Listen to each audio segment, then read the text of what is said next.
Yeah, look good. In stream. That should be all set up. Oh, man. What's up, everybody? Welcome to the Shake Up. Hopefully we're on. I got only Kentucky Downs. I don't know how much I'm going to like it, but I'm going to give it a try.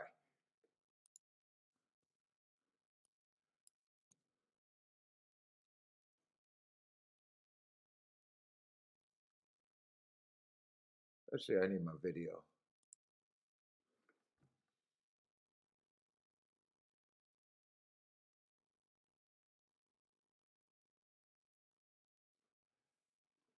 Oh, shit. Where's my video? There we go.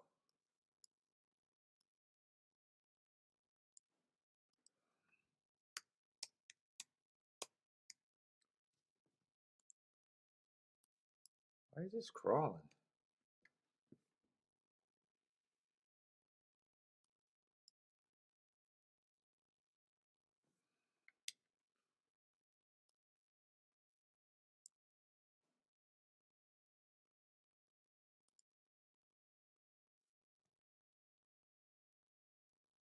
My computer should not be crawling. There we go.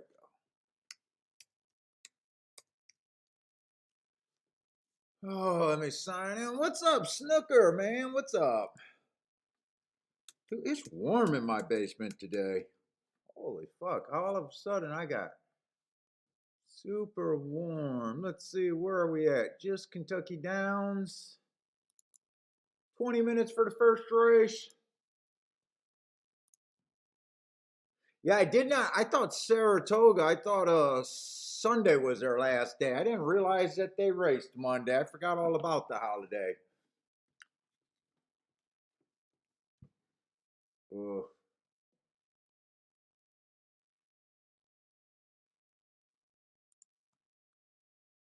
How does this board look?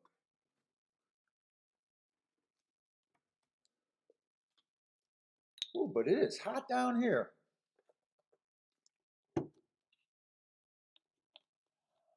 I'm not coming down with something. It's so warm.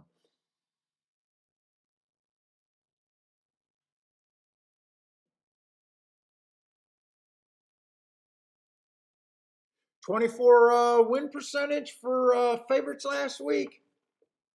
That's pretty good. I mean, pretty good for beating the favorite. It's usually higher a little bit than 30-some%. But Kentucky Downs is always tough ass racing.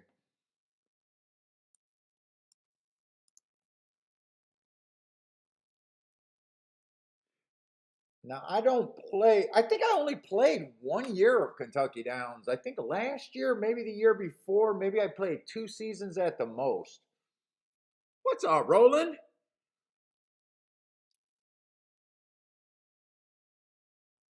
So we'll see what we got today. I'm not sure. Let's see. 6 is a favorite.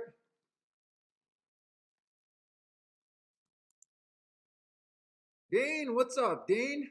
You heard they're off the turf at Kentucky Downs today? What side street are they going to be running? They're going to find some cement to run on, or are they going to run right down that highway? I was really going back and forth if I wanted to do a show. I guess I just felt like playing today. I could have went either way today. And tomorrow I'm going to do a show, but I know I'm going out for Kiki's birthday is tomorrow, so I know I'm probably going to have to end before I usually do. What's up, Blue Ken?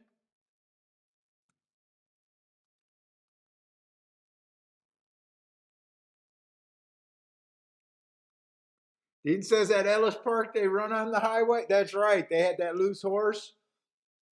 What we got? We got a starter allowance 50,000 here.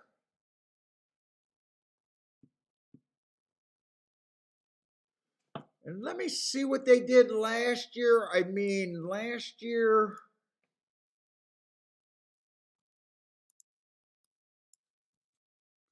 thought it was pretty much all stalking and closers. But we only have 3 days of running this meet so far, so not really much.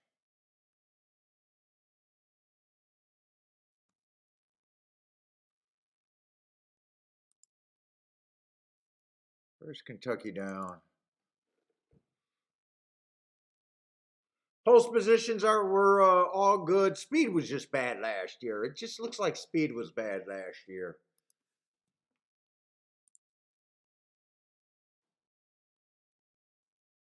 This year they only ran, well, they ran half the meet, I guess, or that's 2.5 days because one of the days they canceled halfway through the program. Post positions seem fine, okay so far this year. I don't know, not really. I'm just gonna handicap straight up, see if I can make some plays or not today. That's all I'm gonna do. Hang out, see what we got.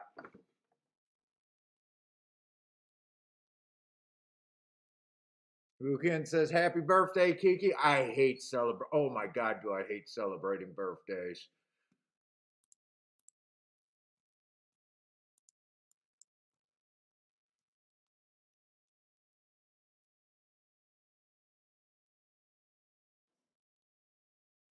Let's see. One horse looks like a little speed stalker kind of type. I don't have good marks on him because I'm behind on Indiana and some of these tracks. But probably going to have to use a mix of what I usually do and probably a little bit more traditionally handicapping if I want to do much here today.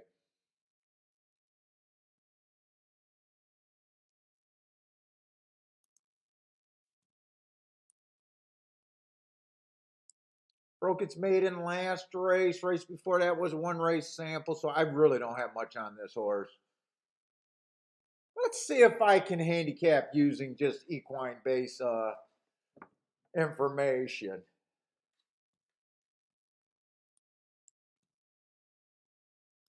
Shit that I don't normally use. Let's see. All right, the average speed is 76. He's capable of it. 8-1. I don't know. I'm just fucking around right now. Let's see. 3 just broke her maiden, stepping up. Took a few races to break her maiden. Broke her maiden at a little bit lower of a level. Got a little bit more on her races. 3 races ago was average. Max strides with the slowest winner on early pressing day. 2 races ago, inside of the track was good. She was just average, slow that day. And then last race broke her maiden. Just annoying in her 1 race sample. Not too much difference between those 2 horses. The one took a little long, or they both took a little bit more time to break their maiden. I guess the one did break his maiden at a higher level compared to that, but so far I don't care. What's up, Joshua? Turf Daddy Frankie, what's up, man? Yeah, today is definitely going to be a Turf Daddy. I'm going to have to get my Turf Daddy handicapping on today. Let's see, 4 broke his maiden at 20,000. Got a nice 30,000 non-winners of 2 lifetime. Stepped up to $50,000 claimers, and then ran a starter allowance and just missed. None of those are bad, actually. Let's see, 3 races ago on an early pressing day, 1 tick slower than the fastest winner, 1 tick slower than the fastest winner, was the slowest winner of the day, but that was a decent pace. I don't mind that race. 2 races ago went too fast to win. I can definitely get there.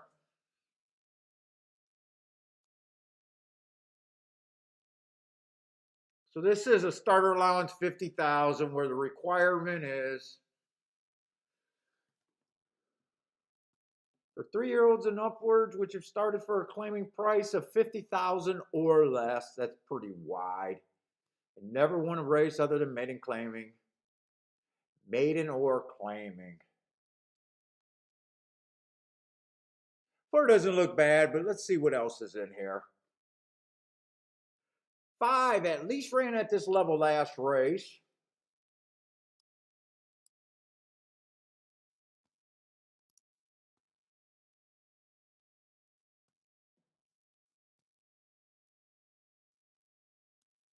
move that so I can use my little highlighter and have some fun. Oops, I got the sound on.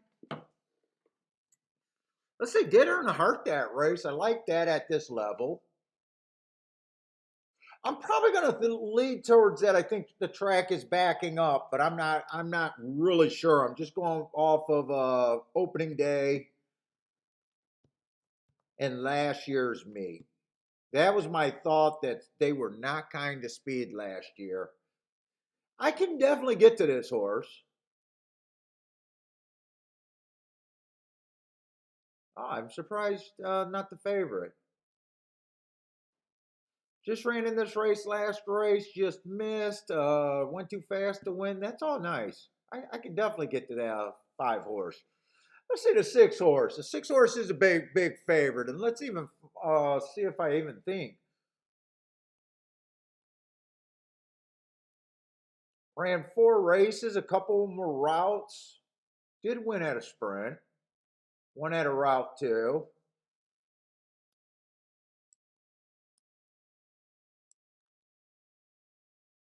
To me, just comparing the 5 and the 6, I would say that this 5 horse probably has more upside. He ran in a, or she ran in a straight up $50,000 claimer, got second and a starter allowance.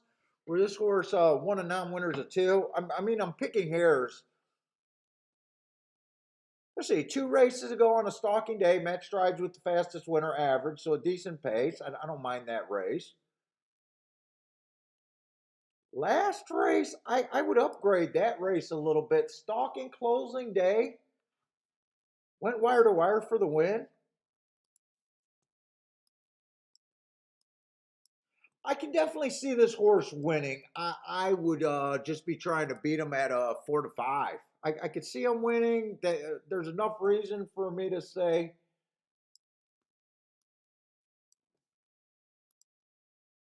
I could sit out, but I think I right now I'm a little interested in this race because I can make a case that I don't remember what I was trying to underline there.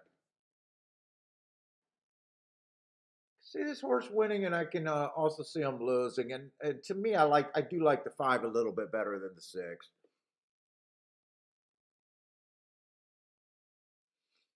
Let's see, 7 did everything he's supposed to do. Broke his maiden on a speed favoring track. Slow pace on a speed favoring track. I'm not going to fault him for breaking his maiden, but it was a slow pace and it was a speed favoring track. He comes back. I'm not surprised his speed figure went down.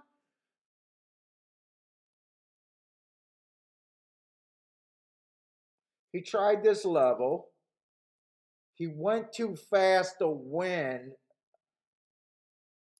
So I'm not surprised his speed figure went down because I think his first one was bias aided, but his second race, he still earned that heart where, put it this way,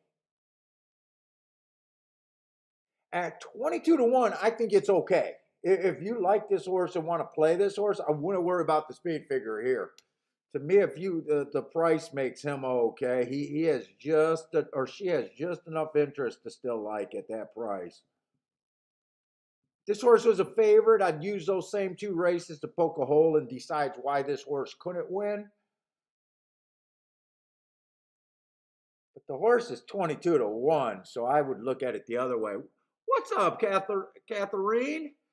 Long shot Louie, what's up? Long shot likes the 1.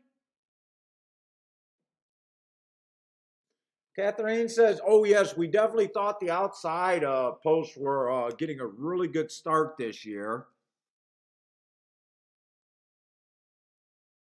Oh, you got to flip. Man, I'm so hot down in my basement. I'm even wondering if I'm coming down with something. What's up, Gregory Ross? Joshua, what's up, man?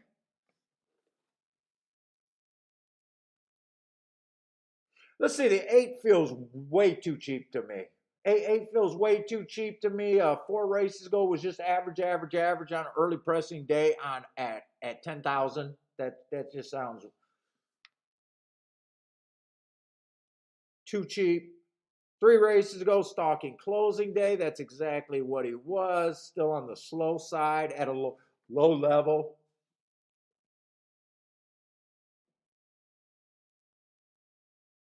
Two races ago, stalking day, I gave him an asterisk for being a closer. And last race, stalking closing day, actually won that race, but did it cheap? I just feel like this horse is probably too cheap, unless she loves the turf or something. But I can't. I know I can't get there on the 8 horse. Joe, what's up, man?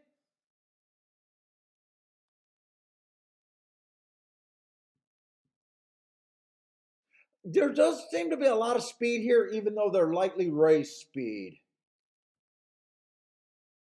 Let's see, I really got no problem in the 10. Broke his maiden second time out. Fastest winner of the day there. Comes back. Inside of the day was good. Battled, well, got the lead tired. On a good inside, you might want to, maybe you don't like the inside, maybe a little bit of cheaper. But these are still, even the horses that won a second race, we're still trying to figure out what class they are and really where they're at.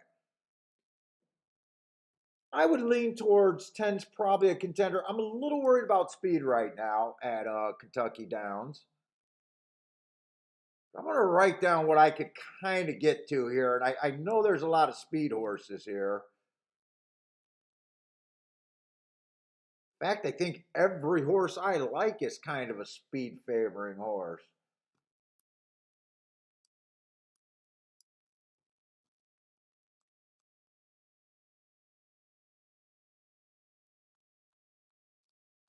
Make sure I got the right numbers there. Was it 5 and 6 or 4 and 5?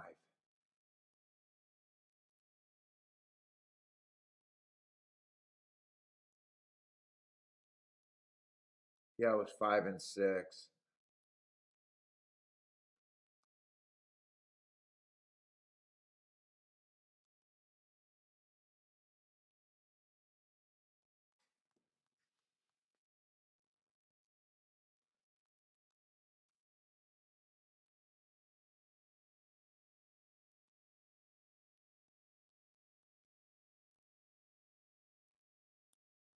God, wait, what numbers did I like? Hold up, I'm already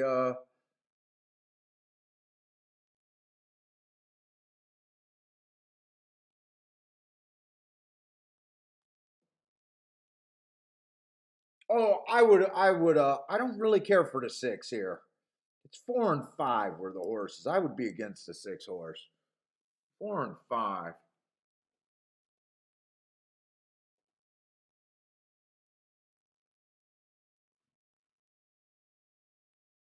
Do I want to see how a race plays out, or do I want to take a spot here? Let's see. Obviously, the best thing I can get there to is a 7 winning, or being a key horse, or the 5. Or no, or the 4.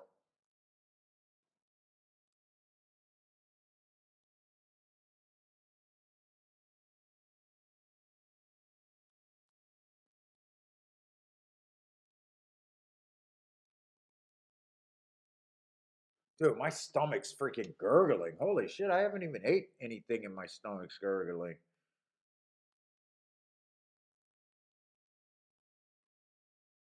Wow, all 4 horses that I'm considering here, they all got a ton of speed here.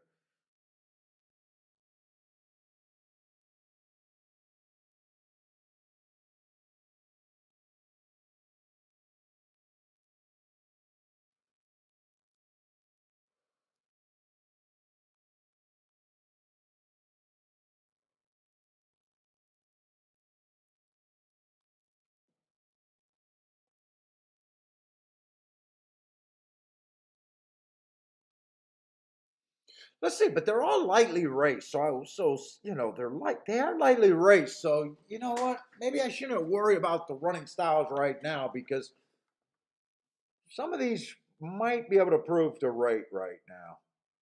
Let me just look in general what I got. I got 3 decent prices. 3 of my 4 contenders that I want to do something with are at decent prices.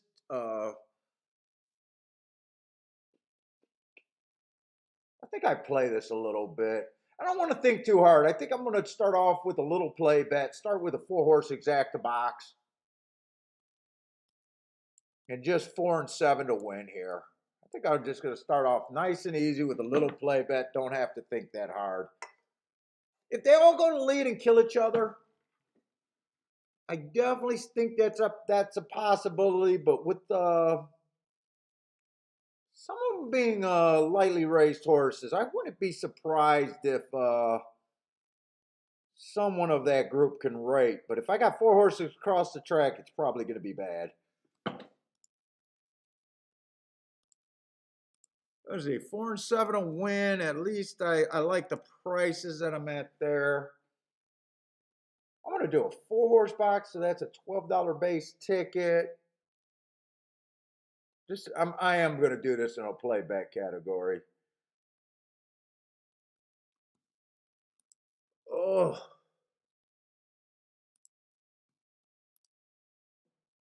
Let's see, box 4, 5, 7, 10.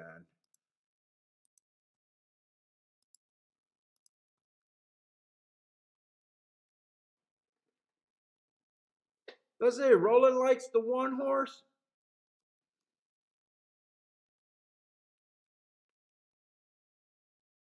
One will definitely benefit if the pace, if there is 4 across. I mean, if all of my 4 horses go to lead, nothing would shock me off the back end.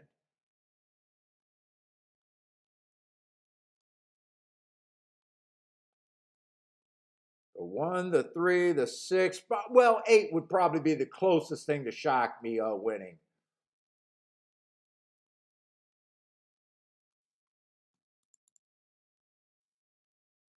Catherine with the win ticket on the 5.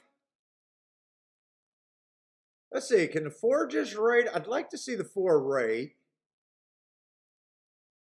Instead of jumping up and dueling. I think he's rating. Is that the 6 on the lead? 6 is on the lead. I did not think the 6 was going to be. I didn't really think the 6 would get the lead there. I really didn't. I seen a couple of mile races and and then the sprint, his first sprint out. I didn't really think this horse would be on the lead. 6, 10, 4, 5, 7 right now.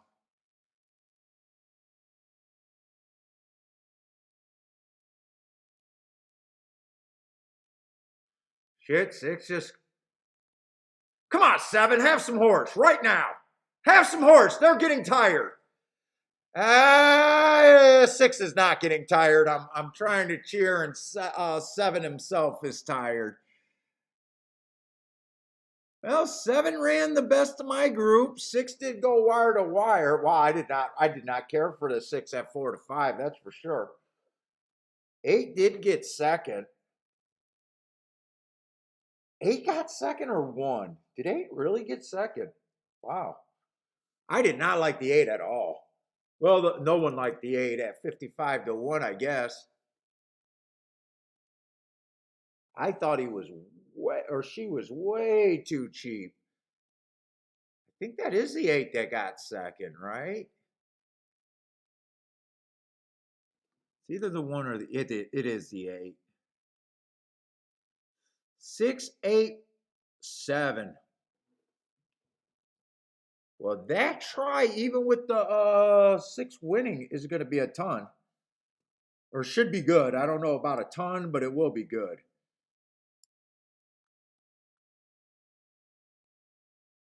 Boy, if I have no problem with the 6 horse being able to win that race.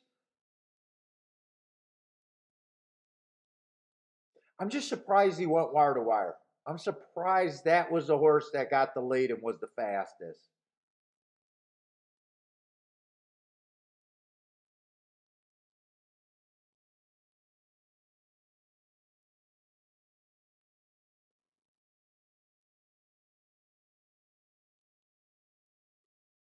That's all outside too. 4 went to the rail. 1 didn't have anything. I wonder. At Kentucky Downs, I definitely need bias help. Yeah, that's all the outside horses. We'll watch it. We'll watch it.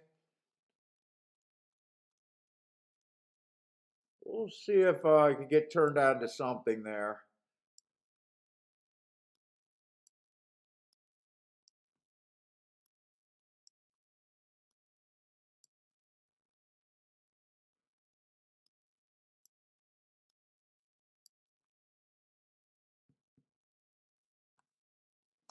Which is this? This exacta got to be pretty solid, even with the favorite.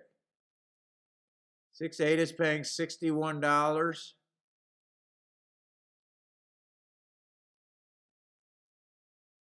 What's up, Lloyd? Kevin, what's up?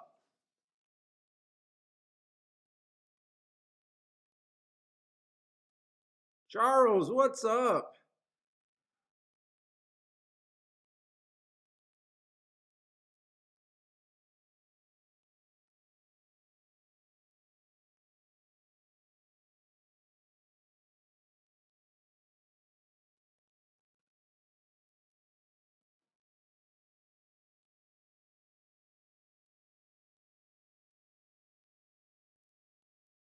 Oh, Lloyd, you like that 8? I thought the 8 was so cheap. I did not mind the 8 marks. I do got him having good marks last race. I just thought he was so cheap. Losing a few races at maiden claiming 10,000, and then finally winning at 16 and going to a starter allowance 50. I just thought he was cheap. If you liked him, you had to get rewarded with that 55-1. There's no way you can't bet him if you liked him at 55-1 though.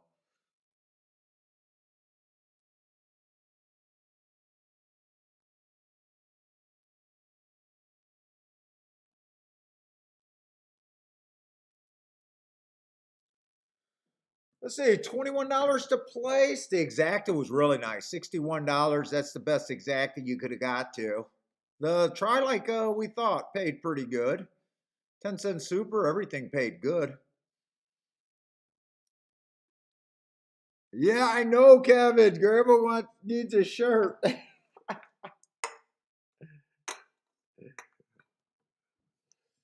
Oh man.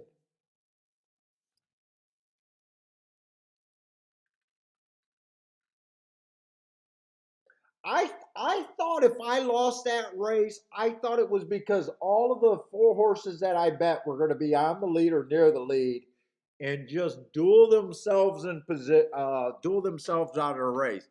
None of that happened. None of the way that I saw that race really happened. I thought if the 6 won that race, he'd probably win coming just off the pace. Instead, he goes wire to wire. I mean, 4, 5, 6 did try to get the lead. They just weren't good enough. I guess they did try.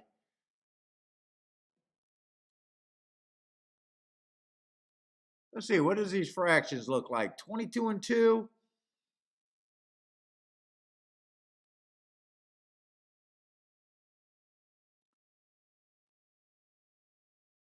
Everyone that's running does seem to be well off that rail, but this is really early to tell.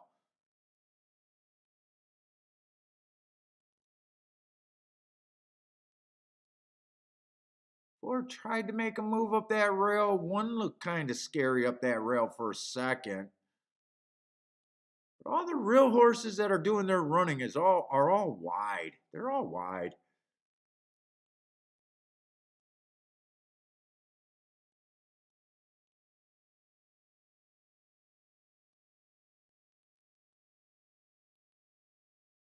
$46-4 at the second call. 46-4. The pace doesn't sound fast, but I don't see many paces over there at Kentucky Downs.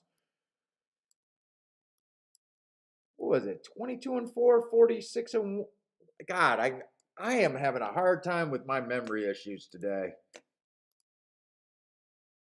think it was 46-4 they went. I'm not sure what they went.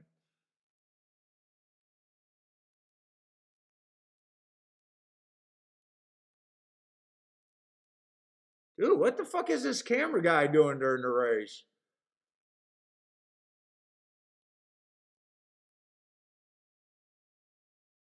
They got terrible cameras over there.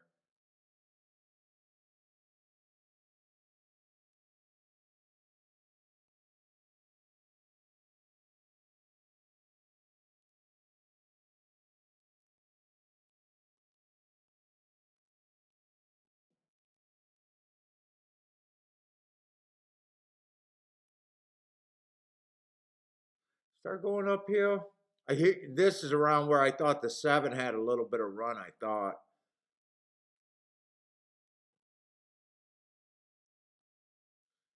he looked like he might have had something.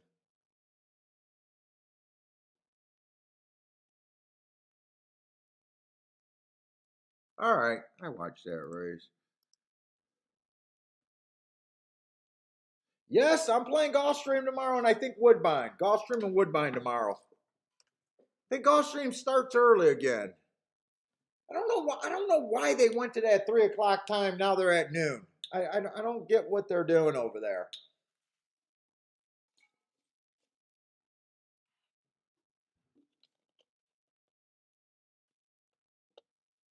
Oh, is this a week that see? I don't even know. Football starting this week. What's up, Ryan? NFL starting this week or just college? I don't even know. College probably ran last week. I don't remember.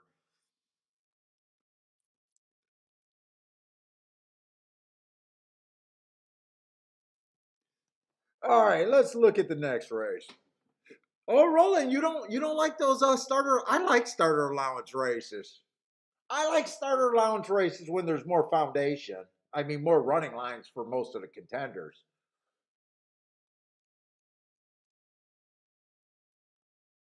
But this second race at Kentucky Downs is a nothing for me. I wish I had something to bullshit about. I don't even have anything to bullshit about right now. Well, 100, pretty much 100% first time starters. Yeah, I got nothing here.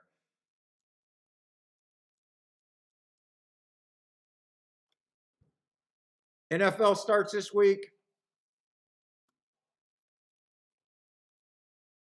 What's up, Damien? Yeah, fucking, it's so funny. Football, basketball, hockey.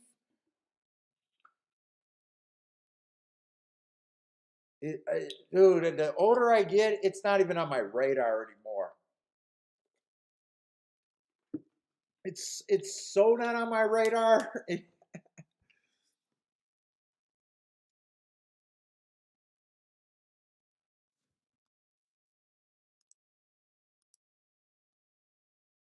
Oh, the Queen died.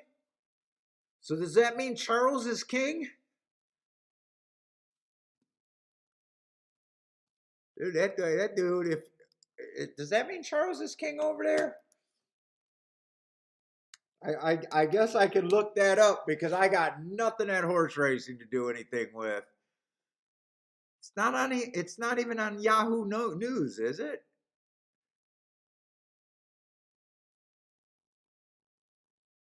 Prince William's car going to ailing Queen.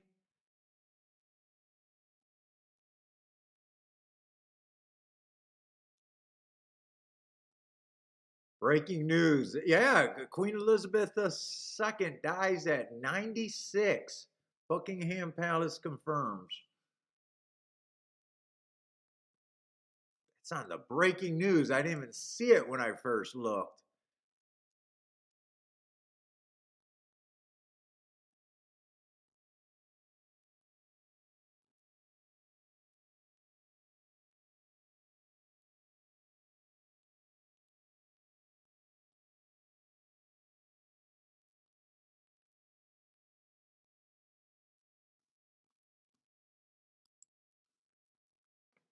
What's up, Omar? Lanier, what's up? Oh, it just broke. Omar's the new king.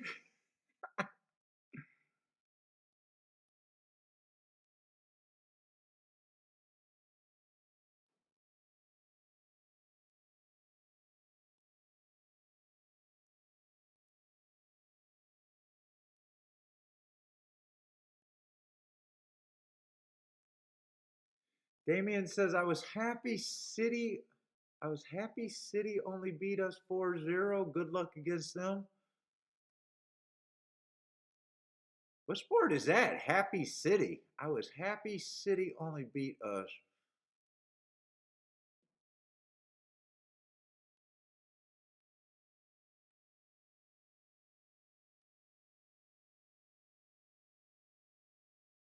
Dude, hasn't her son been waiting to be king for like the same amount of? She's ruled for, I think she's been a queen for like 70 some years or something like that. I think I heard. And oh, you're talking soccer. Okay.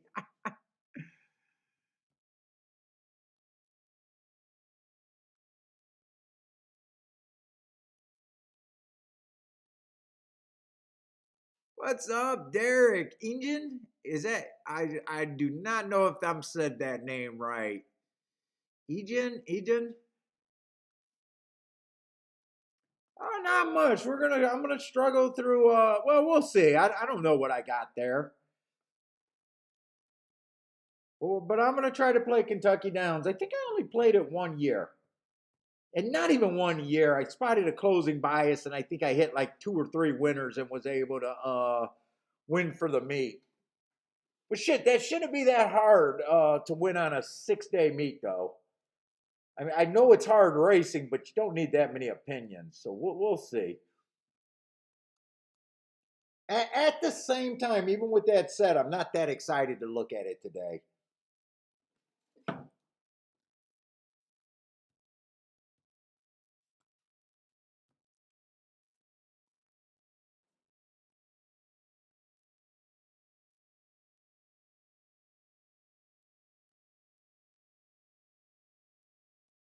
So now they're going to have all those network TVs are going to be rushing out to put on their Queen specials, aren't they? Probably cover the funeral. They'll probably do some documentaries on her life all of a sudden. What's up, Peter?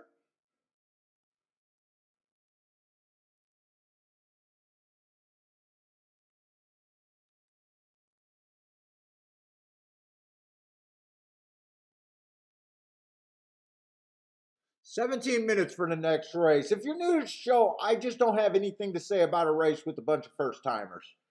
I got no interest in these races. So with a day like today, usually I have more than one track that I handicap, but today there was nowhere else for me to really look at.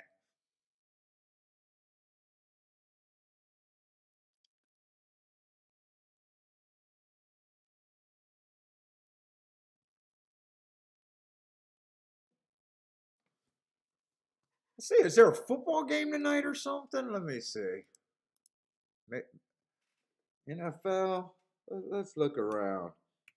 I got nothing else to freaking talk about. Oh, the Bills and the Rams are playing.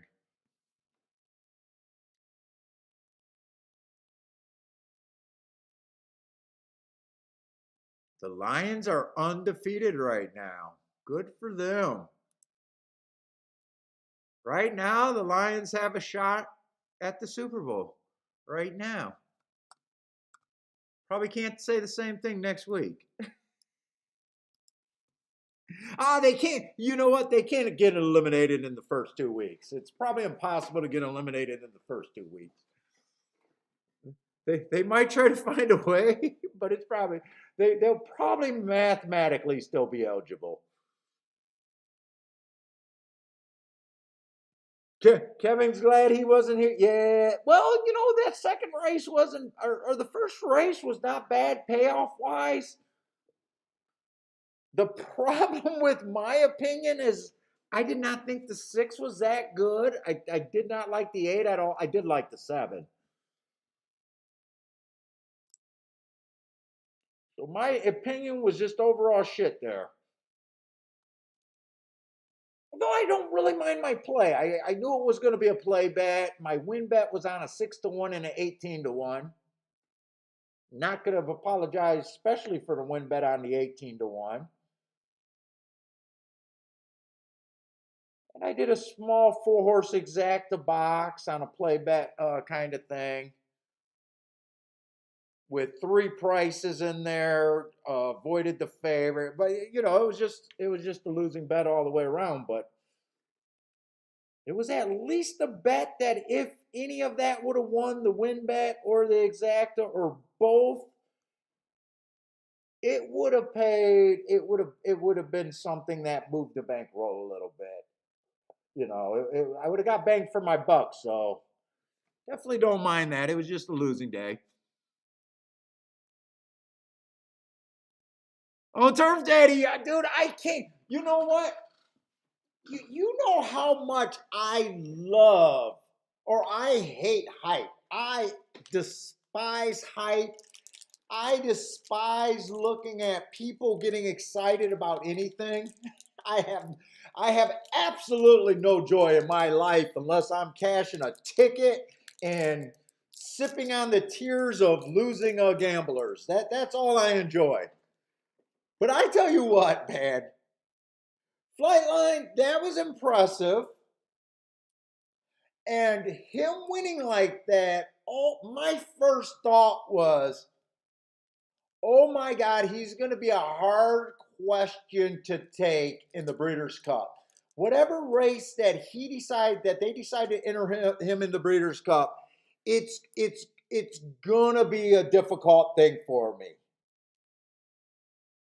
Not that I like him. If you like him, he's a terrible fucking gambler's fucking wet dream. He's terrible.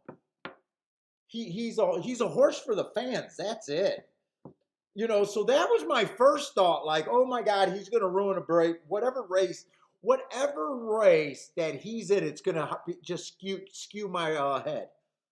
I mean, the horse done nothing wrong, but there's no such thing as the next coming of a, you know, there's no such thing as to me about getting happy about a super fan. It's or a super horse. So a horse like that actually ruins races for me.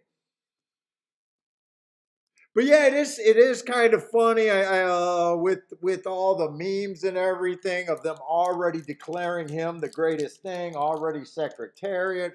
I mean, if that's what you like to do and you have a good time doing it, I guess it's okay. I just hate that kind of talk.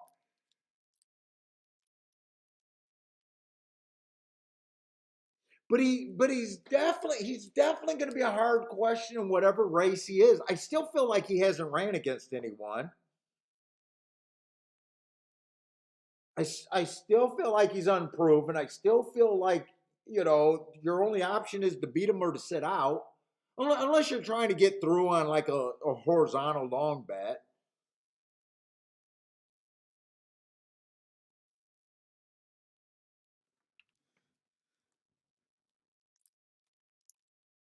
Let's see. Roland says you got to go to a classic after winning the mile and a quarter.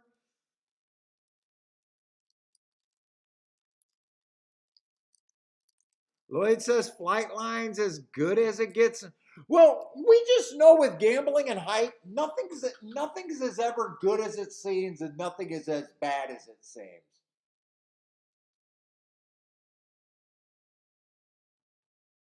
You know, you got people that are mad that he's not the most promoted horse. He had a lot of questions before the Pacific. I could see why they didn't like promote him as the next big thing kind of deal. And to me, he still got questions. I hate the industry when they want to rely on a horse to save anything. When the answer is so clear how to save horse racing. What's up, Grandma? But yeah, I just don't know what to do with a horse like that.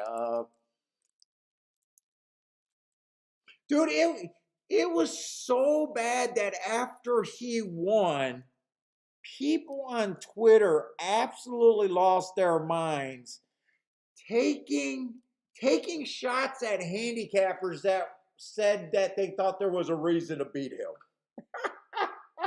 You even said you even had some handicappers that put up their picks trying to beat him and came out and apologized for it.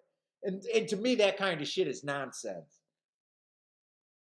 All right, public, Twitter, you were right about a 1-5, winning by 30 links. Congratulations. What the fuck? It's a big nothing. Derek, you're usually against the hype horses. Now, see, the fraction off a record does not bother me because, not every record was put up by a great horse. And a lot of times records were made probably on speed favoring days and when the track is super hard and fast. I never give a shit about a track record. I never care about that. I don't even care if, the track record even goes back to like a superstar Hall of Fame horse. Track records to me are nothing. I don't worry about that.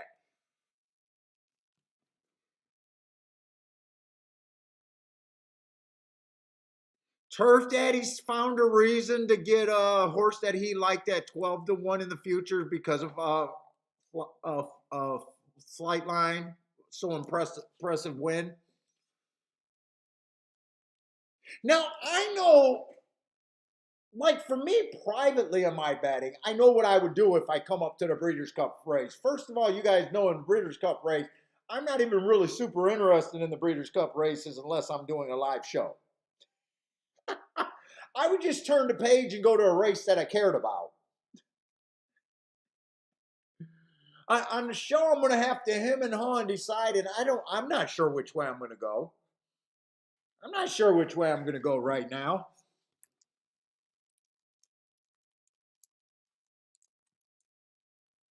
But yeah, I mean, anytime a horse wins by 20 lengths, 30 lengths, it's fucking impressive. But to me as a bettor, it does nothing for me. It doesn't speculate for me to see which next race he's going to be in.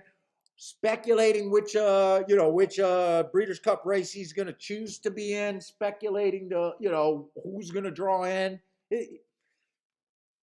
Now I can wait. I can wait. It does nothing. I mean, maybe I hope that everyone on Twitter liked them just because they enjoyed something of excellence. I hope they don't think that that's a good betting opportunity. I hope the overjoy on Twitter wasn't because they were cashing tickets. I'm leaning towards maybe they were just respecting such a visually pleasing race. I mean, it was dominant, visually dominant. But as far as a betting opportunity, I mean, he makes betting opportunities against them okay as long as he eventually loses.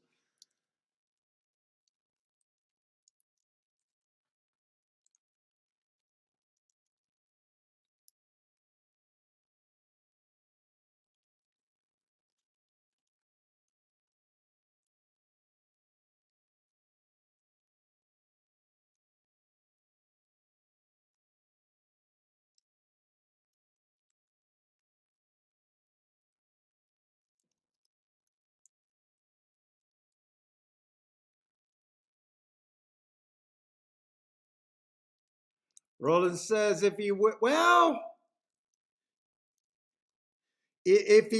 can't shoot swimmers, that should if he wins the classic, you're probably right. But if he can't shoot his shot, sometimes you get to see him again.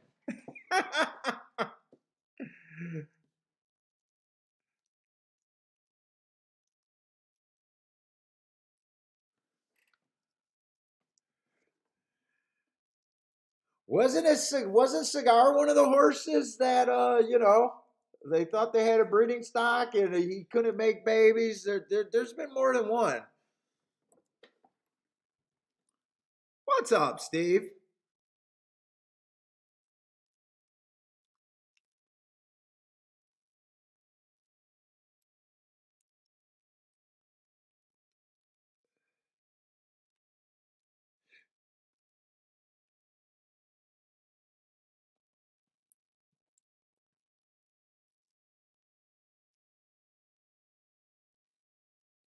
But even if he's the greatest, even if he's the greatest, even if he is everything what they say,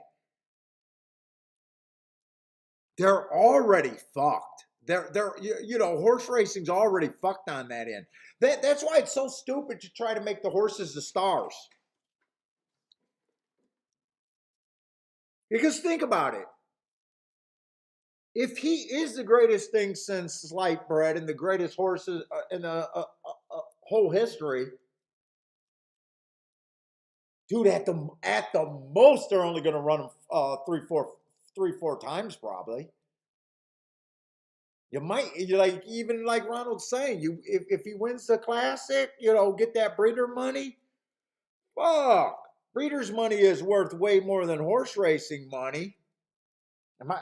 If someone gives me hundreds of $1,000,000 for freaking a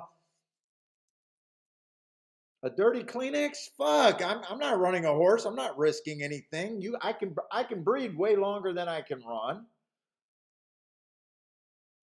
with no risk other than not getting horses pregnant. At least not no risk for the first couple books. I mean, yeah, there's risk if you know, you get a couple seasons of breeding on you, you can't, and all your offspring sucks. But they don't even see the offsprings for a couple years, so you can get quite a few. You know, I don't know. You're fucked if that's the next superstar. You're fucked. Unless they do the unimaginable and run him for the whole season, but fuck, he can barely string 2 races together in 3 months.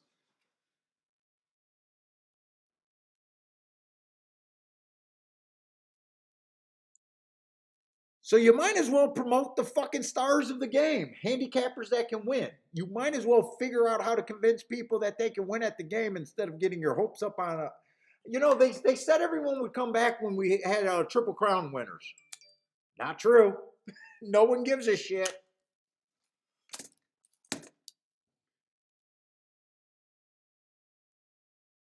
Yep, she died at 96.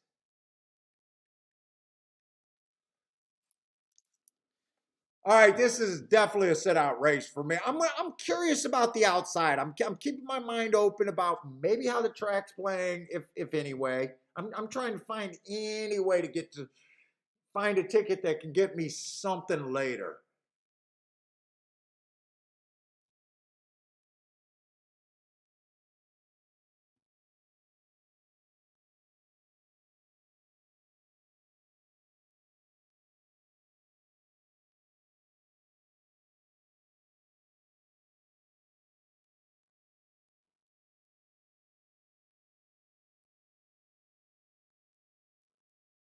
Oh, War Emblem is another horse that couldn't breed. Was that the thing on not being able to breed?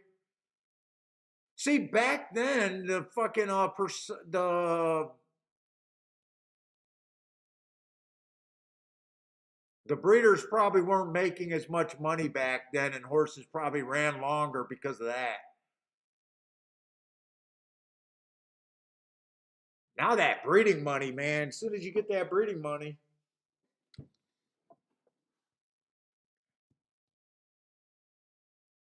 Damien says, rumor has it War Emblem wasn't interested in mares. Oh, he didn't identify that way, huh?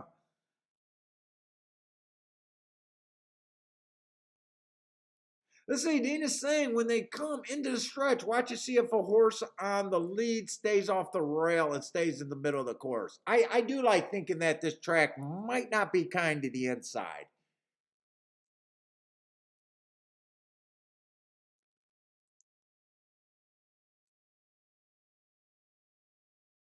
Derek's another one that thinks the inside might seem a little bad.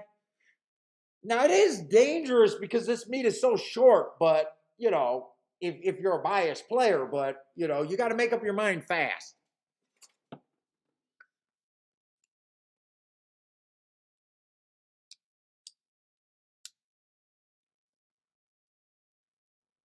Take a long time to load, but it's at least it's a nice 12 horse field, so I'm not going to complain. Let's go.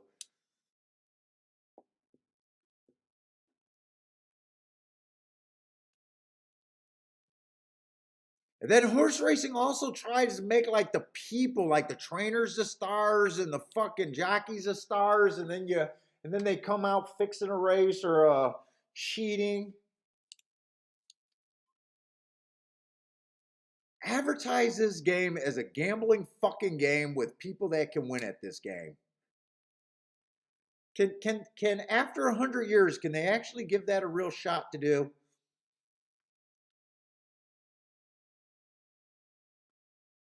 Let's see. Steve says last year the inside was golden, not at a route, not at routes, maybe on the sprints, but not on routes. Because I know posts 1 through 3 only won about 14 or 15% last year. That would be extremely bad for the routes.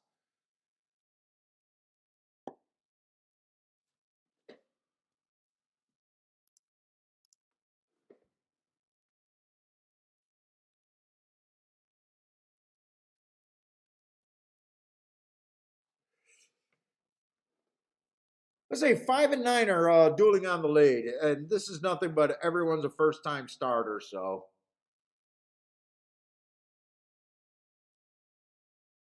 22. I think that's faster than they went last race.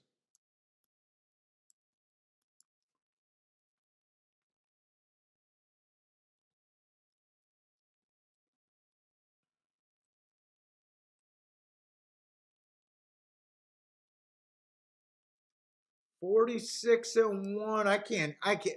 Part about what making watching these races are hard for me. It's so this camera's so bad, and it's really hard to see these damn saddle cloths.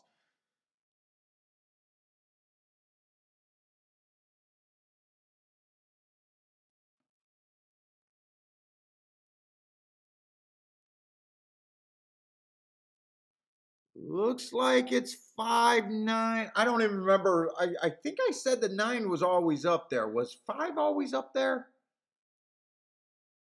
Yeah, 5 went wire to wire. So we had 2 races so far that they did go wire to wire on the sprints. I don't know what to make of that right now. Obviously, you can go wire to wire. But with that being 100% a first-time starter race, I don't even know if that was a competitive race. And I think 9 ran second all the way around too, didn't he? I think that pretty much rode like a merry-go-round. Nice prices.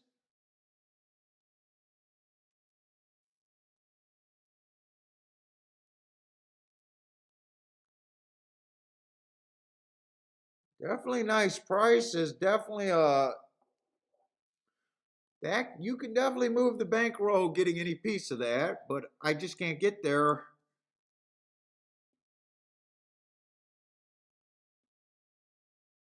Yeah, 9-1 over 12-1, definitely going to be a nice ticket. Okay, I am seeing what I think I seen because Dean's telling me that's 2 wire to wire winners so far today. I thought it was 5, and I think I remember pulling up my form and seeing what the jockey and the thing was. That's why I'm pretty sure it was the 5.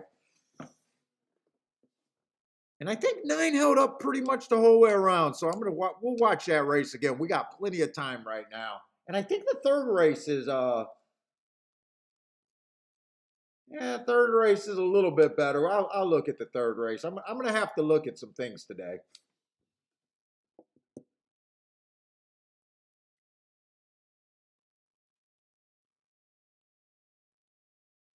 Yep, Charles is pointing out that speed on both of the sprints right now.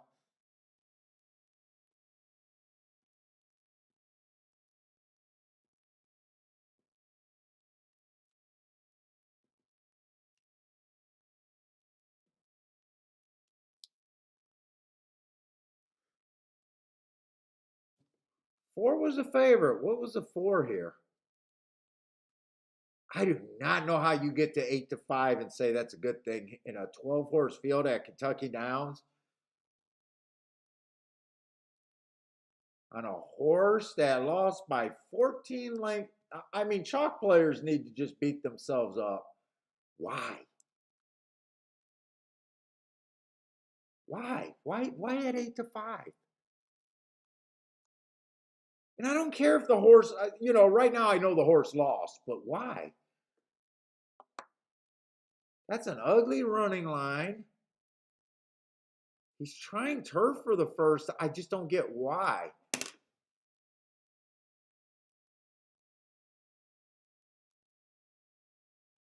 don't get why.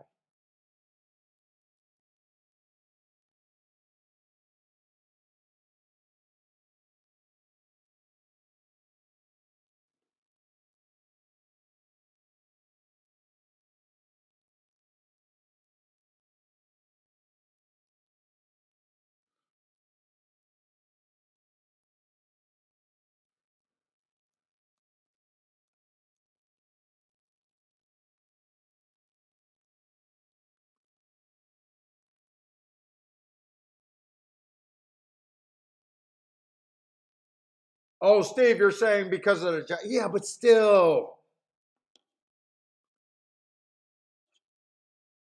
if the jockey is the only reason, and I'm not going to argue, because well, it's not even an argument. We're just discussing. But why would you take a 21? If it's jockey, why would you take 21%? And if that's the reason, why would you take 8-5? That would be another why. Why?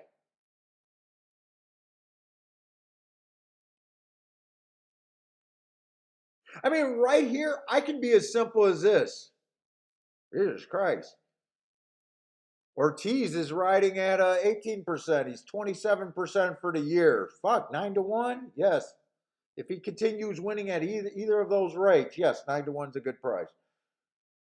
I don't know. I just like to beat up. I just like to try to beat up and make people think about how wrong playing chalks are, especially in a dangerous race. Especially in a dangerous race. And at the same time, if four was the horse that was not at 9-1, even though he lost badly, I'd be like, okay, I could see the horse. I could see you taking him at 9-1. To me, most of racing is very price oriented. Very, very price oriented.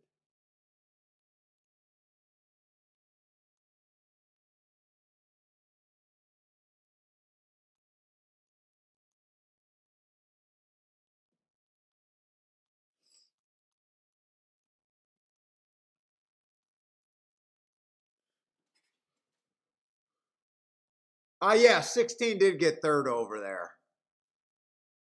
And the three got fourth, so $6,000 10-cent super. So definitely not complaining about prices over there. It goes to that joke, man. If you can't win a 7-day meet, all you really need is one opinion over there.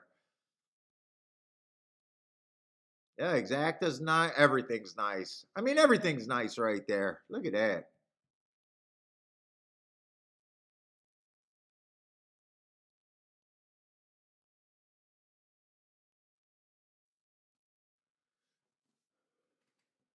Did anyone in here get a piece of anything?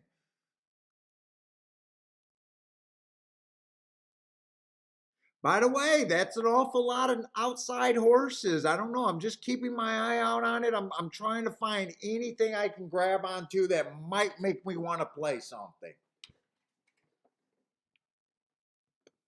Lots of outside horses there.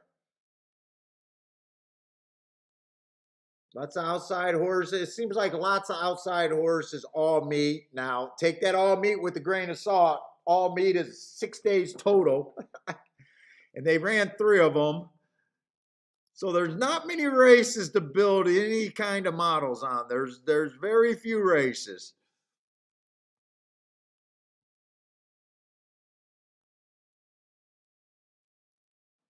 Is that yeah? 5-9 did and if 5 didn't wire, 9 would have. If 5 wasn't in the race, 9 would have went wire to wire.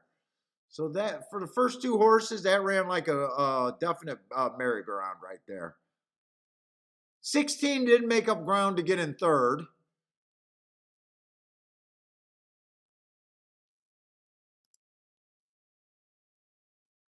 Oh, Katharine's alive in her pick 3. Good luck on that, Catherine.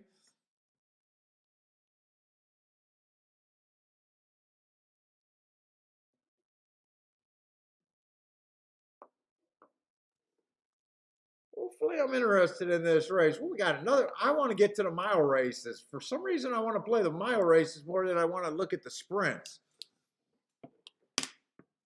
And I have no idea why that is in my head, but that's what I'm thinking.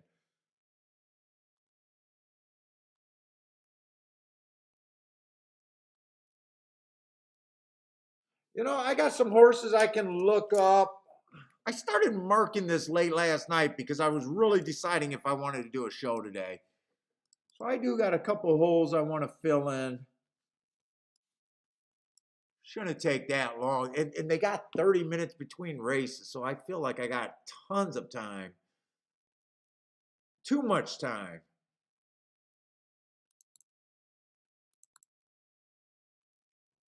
Tomorrow we should have definitely a faster pace show. Definitely faster pace than today.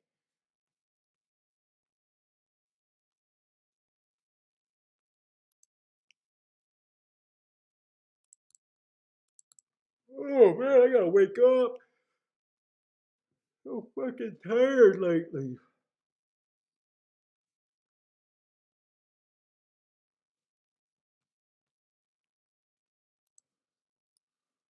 Let me just look him up and a couple Pimlico horses.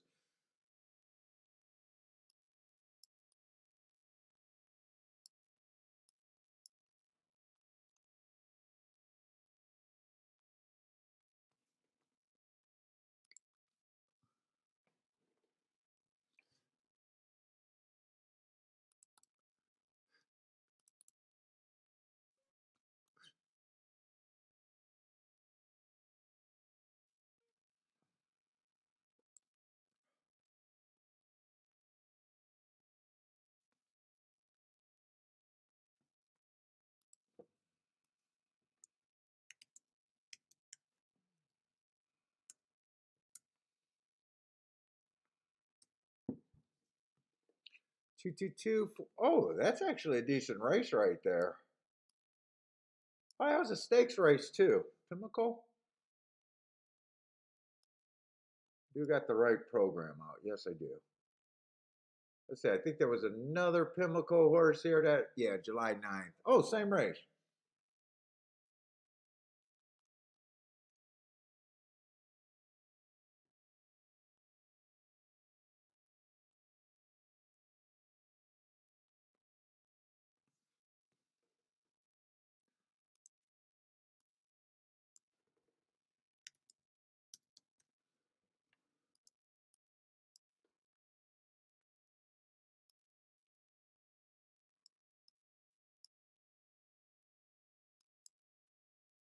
All right. Let's see, and it does look like the 1 and the 1A are still going to be on the inside. It looks like they're going to be in I guess post 1 and post 3. I'm going to assume that the one horse with not a post on there, I'm going to assume that that just means that he's in post 1.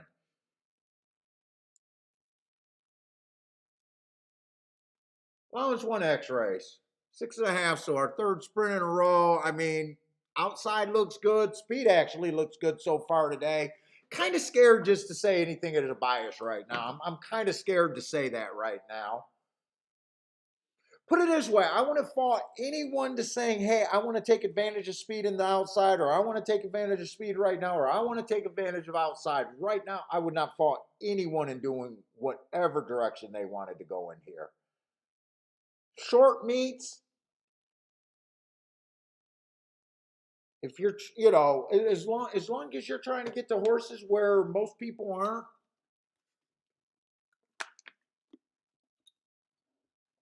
be whatever reason, you're either going to be right or wrong. And horse. I'm used to being wrong. We're used to being wrong, so I got no problem taking a jump in any direction right now. I'm I think I'm looking towards the outside and maybe speed, but I think I've seen enough where after the first 3 days, I'm not convinced that inside's all that great. I know we've had some inside winners, but it seems like the outside winners are way more often.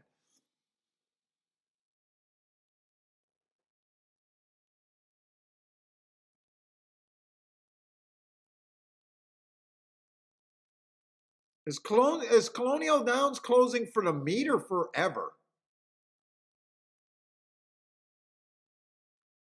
Hi, what's up, Majai? Maj 312? Oh yeah, race two came in 5-9-16-3. 5-9-16-3. Charles got it right down there for you too. Charles got it right down there. Nice, you're in Greece.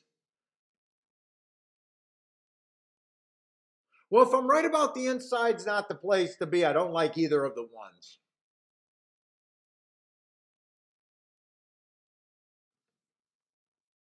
Let's see. He should have got an asterisk for that last race. Inside early pressing day, but I'm still not that interested in either of the ones. Let's see. I mean, 3 did what he's supposed to do. This is just what? Allowance 1X or optional claimer 62.5. It's not even allowance. 62,000.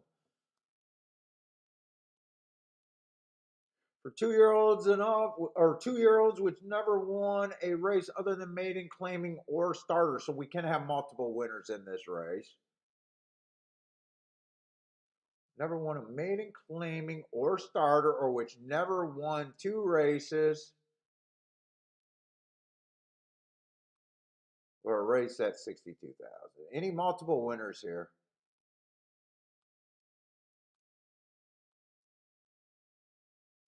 I see no multiple winners in here.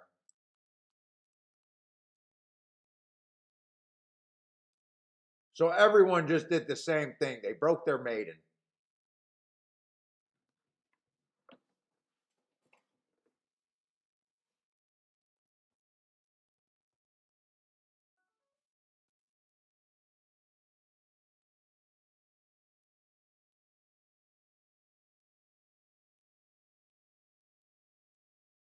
Oh, Colonial is not. Oh, Churchill bought. Oh, well, when Churchill buys you, that could be the Grim Reaper.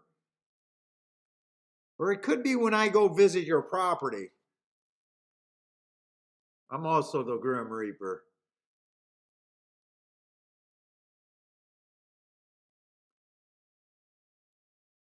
Dude, all these guys are saying they're having their best handle ever.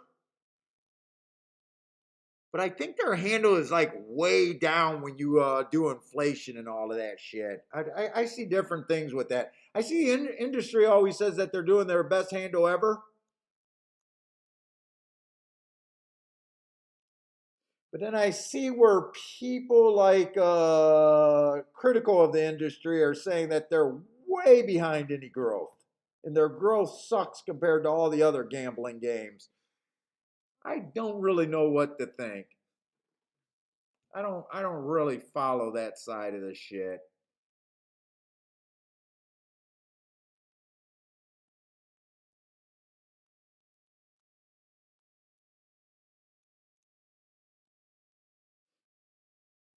All I know is when I go to tracks, I never, for the most part, I don't see freaking crowds. So to me, it can't be how good it was 30 years ago or 50 years ago. Although I guess on the internet you don't need the crowds. I guess on the internet you really don't need the crowds. Let's see, I'm not going to be able to make anything of this horse because I don't even know what country that is.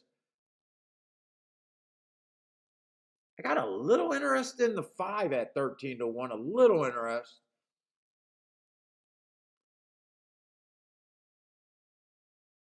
You know what? This is Prairie Meadows and not Pimlico. These marks are wrong. I don't have any interest in the 5 for that reason. I thought that was Prairie Meadows. The marks on the one is wrong too for the same reason. I thought that R was an I. Now I see it's an R.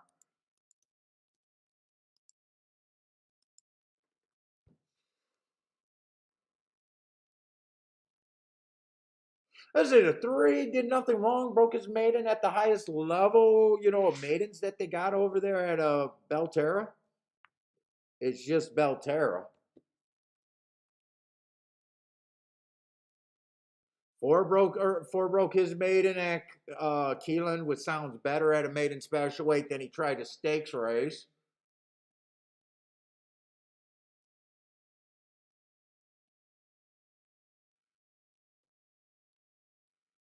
See, he's 4-1. If I do anything, I'm gonna try to beat him just because he might be on the inside. I'm not convinced on the inside right now. 5 broke his maiden first time out, but it was at Lone Star. I just don't know what to make of that. And then he goes over to Prairie Meadows. I mean, at least he ran in a stakes race. There's not much to go here. 6, I have no idea what he is. I don't mind that Woodbine race on the 7. Early pressing day, average, 1 tick slower than the fastest winner average.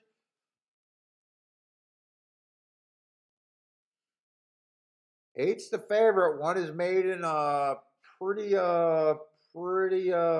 convincingly first time out. Gets the outside today. Has speed. And it looks like he fits, but he's 4-5.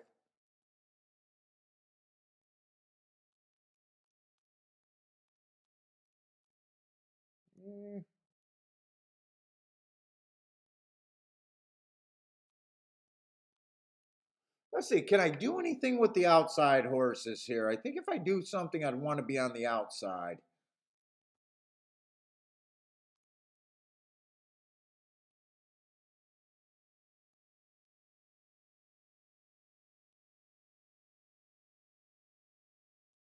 I just have no idea what the 6 is. I think I know what everyone else is on the outside. I just don't know what the 6 is.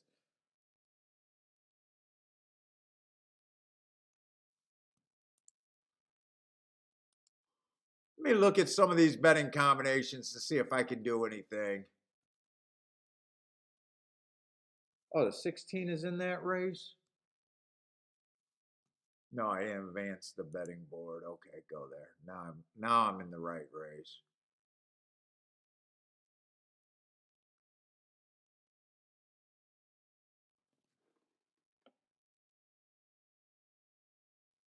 Let's see. Can I make any bets that make sense here?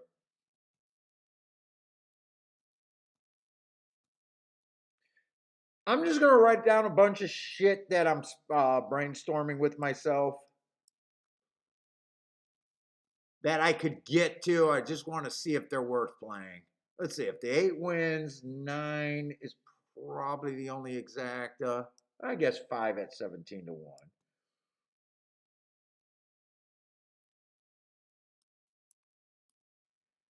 If 8 wins, I could go tries. I definitely can't go win tickets with the 8.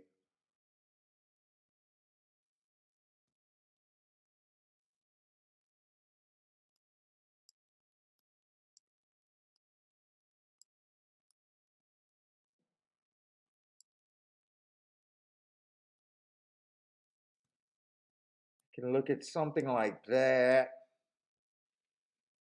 That's doing stuff with the 8s. Let's see. If I want to do something with the 5, I could just take 13-1 to win.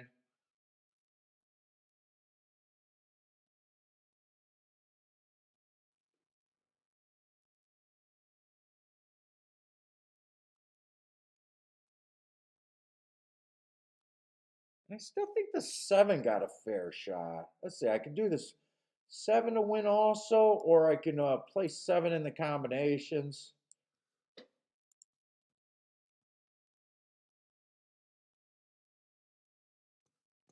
Let's see. If I did 7-8, I don't want that exact. I would have to go to the tries and just randomly play some horses that I know will beef that up.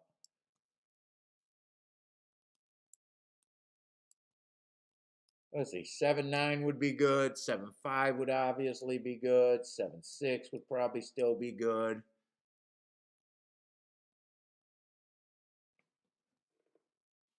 That's what I'm considering there if I do anything.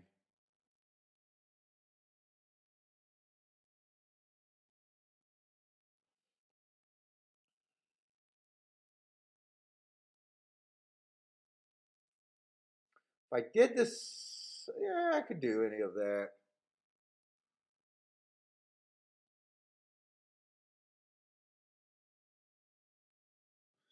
Oh, Katen Bradar. Those are her picks. 6-7-8-5. 6-7-8-5.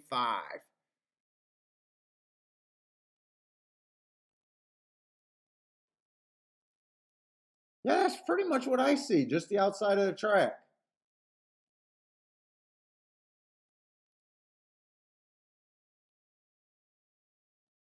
I'm going to lean towards not doing anything, but since I wrote all of that down, I'm rooting for some of that. And on different days, I could see myself going different ways. See myself just saying, hey, the eight's the winner, and those are the tickets that I would want with the eight winning. Hey, I don't want to get that invested in this race. Maybe I just Dutch to 7-5. I could see myself doing that. I can on a different day just saying, you know what, 5 just feels like 13-1 is the right price, and I can see myself doing these exactas. But that's kind of what I'm looking at right there.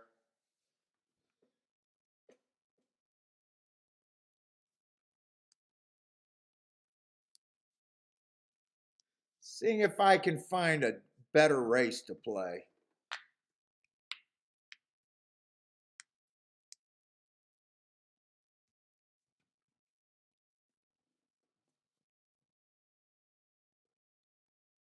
I still want to make sure. I'm still going to act like I'm taking this bet seriously.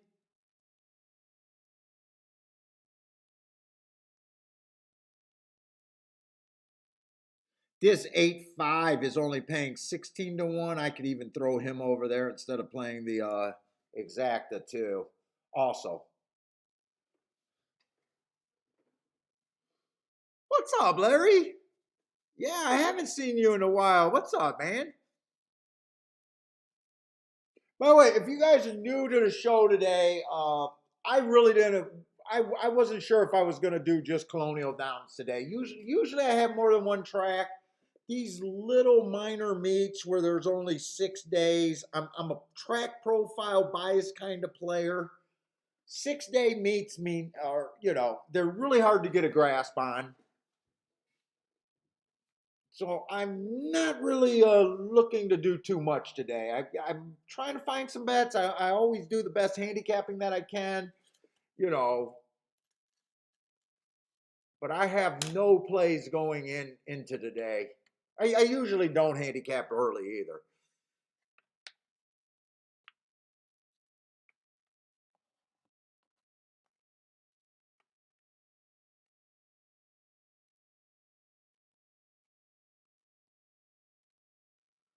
Did anyone else? So we just ended Saratoga. I did not realize that Saratoga was running Monday. I thought Sunday was the closing day.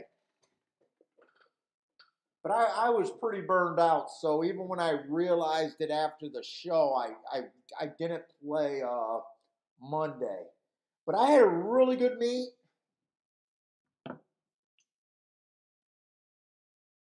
Would have won the meet with or without that Rolex day going. That last week Rolex day. Anyone else have a good Saratoga meet?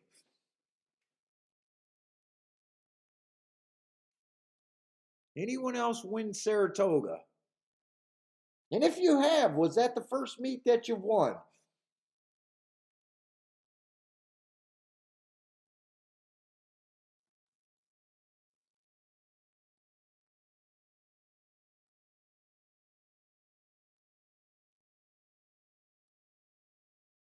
Let's say Roland likes the 4 after the 8. I could definitely see a case on the 4 horse doing something there. I'm kind of hoping that the inside hurts the 4.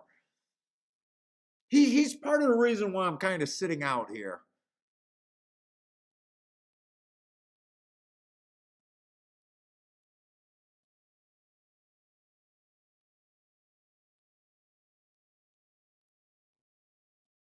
Oh, Catherine, you're actually at the track or at the racino or whatever they got there?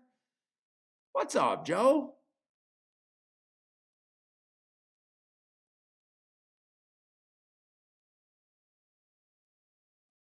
Catherine says she thought the cards were awful. I'm not sure if those are today's cards or she thought Saratoga was awful.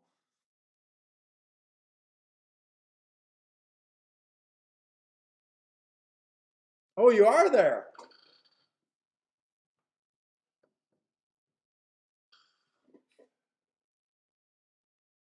You're at the Saratoga Casino. Okay.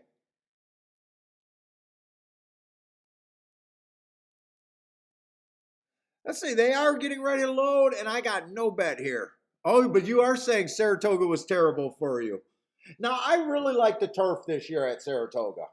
And the turf is where I did most of my damage there.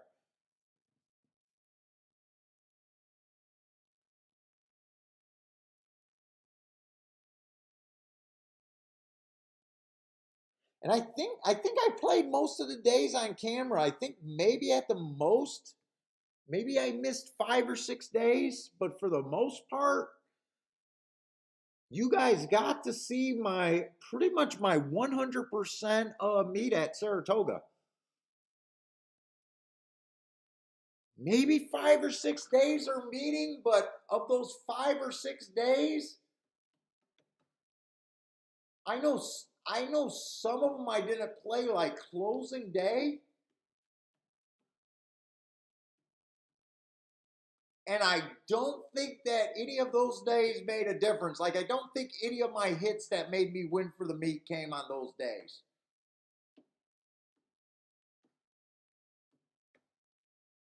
But for the most part, all of my plays were documented at Saratoga. Almost all of them.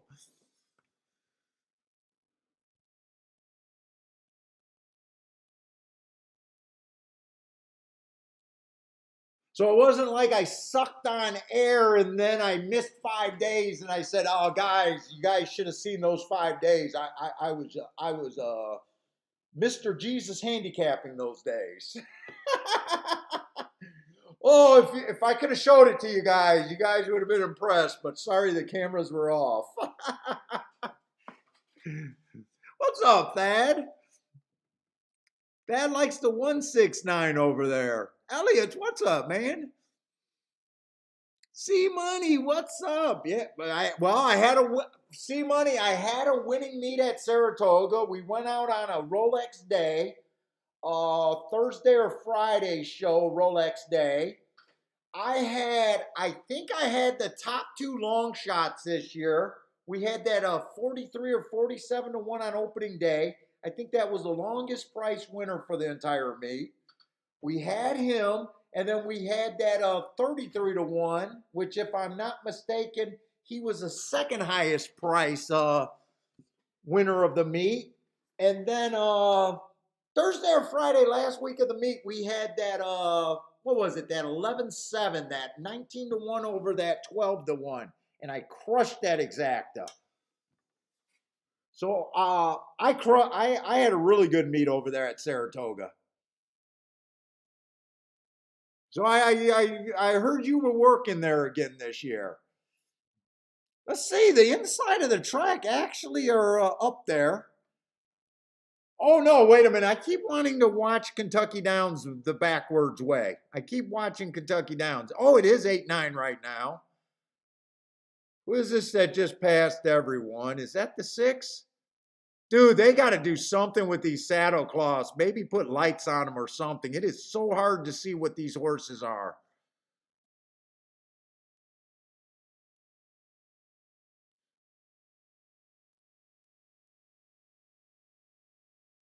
That was the unknown horse. I think that was pretty much all chalk. I think that was a foreign invader. I think he came in 6-8-4.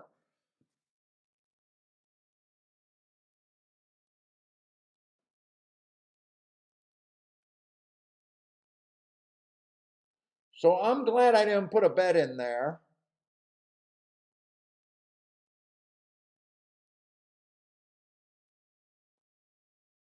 I used all of the horses but the third place horse. That try I don't think it's going to be worth me missing.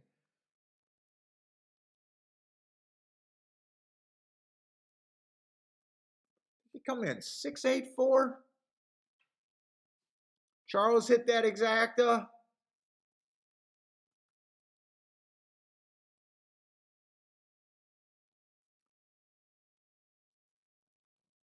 I'm worried about that one paying well because that's pretty much ABC. Well, it's not ABC. It's ACB.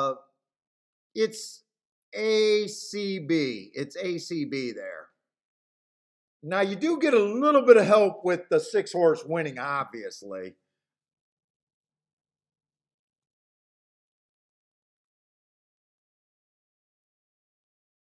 And I think the 7 got 4th place, so that's how they bet the race.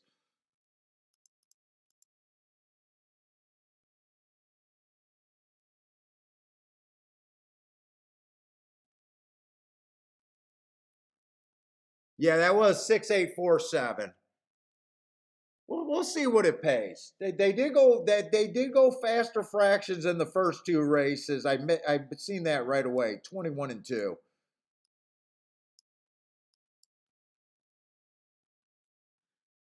46 and 1, I think, is about what they have been going today. And 71 and 4.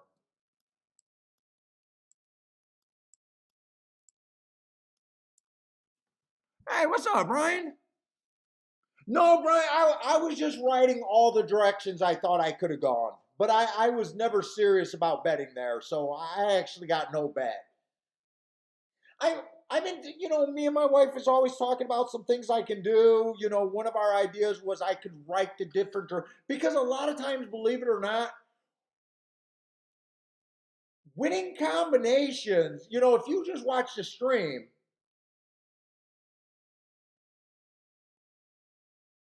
a lot of times when I'm losing, they're actually results that I see. I'm just doing a math thing or not. And my wife and I kind of thought that maybe on some of the slow days I should write all the directions I could have went and maybe talk about why I'm going in this direction opposed to that direction. So I was just kind of playing with that right idea, but I ended up making no bet there.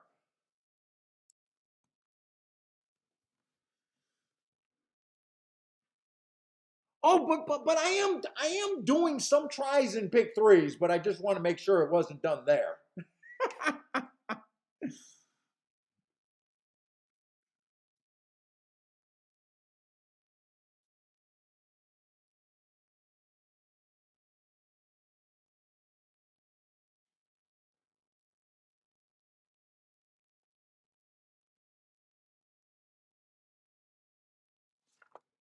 And I really have no problem with the 6. In fact, 6 would have been better than me keying after the other 2 horses. It's just hard for me to do that.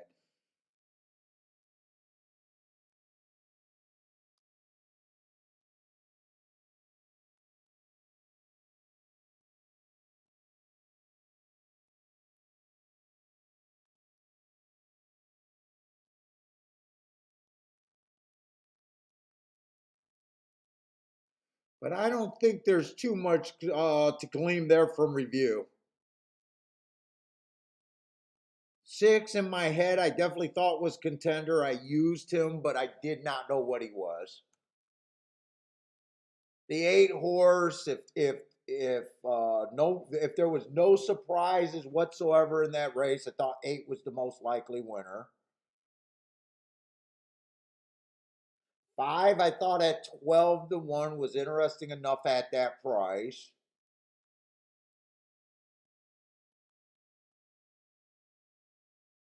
I guess 7 of the group of horses that has no excuse price wise that I didn't feel like like the 5 not running I don't mind because that's me reaching for a price. but the 7 took quite a bit of support, and I got quite a bit more bets written down there. 7 was probably a bigger surprise that the 7 didn't run, but not really worth me going back and like, I don't feel like I made a mistake or anything. It's just he didn't run.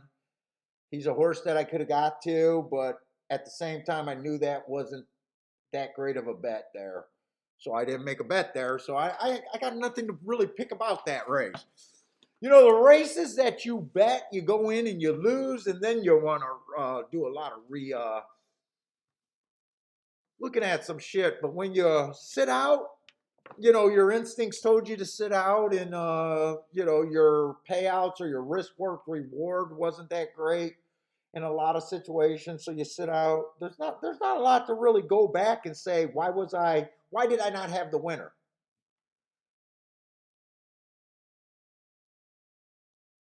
You don't I don't need to have winners on races that I sat out. Let's see, 16 to 1 on that exact. I think the tripod has a little bit of upside there. That 16 to 1 definitely got to be a lot better than the 8 horse winning that race. 8 horse winning that race would have been tough. Hey, what's up, DJ? I haven't seen you in a while either. What's up, man?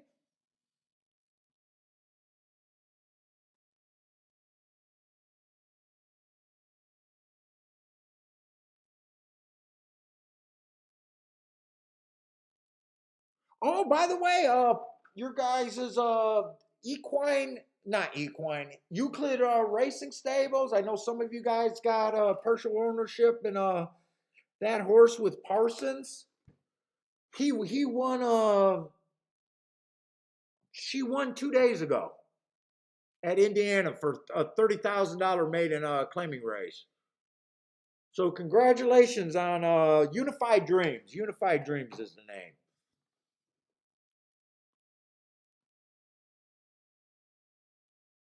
Oh, Steve, this is the first time watching me? Dude, give me a chance on a different day. Give me a chance. Now I do all my own work. I sit out a lot of races. This is what I do full time. You know what I'm saying? Not YouTube. Having to pay my bills by horse racing. I was close to not doing a show today. Uh, because if I look good, there was no upside for me doing a 6 day meet. Really, there's really no upside for me for this one. Tomorrow would be a better idea of how I play and what I talk about. But for the most part, we talk about I build a track profile. I'm kind of a biased handicapper, not because I believe that there's biases every day, but I try to find biases every day because I know they're responsible for all my Rolex days. My Rolex days are 10,000 on up. So I don't mind aiming my bets. I'm more likely to have 20 to 1, 50 to 1 winners than I am to have favorites for the most part. It's all about getting outside of the boxes. So give the show a few days or at least a few little glances before you really say, hey, this is just another guy with no edge who's trying to convince people that he's good. Us horse players, I will be the only handicapper that tells you I am going to lose 80% of the races that I love. But those 20% are going to be special. So I know there's a lot of hustlers and bullshit artists in the. I don't consider myself a tout either. But there's a lot of bullshit artists. So hope you give it a shot, man.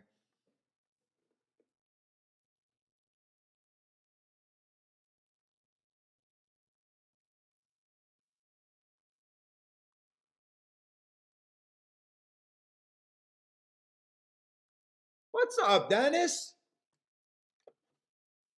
Let's see. I'm shocked we got. Dude, I just mark up my form the night before. I don't really handicap races. I'm even shocked that we got so many sprints today. Holy shit.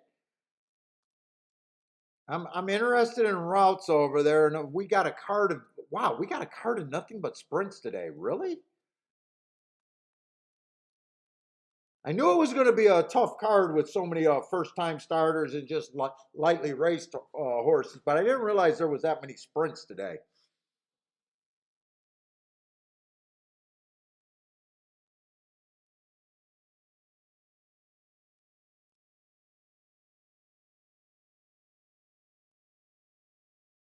Yes, horse racing. Thank you, C Money. You definitely got if you're a good horse player, you definitely got to look long term in the game. You definitely got to have that long term approach.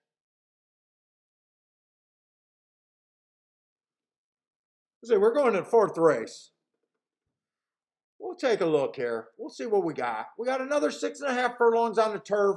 It. I'm just gonna say what I keep saying. It seems like the outside of the track's doing better.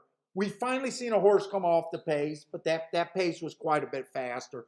I'm leaning towards that. I think outside is more important than necessary running style right now. Got a little allowance, 25,000 or 200. Wow, 250,000. That's an extra zero right there.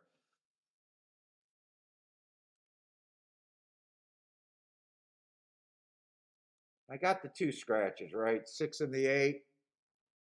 All right, we already know what we're going to find here for the most part. Horses that probably just broke their maiden special weight at whatever track they're coming from. Maybe some horses that got some stakes things. Could you have one? Let's see. For 2 year olds, which have sold. Oh boy, we got that price in there.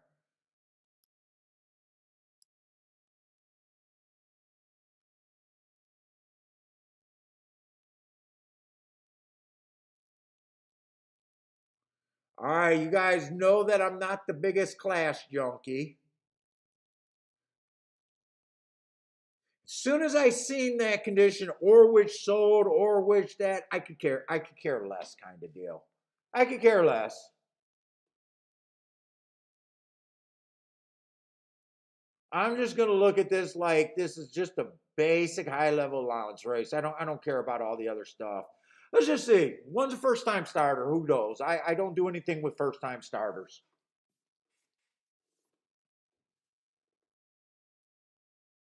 I'm leaning towards that the inside's not. I'm not seeing anything run from the inside yet. I feel just okay, not jumping on him. Let's say 4 races go on the two. It was an early pressing day, just average slow. Chasing one of the slower paces of the day that day, but you got to remember that I compare 2 year olds with the older horses. So that's not really something that concerns me that he was on the average slower side that day. I'm just looking at it like that was an early pressing day. He ran a nice second. He had the right running style on the track. He comes back 3 races ago, gets a speed favoring track. He was a speed horse, maybe bias aided, but he ran away and hid being average on a day that I thought speed was good. He comes back, gets an early pressing day. He stumbled at the start, so that's why he did not have his early speed. I gave him an asterisk. I could have gave him an asterisk for the stumbled at the start. I'm giving him the asterisk for that. Plus, he was almost closer to being a closer that day. So he was not able to run his best race. Last race, I got bad rail. When I say bad rail, I mean bad inside. He was in the 3 hole. I'm willing to forgive him for that. Class wise, it just does what we already think. Broke his maiden at the highest level at the track. Tried a grade 3 and one of those stakes. I got no I really got no problem with this horse whatsoever, other than I'm not so sure the inside's good right now.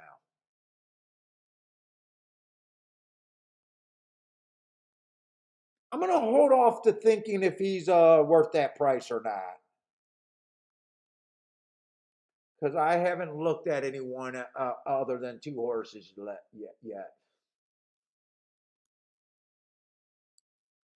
Listen, to 3, I don't keep track of Colonial Downs. I don't keep track, so I can't mark anything. All I can do is look at the running lines like everyone else. 2 races ago, first time out, just looks like a useful first time out. I'm never that hard on horses first time out. Everyone can see the same thing I can see. Ran third, took a little bit of money, not bad. Second race, the finish was a little bit better. The speed figure, if you like speed figures, went up. Looks like a stalker after 2 races, even though it's hard to, or it's dangerous just to assume after 2 horses that that's his running style necessarily. It may be and it may not be. It's just dangerous to assume. Nice price on him, but I just can't get to him myself. Going to be on the inside. Colonial, I usually just don't respect Colonial Downs myself. It's going to be hard.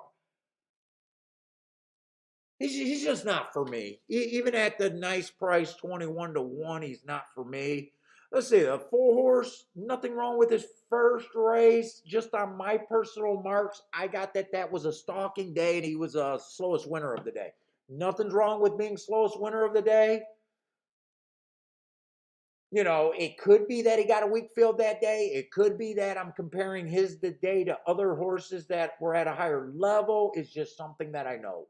Nothing's wrong with it unless you dig a little bit deeper. But he did what he was supposed to do. He won that race on a stalking day, and he had to battle it out and got his nose down. Right now, I probably don't like that running line enough for 5-2. I'm not saying he can't win. I'm just saying I probably just don't like that price at 5-2 for being the slowest winner of the day.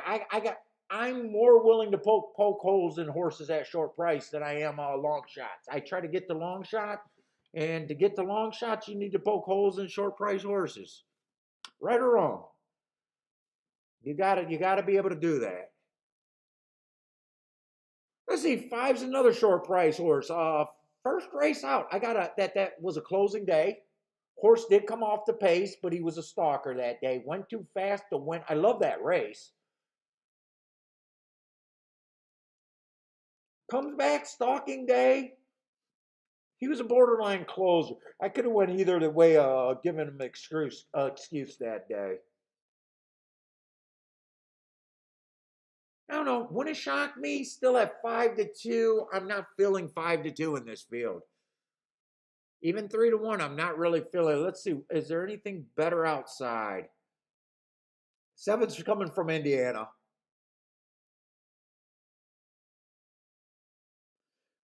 Kind of hard to poke a hole in a horse that just won it 1-for-1 at maiden special weight, took money, did what he was supposed to do. Just hard to poke a hole, but hard to support him too. 5-1, at least that's not the worst price.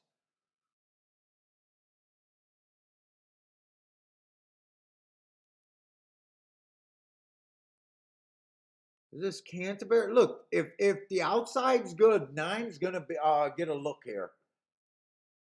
I don't keep track of that race he's coming out of, but if I'm right about the outside, I don't think he should be 22-1.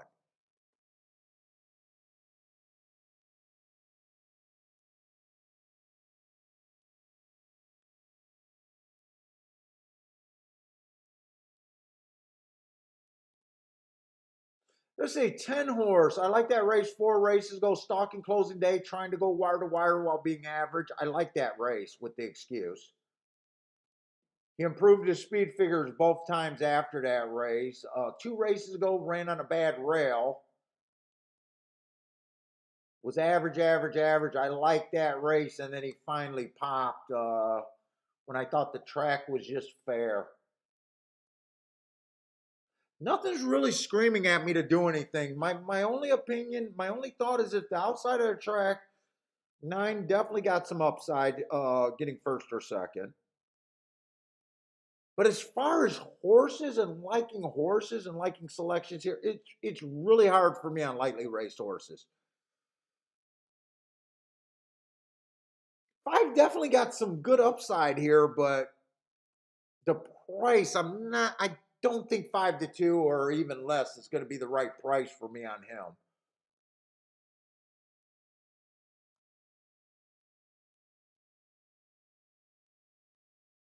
In a way, the 2 horse at 9-2 actually feels like a little bit of value to me.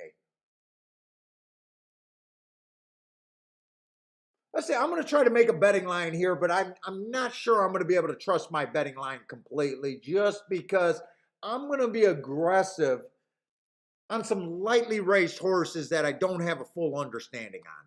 Like there's always excuses for weakness in a betting line like that. Let's see, we got 9 contenders. So right now, all things, if you were just coming to this race random, every horse has a 13% chance on a 120-point betting line. That's what I do my betting lines from. Actually, there's 8 horses. So 15%.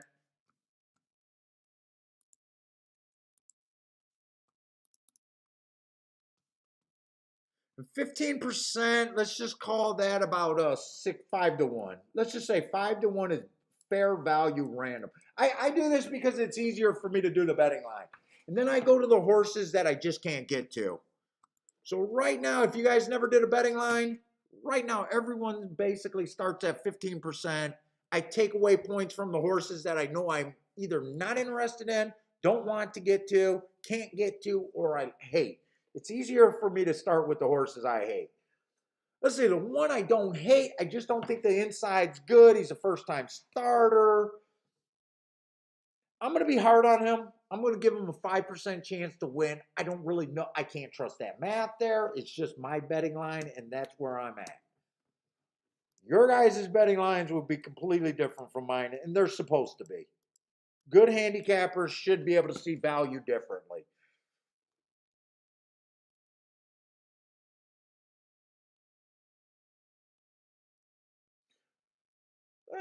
The 3 horse has. I'm gonna be a little hard on the 3 just because of the inside.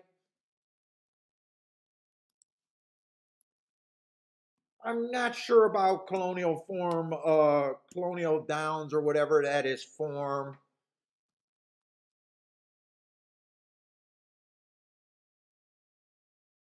4 and 5. I mean, it looks okay to me. I got no real problem.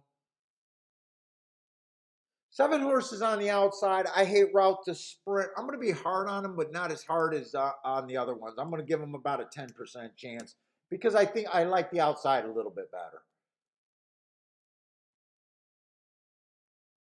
Let's say to 9, since I like to preserve points, and I know that 9 would still be a good play right now at 10-1 if you want to do it. I'm going to give him a 10% chance, and he's still playable at those odds. He's still an overlay, and if I'm really trying to get to him, I can pull that trigger.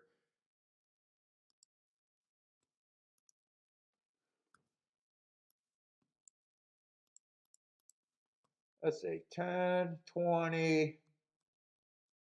I used 30 points, so I got 90 points left.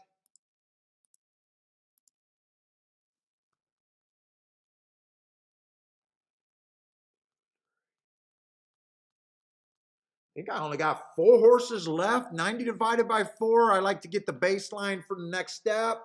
That puts everyone at 22.5%. 7-2 is 22. I could stop right now and just say everyone's 7-2 that I'm interested in.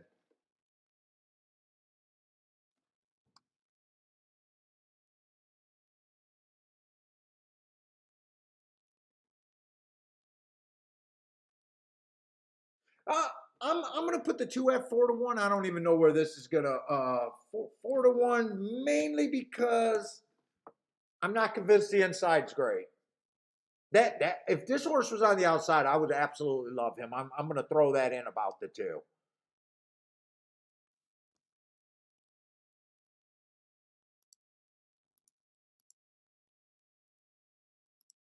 So I got 70 points divided by 3.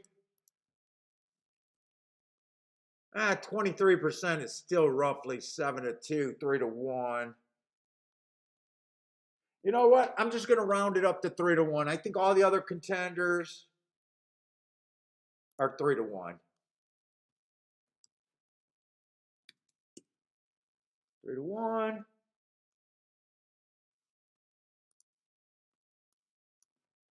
3-1.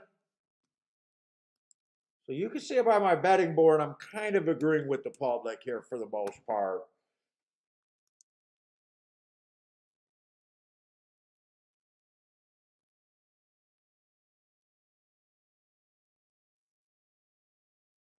Seven's over bet in my opinion. I can't get to the 7 on a bet. I could definitely bet the 9 here if I wanted to. You're getting twice what I think the horse's chance is. 10 horses technically an overlay. I like to demand more than 1.5 points. I think if I'm right, if he's actually a 3-1 proposition, that means he's going to win this race 25% of the time and lose 75%. 3-1 is your break-even price. You could play him at 9-2. It's just, do you want to depend that?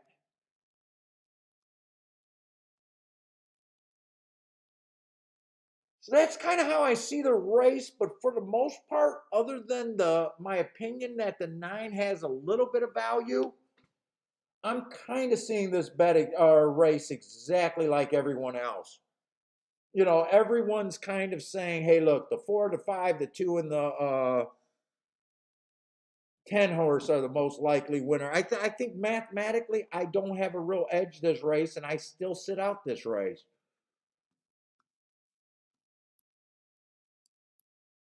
If I wanted to be a little bit aggressive, you know, you could make some bets out of that, but at least I got my opinion about what I think each horse's chance are on paper written down.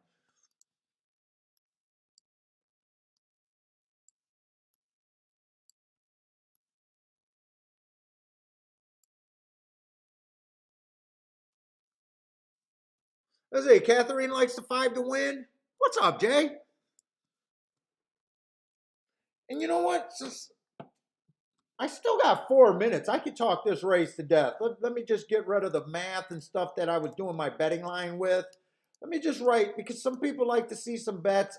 I don't think I'm going to bet this race, but I am going to write some stuff down that makes sense to me. That I could get to.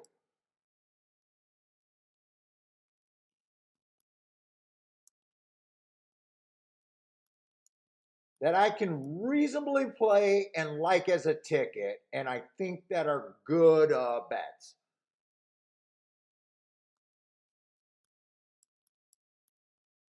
Forcing the 9 to get first or second on that ticket, I don't mind that. Obviously, I wouldn't mind a 9 on a win ticket.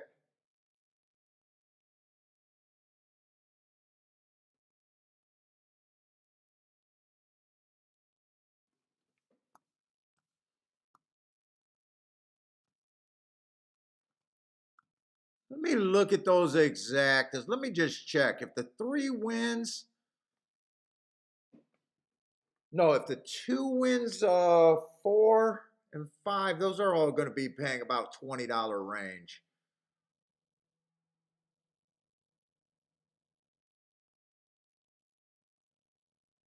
So 4-horse exacta box probably isn't the smartest move right here. No, it would be a terrible move because if it comes in 4-5, 5-4, you're breaking even, and breaking even is horse racing is losing.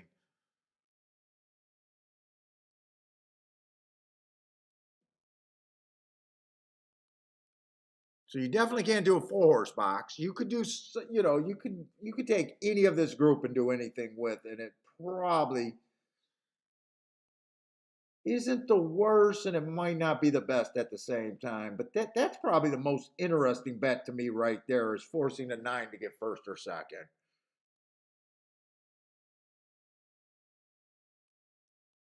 Now, if you ask me who I like, not worried about what's a good betting opportunity, I like the 2. I actually like the 2 and the 5 the best in this race. That's who I like, but who I like is not who you like is not always the best betting opportunity.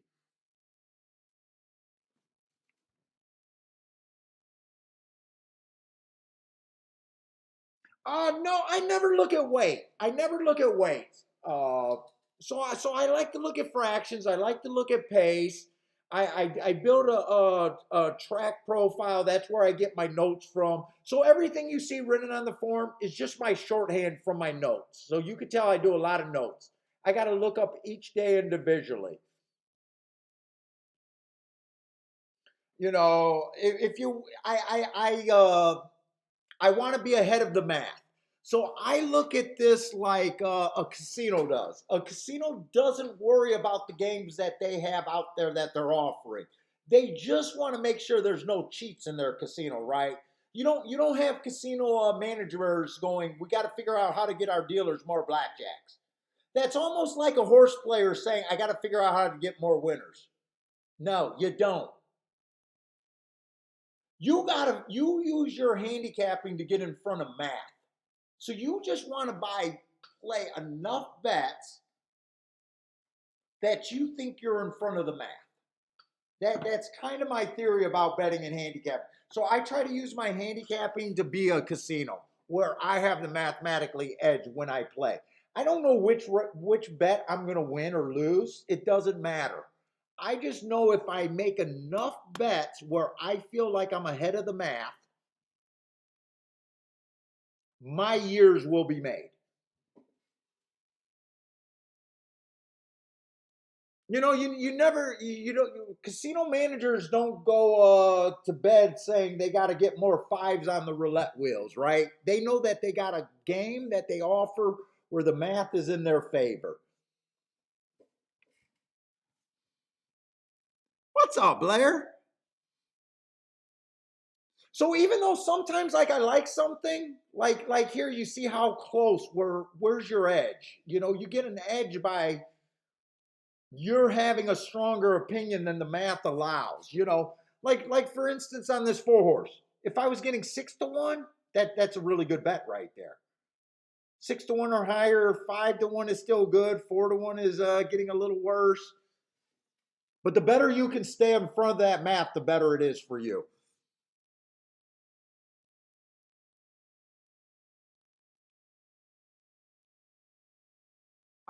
Jay gets the brag. Last race exact at Colonial yesterday. He had it for $10 and it paid 130. Nice job, Jay. Nice $1,300 little hit for you. 10 got the lead. 4's there, 9 there. Right now, I'm just,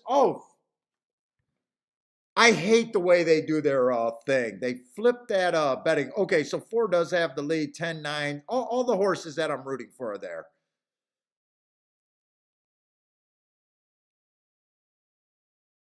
Come on, 9. I want to see 9 do it. It's just a math play. Come on, 9. Get up there for a second. Come on, 9. Win. Come on, 9. Just win. No, he's flat, but he ran good. Who's that going to win? The 3 horse? I don't think I like the oh, here comes the 2. 2's giving himself. 2's flying, but it looks like the rail is just not going to be there. And who was the 3? I did not like the 3. 3 was the Colonial Downs. I was hard on him because I was prejudiced against Colonial Downs. And a little prejudice that he had the inside.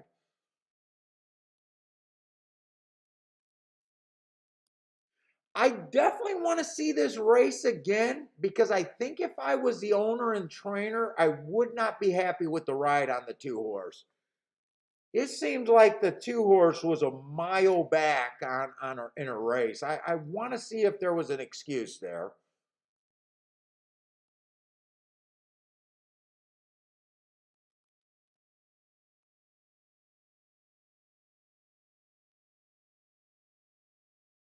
And you know what? I don't mind my overall views.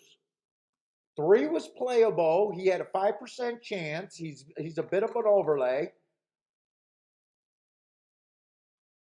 I gave him 5% chance to win this race at 23-1 or 22-1. You could have bet him at that. You can't bet him as under.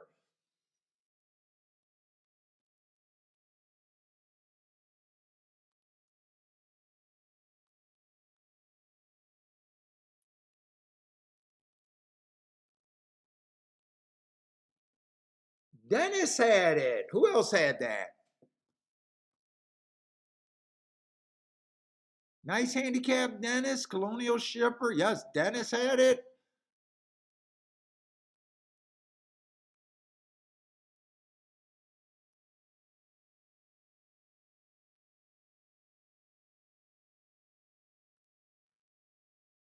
What did you get? The win or the exacta? Hopefully you got the exacta and everything.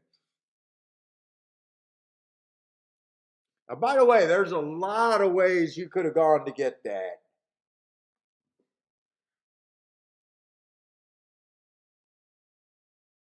I said I like the 5 and the 2 the best. They both hit the board. I could see someone catching the try. Could see you willing the 2.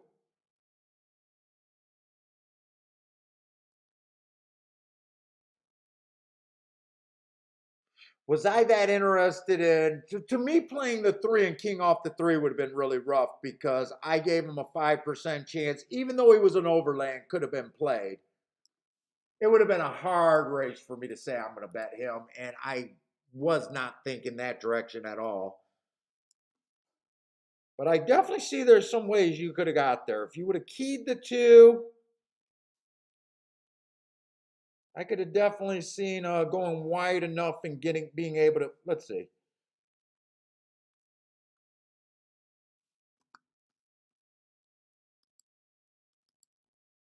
If you played the 2, I don't think you could have played, yes, you could have played the 5 and 4 exacta. I would have had to go 5 deep to end up with that 3. I would have had to go 5 deep. That would have probably been a tough call there.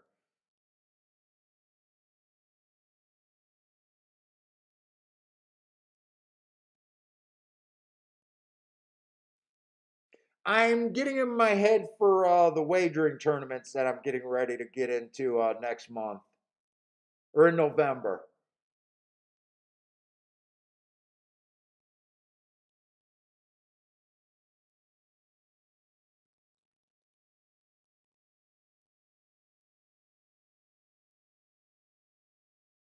I definitely see a way to get to the pick 3. Or, I'm sorry, not the pick 3. I definitely see a way to get to the try. Because the 2 horses I liked the best was 2 and the 5. The problem is, I used to do this bet when I really liked 2 horses to almost box them with everything 2-5-1, 2-5-2, 2-5-3. But here you couldn't have done that. Because I did that when I liked 2 price horses. It would have been hard for me to do that for the try. Really hard for me to do that to the try.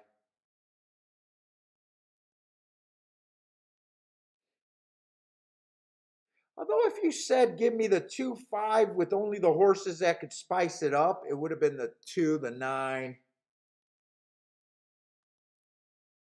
I don't know. I'm just trying to look at a lot of different ways. You could have used the 10 because that would have been crap.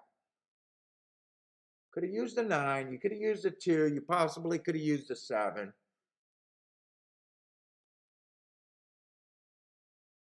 But to me, that's a sit-out race. Would have been hard for me just to hit that winner. He was on the outside. I would have given him a little bit more upside, but not on the inside. All right. All right, I reviewed that race in my head enough.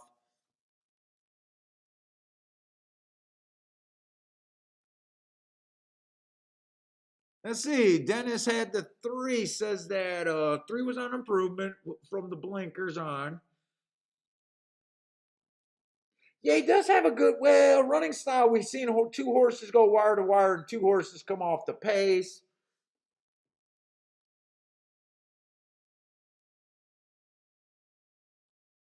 So to me, depending on what you thought the running style, everyone fits.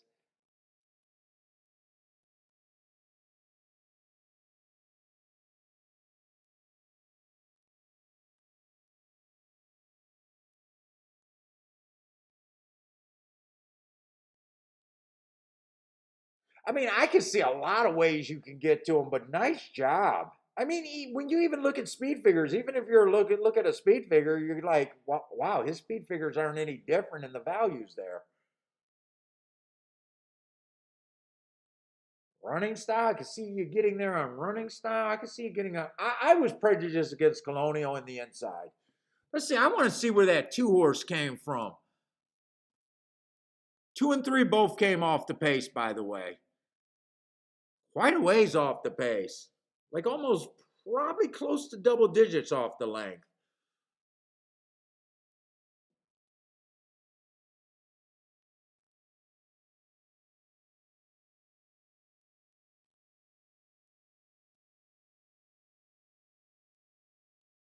So 2 wasn't any farther back than the 3. 3 just made his move before the 2.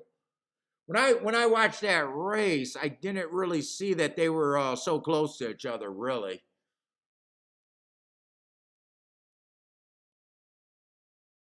Yeah, 3 just made his move before the 2.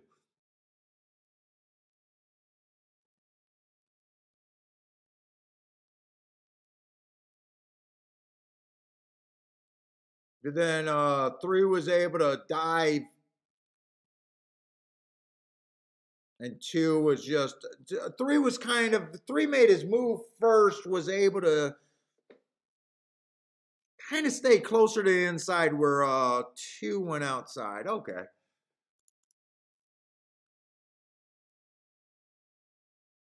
Oh, Dennis, we always try to point out the good hits that you guys have. I freaking love it.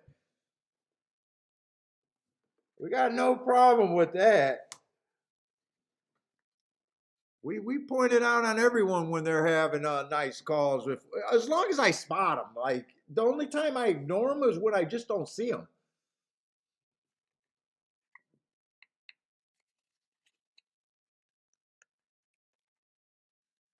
What's up, Demetrius? What's up, man?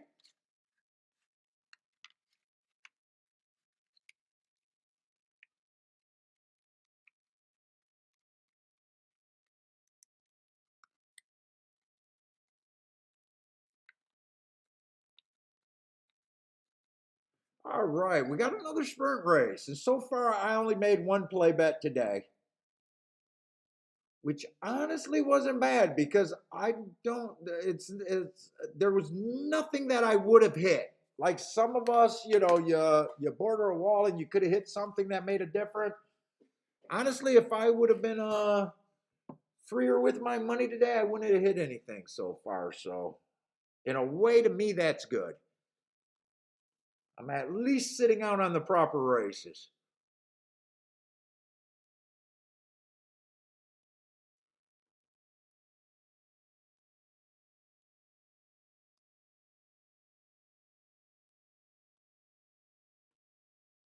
Chat is on fire. Who else is hitting? Who else is hitting that I'm missing?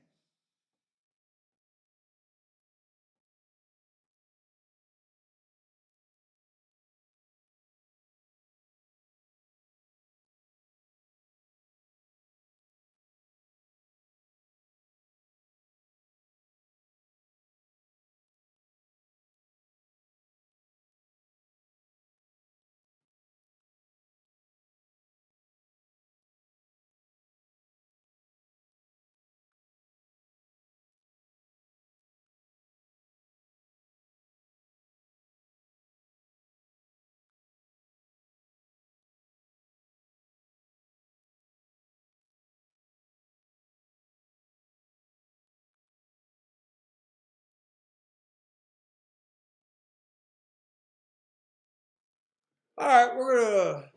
I'm gonna go to the restroom. We still got 20 minutes. That's a long ass time.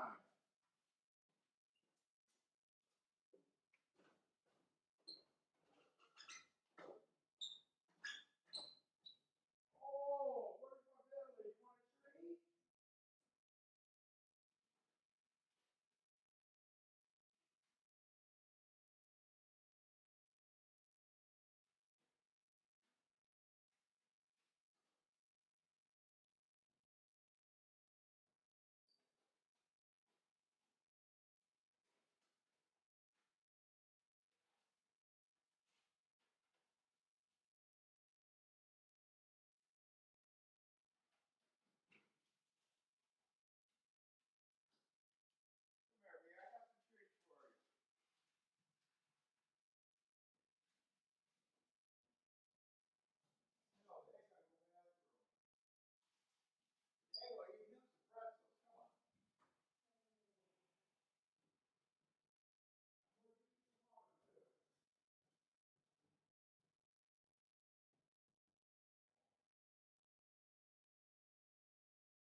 Got a whole bunch of them.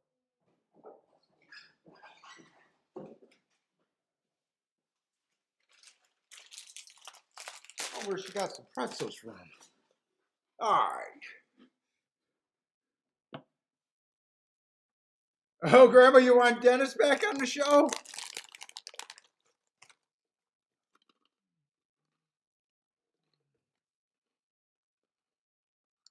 I gotta decide if I'm even gonna do a weekend show right now. Right now, I got a show for tomorrow, but I'm not even ahead for this weekend about doing a show.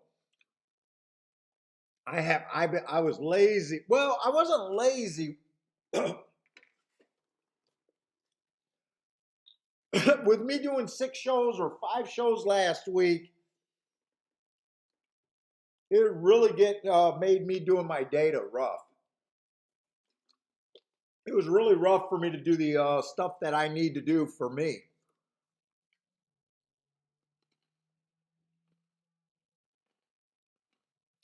Let's see, we finally got a race where we got a little bit of class and a little bit of horses that are established. We've been having a lot of race with lightly raced horses. Part of the reason why I haven't been interested so far. Let's see, another sprint race though. Optional claiming 62 non-winners 2 times, or 62 non-winners of 62,000 2 times, not 2 lifetimes.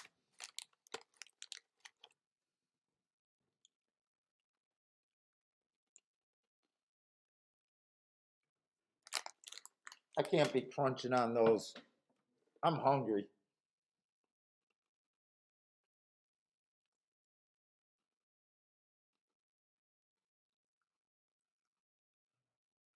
Let's see, the one got a lot of speed. 4 races ago, went too fast to win on stalking closing day. I like that race. Not only do I like that race, I love that his speed figure went in the basement. And then I love after that race of me spotting those hearts and everything and giving them that mark. This is what I'm talking about with the skill of racing. I would have thought this was an exceptional race. Him at 10 to 1 would have been probably an easy call. Look at his speed figure improvement after earning the hearts, running against the bias. Fastest winner of the day. Comes back, goes too fast to win again. Still in great form. Last race ran on a bad rail. Love the excuses. Now, I don't like route to sprint here.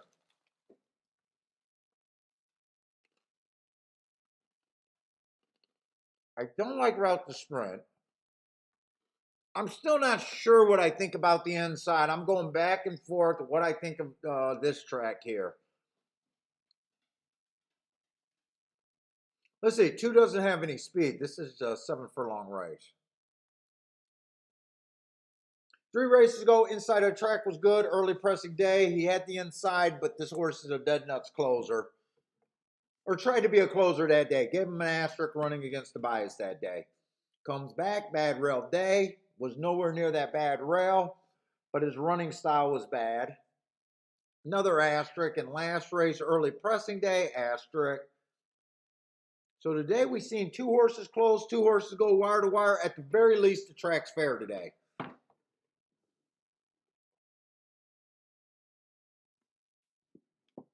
At the very least, there's 3.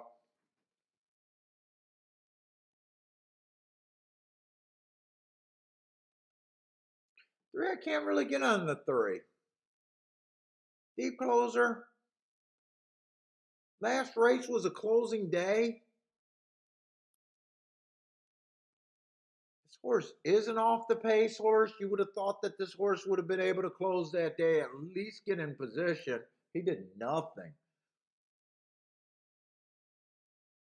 Was coming off a bit of a layoff, but wow, at 3-1, this horse is at 3-1. I'm supposed to trust this horse at 3-1. To me, that just sounds wrong. My first thought was, I don't like him. All right, 3-1. That's the price so far.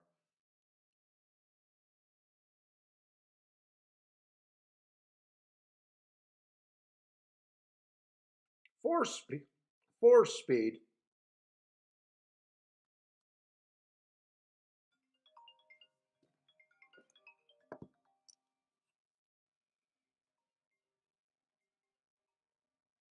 Hello? Hello?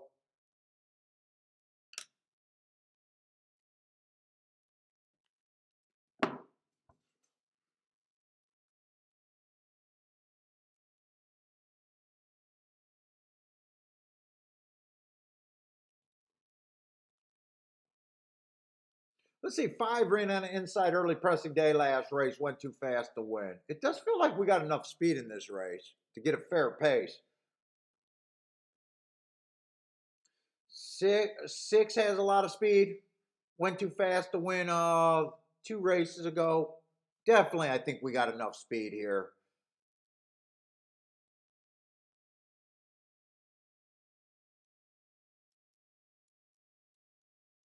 7 horse, 3 races ago. Inside of the track that goes good, ran against the bias, average, average, average. That's a very nice race. Comes back, bad rail, had the bad rail that day. I love the excuse there. Last race, stalking closing day, tried to do a going wire to wire, went too fast to win. I love that race. This horse is in good form. But he is route to sprint, and you guys know that personally I hate route to sprint. What am I wearing? I'm wearing a faggot Superman shirt. I hate Superman. I hate Superman.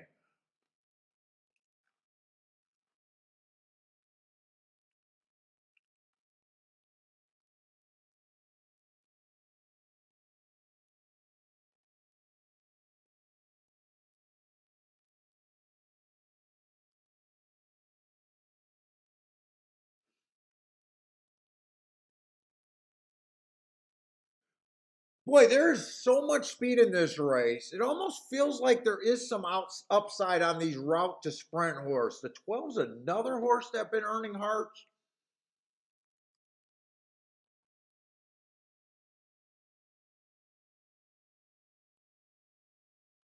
These are pretty tough races. I want to see what this pace is supposed to look like here.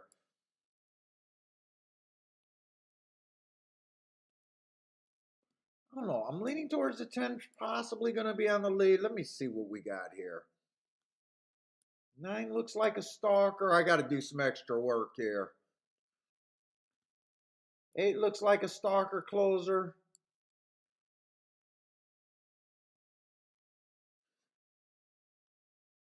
Man, 7 with 7 being a route to sprint. I would not surprise if he's on the leader stalked. 6 is a front runner.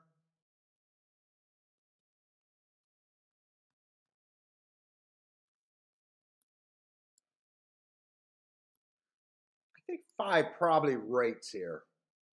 5 probably rates.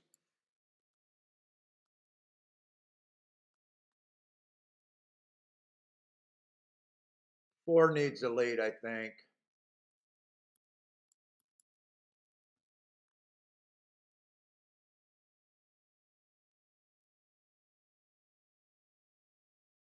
Boy, 3 is going to benefit. To me, just taking a horse with 3's definitely going to benefit from this pace. Three definitely should benefit.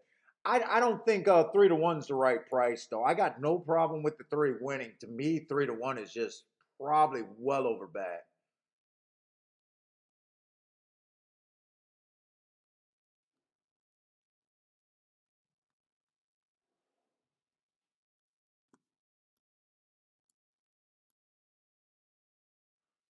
I have a hard time thinking that this pace is going to be slow enough for someone to go wire to wire too.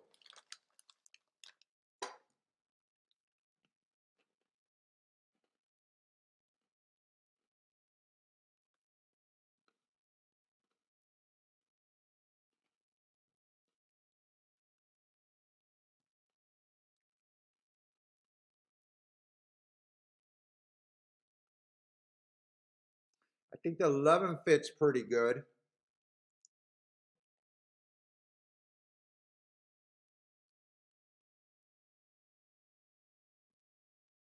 Dude, I'm even tempted in a couple route to sprints. I'm even tempted in the 12. Might try to bet this race.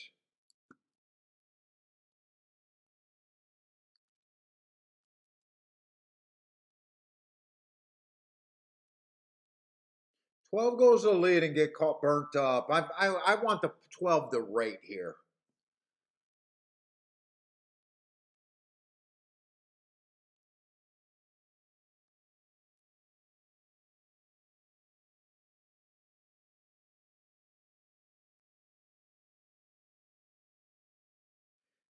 I don't know. I think 8 benefits with this pace, but man, none of his last 5 races are really like I guess this race right here looks good enough. Well, he still looks better than the 9 horse. I think 9 horse also benefits, but I think I can use the 8 over the 9.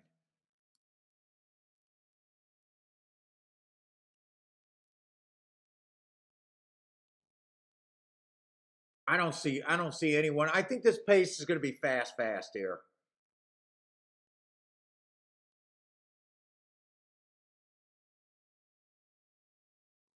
I think I know what I want to use.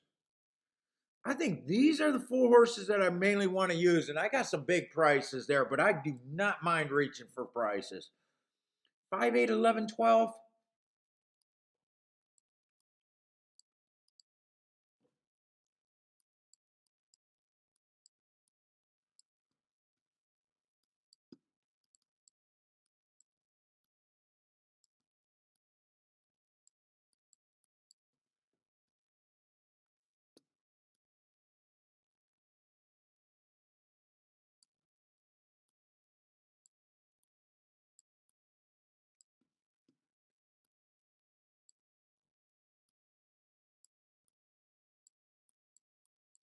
Five, 8, 11 in the box. 11 key box there. And if the 3 wins, 3 on top of the 5 is good. 3 on top of the 8 is good.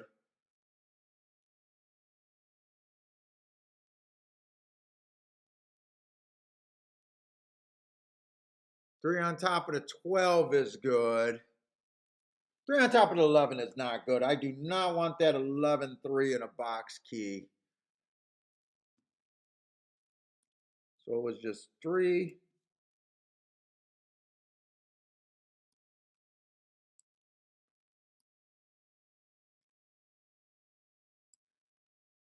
Five, 8, 12.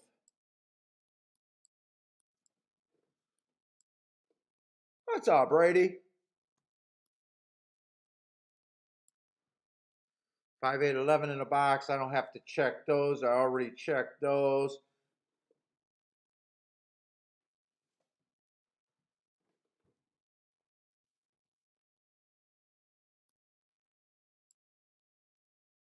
What was that? 311, 311.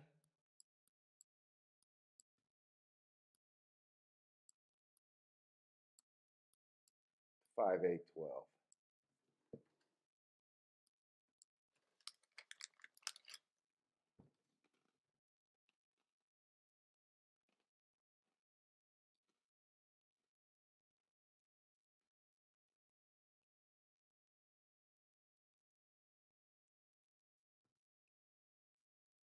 Only thing let's see.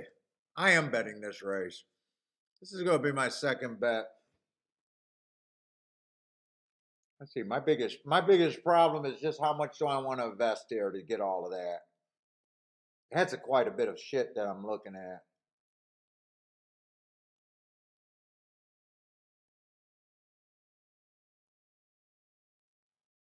You know what? I don't think I'm going to key box those. I think I play those straight.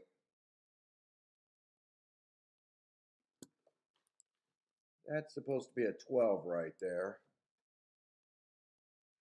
I play the exactest straight.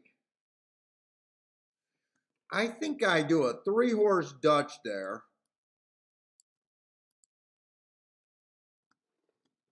Then I can play that try straight. And then I can do this. This exacta box would be huge. I could cut that down, play those straight. Okay, I think I see how I can play that, where I can still get it to be I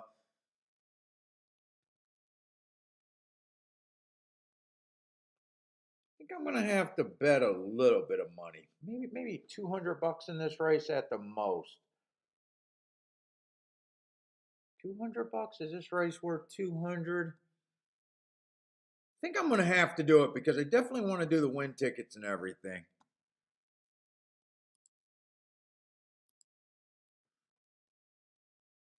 And this is wrong again. That's the 12 to win.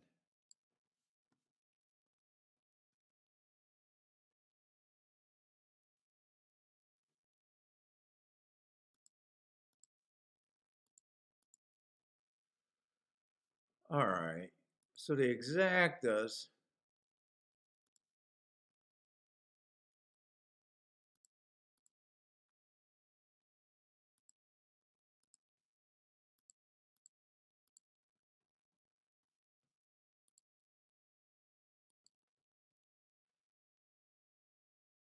Make sure I'll do that try.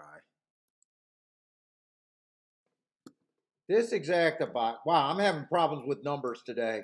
That's supposed to be the 12.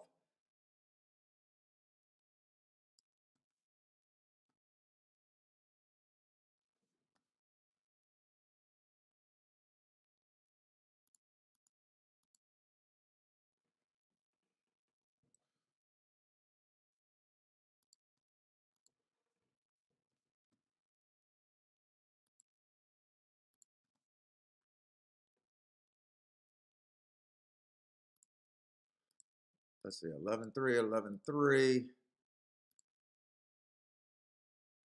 12-8, 5. Let's see, that's a $3. Oh, that's only a 15. No, that's a $30 bet. Okay, for a dollar, for 50 cents, it was $3.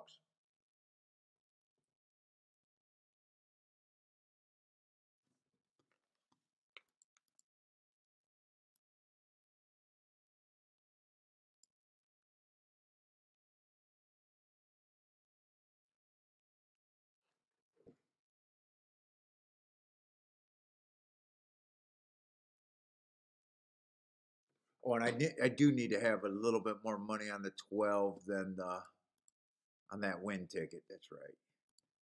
I need the 12 for a little bit more than the 5 and the 8. 5 and 8 would be the better ticket, but 12 I definitely need to beef that up a little bit.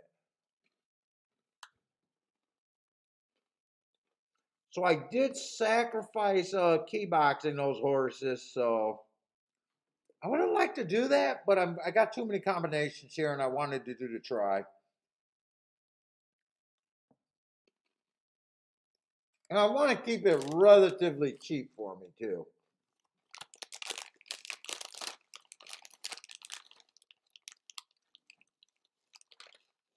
What's up, Beaky AK? Is that how you say that name? Elliot, what's up, man? 9 is your hunch play? Yeah, these are tough races over there.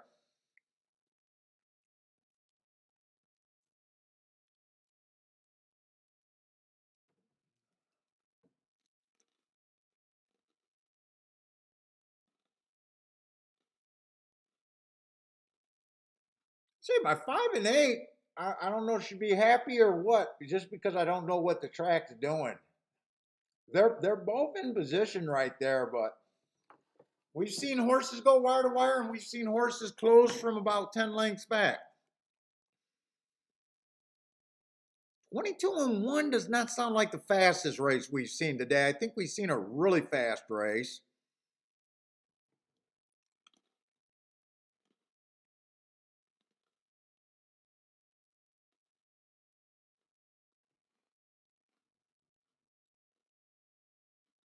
Warrior 6 and 2, that feels slower.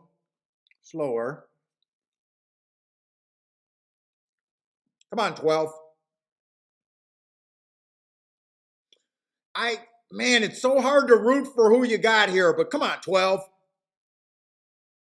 12 or 8. Wait a minute. 8 is there. Come on, 8. Give me this 8. God damn. As soon as they get to the hill, it's like everyone. Come on, 3-8. 3-8. 3-8. 8, 8, 8, 3-8, 3-8, 3-8. I think that's a boom. I think that's a good ticket.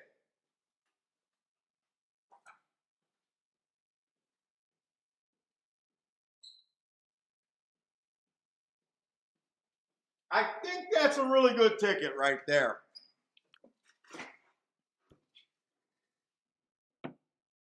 I'm pretty sure if the 8 got second, I got something. I don't know who the other horse was.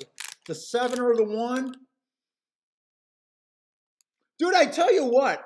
I want flat races. I don't like this up the hill bullshit.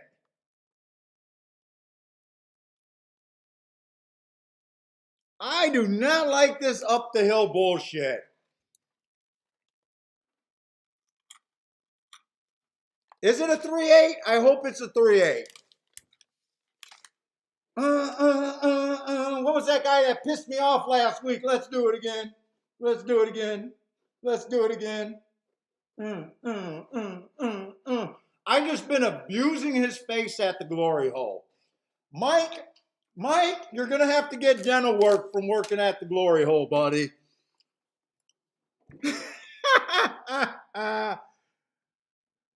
Tell me that's a 3-8.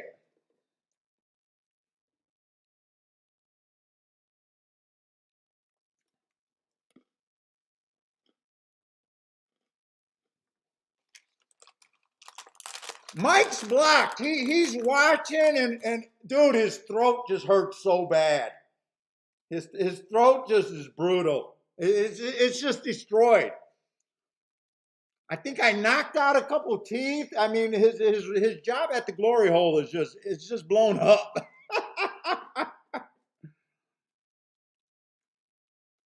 This is a huge hit if the 8 gets second. On a fucking playback. I went just under $200 in there, and I got a lot of tickets going. Come on, put this 8 up for second.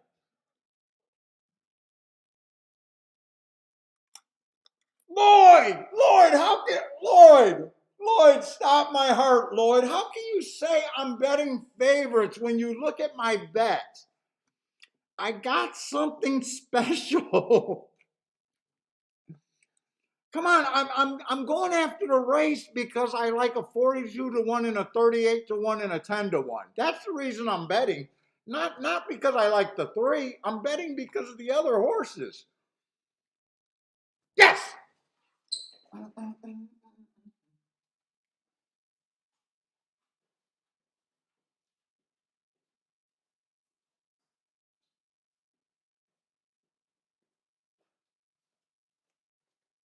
387.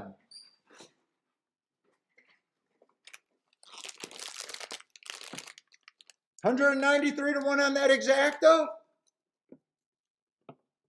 Hey, Mike, ask yourself, how many times do I got that? Ooh, do I got it for 10? Do I got it for 20? Do I got it for more, Mike?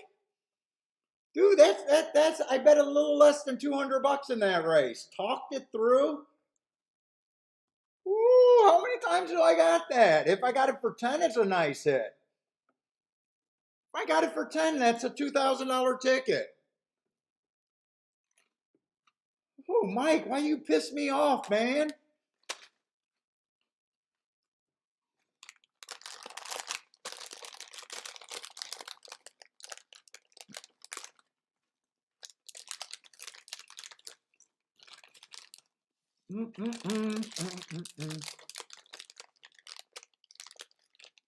Tango got it for 5. Nice job, Tango. Tango, that what is that, Tango? $5 is a grand? Just under a grand. Nice job, man. Tango Papa picked that up for $5. Ronald looks like he hit his pick 3 for $1,000. Nice job, Ronald. Hey, C Money, go. You need to watch last week's show on that big hit. I had to throw someone out. He made a remark because someone asked me if I had a 27 to 1 winner, which I didn't have. And I was trying to be nice.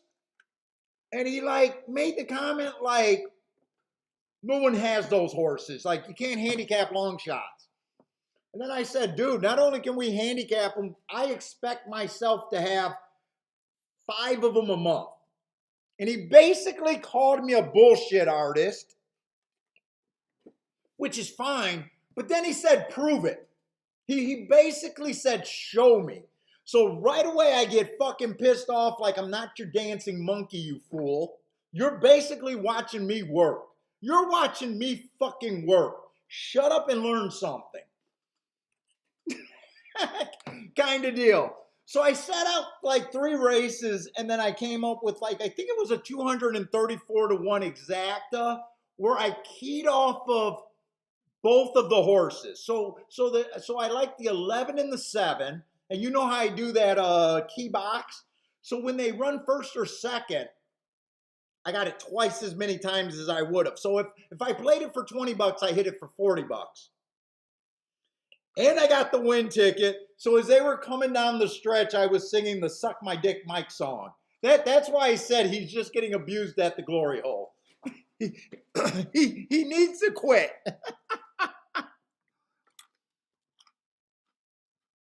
Oh, Larry had it for $2. Nice, Larry.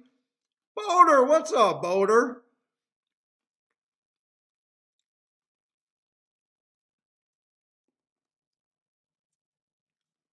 Oh, he just pissed me off. I also went down the street.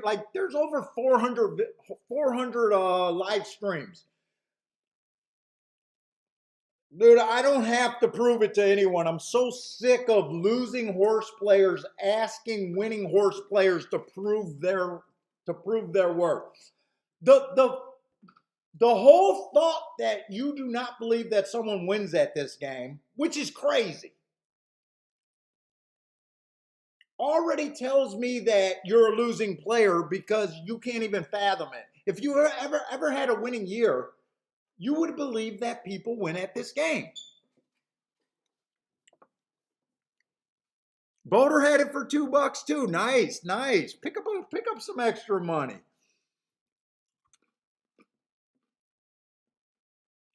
Dude, and we were going. I mean, we were pointing out how many people, and The other thing that pissed me off is I only seen his name 2 days, but that doesn't mean you weren't watching more. Well, dude, it's not just me. It's it's everyone in the chat room.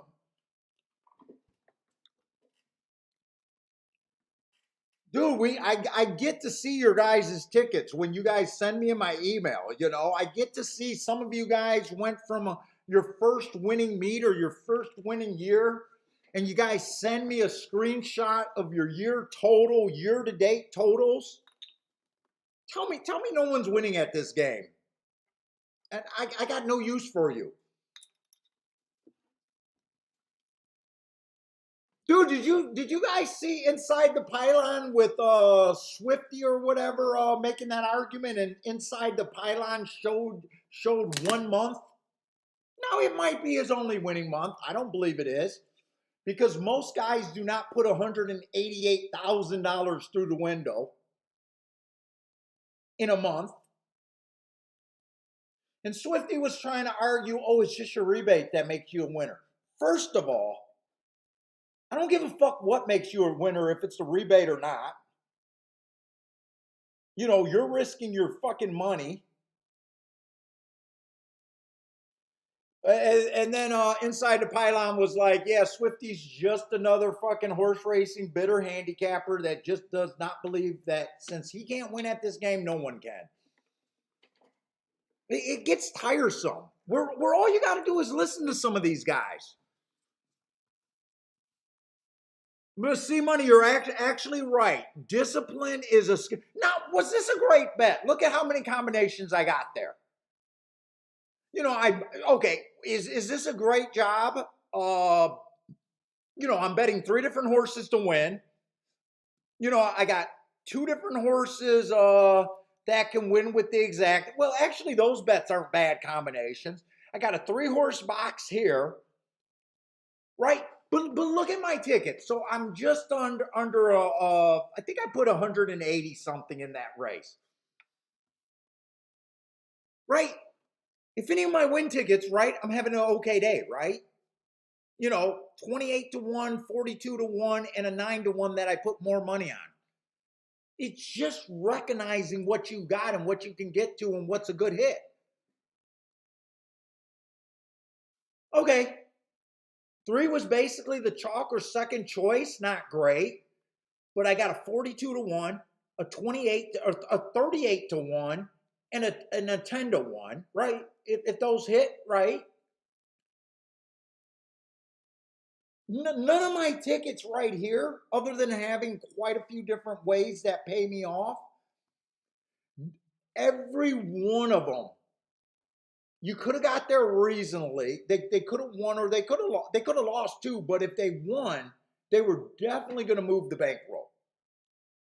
Not 100, not 200, not enough to bet the next race. Even if the win tickets would have came in, it would have been enough to bet the next couple races. You know, it wouldn't have been as big of a hit as that exacta. By the way, I gotta get rid of those squares because they were not boxed, and when I review that, I'm gonna think I boxed that. But it wasn't a great opinion. Like just look at that ticket. There's no real opinion there. There was a group of horses that I could get to.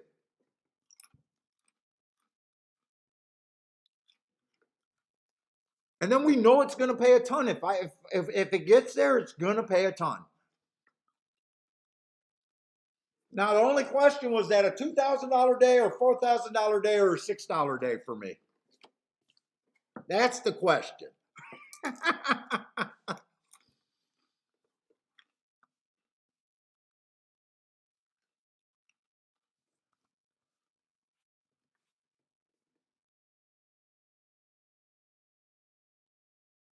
Yeah, Saratoga was a winning meet for me, even without that big Rolex day. Even without that Rolex day. Now, it wouldn't have been anything to brag about, though.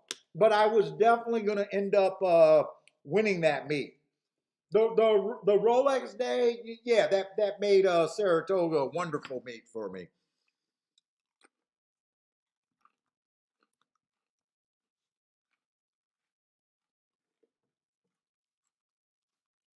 But dude, I hate these guys that obviously like the game. They're looking for comment on YouTube, but they can't get out of their own fucking way. Prove it to me. Prove it. And I get it. But I'm not selling you shit. This is a free program. This is a free fucking program. Don't come in here on day 2 and say prove it to me. Go suck my dick if that's your thought.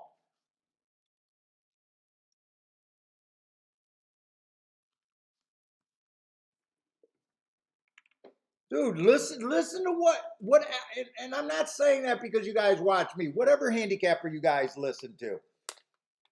Listen, take it with a grain of salt, sure, and just watch. You'll be able to tell the difference real fast.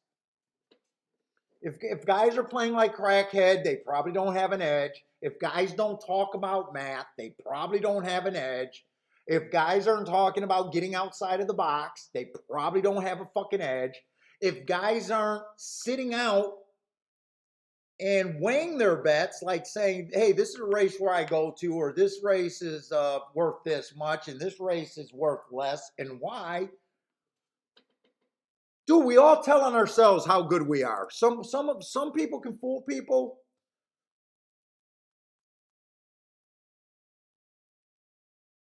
But I don't say believe everyone in the gambling thing, but definitely, I mean, you should have enough baseline to be able to figure that out. Just sit back and watch them. They'll tell on themselves if they're good or not without them saying, with the way they conduct themselves.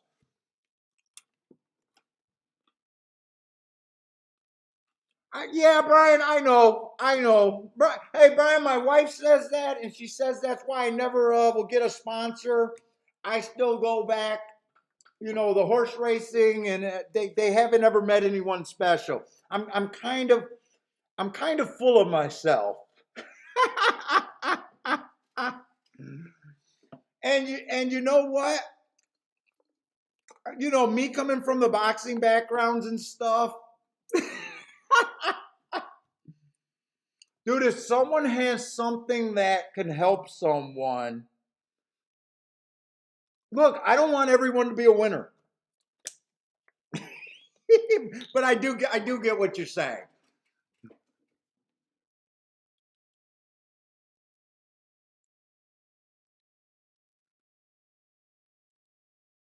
Yeah, I know. I know I got to cut it out. At the same time, until I get a proper sponsor or someone pays me what I'm worth, fuck, you get what you get, I guess.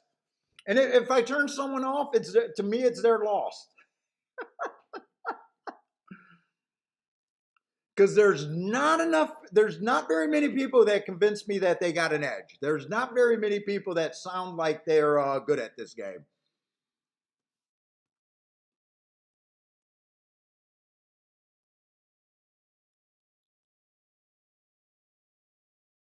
Yes, Charles, I did say that 3 definitely would benefit from the pace. You're talking about last race? Yes, yes. He was the horse. If you were able to rewind that, he was the horse that I said not at 3-1. Then as we worked ourselves through the crew, I came right back to him. Soon as I started seeing that there was about 4 horses that I thought could get the lead. If you got time, Charles, rewatch that. My first thought was no way on the 3 at 3-1. That was my first thought, and then realizing that there was so much pace in that race, you make a 100% turn there.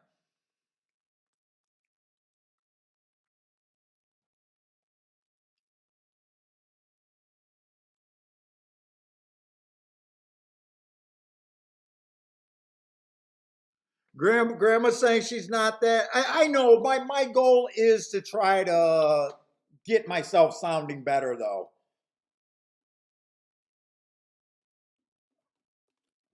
Oh, my wife thinks I should even learn how to talk, not just the swearing.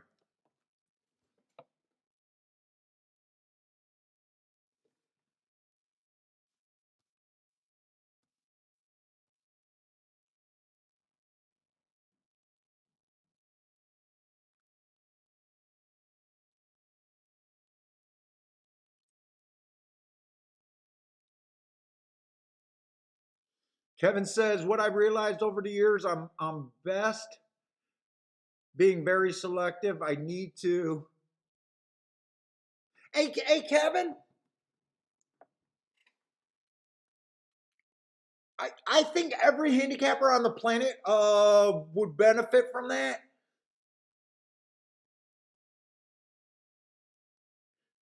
To me, it's very simple. Now, other than the days where you just get bored and you just feel like doing something more,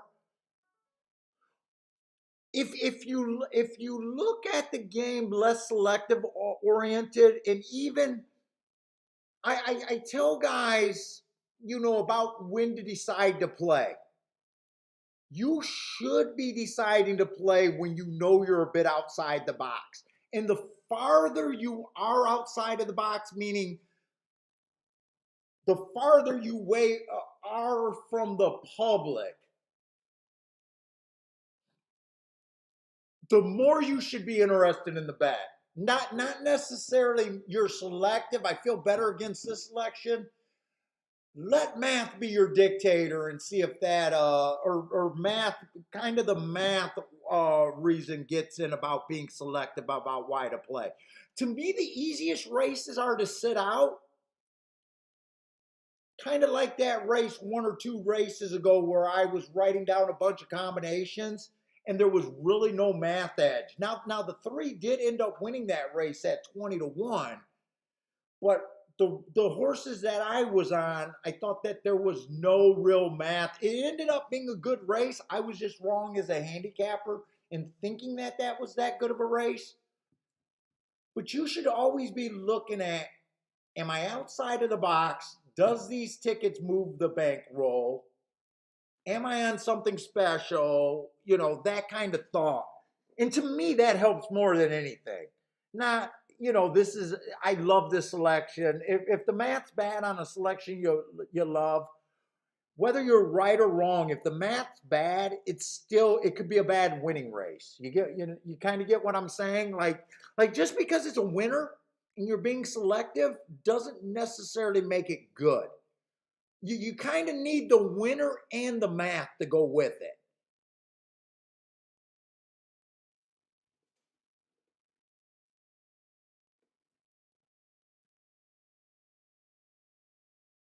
Let's say we got another 6.5 furlong race.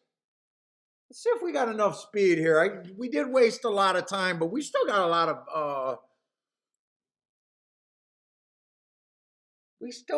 of time here. Now, obviously, that's a nice. You can't poke a hole in the one's first time race. It was an inside debt. Well, you can, but overall, it was a win. He took a lot of money. I thought that the inside of the track was good. It was early pressing day. I guess I could poke a hole saying that was bias aided, but you never know. I mean, his next race, he goes to grade 2. Is it really hard to say that that was a big failure? I mean, most horses in racing are not actually a grade 3 horse. And this is not necessarily a grade 3 race. I mean, I haven't seen even that 3 that just won. He was well outside coming from the back end. That 2 and 3 that won earlier was kind of off the inside. I'd be a little leery about a front runner showing the lead on the inside. But I'm really poking at a horse that was pulled up and won one race. Let's hit a 3. Perfect record. I mean, how do you poke a hole in that?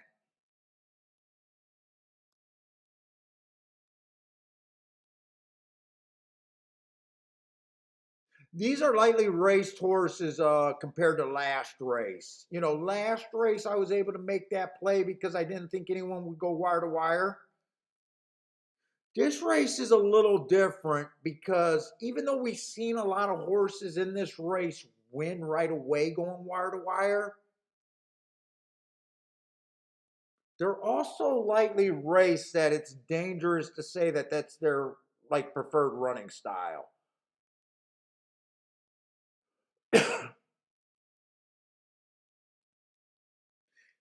I don't think I want anything to do with this race.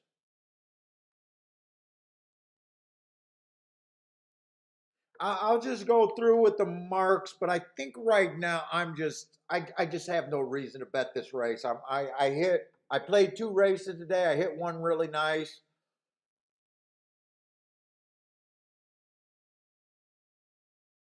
Let's see the 4. First time out, it was early pressing day. 1 tick slower than the fastest winner. Average. I mean, okay, he won his race, and nothing looks wrong with my nose. Last race he won, so that's a good thing. I do got that he was slowest winner of the day, but it was a stakes. Comparing those times to older horses, so do I really care that it was the slowest winner of the day? Not really. Try to poke a hole in a horse that just won 2 races in a row easy. It's really hard to do, and it's really hard to know what the value should be on this horse.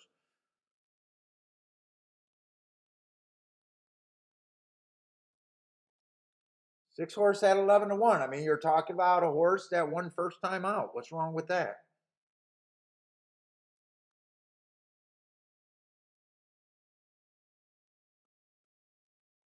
Seven's a K hair from winning both of his races. I mean, or her races. She's also a K hair from losing both of her races. Even that one, they don't got beat in lengths there, which makes me think that it was the slightest of margins. I couldn't tear apart anyone for which direction they went in this race, and at the same time, I couldn't have fought a ticket in this race, and I couldn't have say that something's terrible in this race. I just know I want no part in this race. What's up, Case?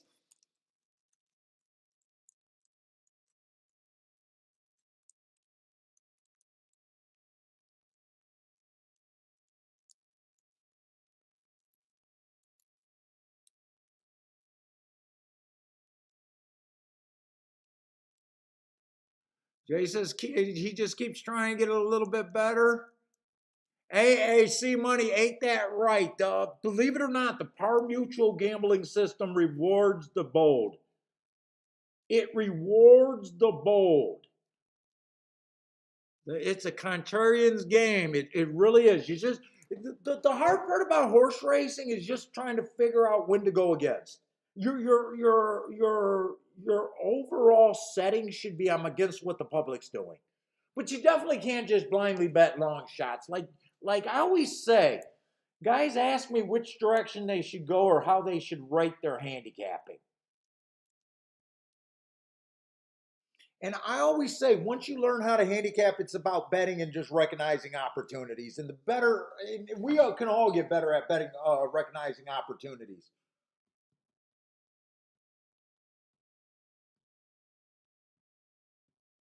But I always say, for a handicapping system, I want something that gets me enough plays, where I don't have to be a monk at the track, going days without plays or one play a day or something like that.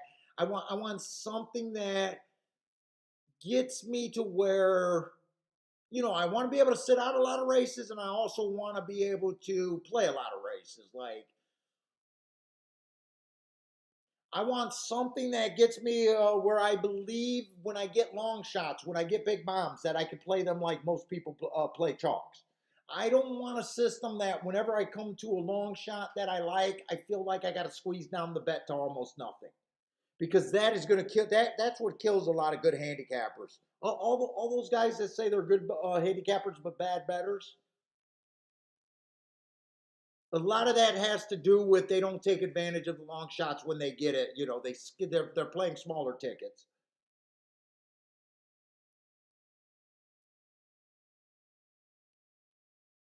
But that's kind of like the real requirements for me. Stop looking for things that get you more winners. Average mutual.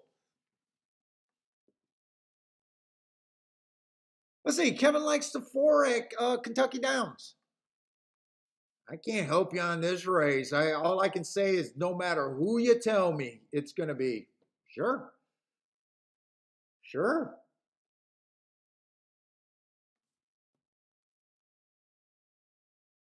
I mean, if I was trying to pick a little bit, I'd say maybe I wouldn't go towards the one at that price because I'm not sure I've seen anyone on the rail, especially with front speed. But Heinz, but the other direction is they won their first race out. They tried them in a grade 3. They're a little high on this. The horse took money in a grade 3 race. I don't see the card to know what exactly that grade race is, but I would try to get off of him just because of the rail. I might be wrong in that thought, but I would do that because of that. 3, I'd probably be a little bit harder just because he broke his maiden, not at maiden special weight. I'm trying to poke holes in just stuff right now. Maybe be a little bit harder, but if he wins, nothing would surprise me here. 4, I can definitely get to the 4 at 6-1. Undefeated. What more do you want than that? The price is worth it. It's 6-1. I don't know if 6-1 is the right price, like fair value completely. And the main reason for that is just all of these horses are so lightly raced, so it's hard for me to compare and have any trust in my judgment. But I feel like 6-1, 5-1 is definitely value on him.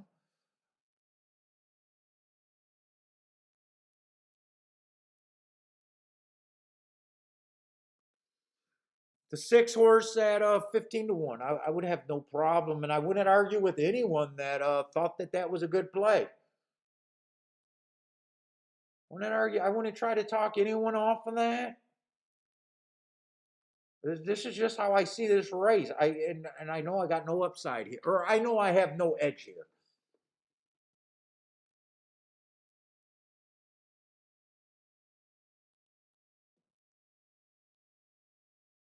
Seven at 9-2. That probably sounds about right to me. Price rise.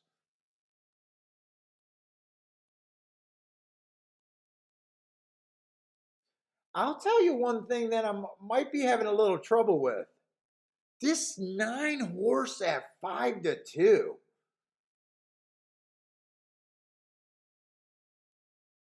I'm not saying I'm having a trouble with the horse winning. I'm having a little trouble thinking 5-2.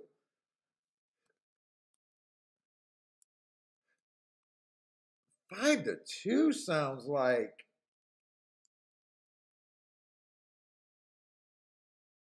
I mean, she just ran with the 7 and this just beat the 7 by a neck. I mean, yeah, she can complain, she can improve, or maybe she proves to be much better. But right now, I guess that's my biggest fault. There is 5-2 just sounds a little overbet to me.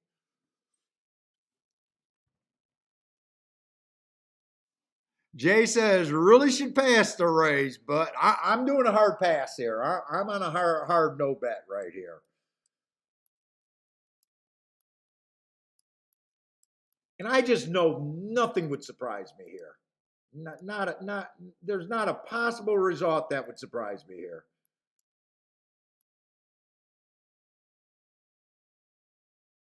Unless a horse wins, the jockey falls off at the start and he's able to get back on and still win. That would surprise me, but everyone just getting a fair run, nothing would surprise me here.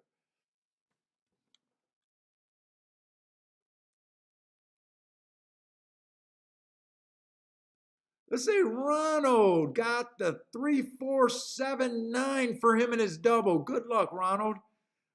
Let's see, Kevin Edge likes the 3-4-7 in the exacta box. Derek is on a pass also. Blair likes the 4-10-1. 4-10-1? Yes, 4-10-1. Let's see, 3 does get the lead. Could I have foreseen that? Would have been tough for me, knowing who gets the lead here. That was the horse that broke his maiden at the 40,000. I would have been a little harder on him just because of that. Four's in really good position. If four is good enough, I see nothing. Everyone's in position here, really. Four looks like he has horse. Three looks like he's rating. Nine's in very good position, actually. And he looks pretty loaded there. 10's still trying to run there. Everyone's trying to run still.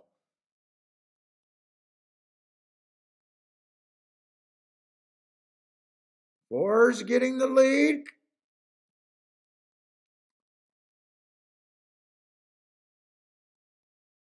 Four still got the lead. Nine's still trying, but nine looks like he's going to get hurt going up the thing. Seven's coming. This is going to be 4-7-7-4. Oh, here, no, the one's still running. 4-7-1. 4-7-1. 6-1 on that four was definitely. My thought of the 5-2 on the nine could have got me off of that nine, but who the hell is the seven? Yeah, seven's a good-looking outside horse over there. Ran at Del Mar in Indiana.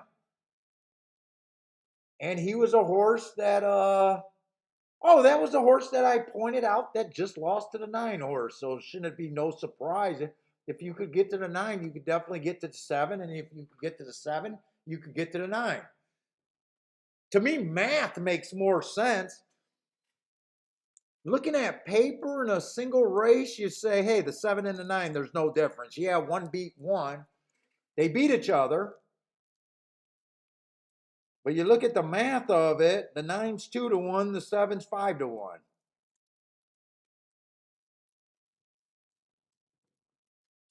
Four went up from that 5-1, 6-1 price. Four actually went up. Yeah, that's definitely going to be a nice, Charles, definitely a nice exacta. Every race, I haven't seen one yet, but every race it looks like there could be an ejection in the stretch. I'm wondering if what I'm seeing is just tired horses going up that rail. Or not up that rail, up that hill. Let's see, Charles with the boom on the 4. Who else had the 4? Dean. I don't know if that was that's the result. So I don't know. That must have been after. Kevin seen what I said. 4 and the 7 might have bumped a little bit. What's up, Tasty Taste?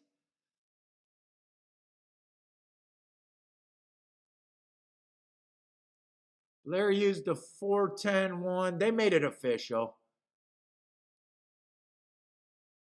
Let's see. Kevin Edge is happy. He boxed the 3-4-7. Exact. As long as that's exact, that's a good bet. That, as long as that's this race, that is. Oh no, wait a minute. One with the 3-4-7. One with the 3-4-7. That could have had something there. If he did more plays than just that. That was close, but keying the 1 first and second. Oh, that's definitely worth a boom. Dude, you can boom with just a 7-1 winning. You don't even have to worry about that exacta, I would say. That exacta got to be paying well over 30-1. 47-1, sure. That's definitely worth a boom. Don't be shy about your booms, Ronald.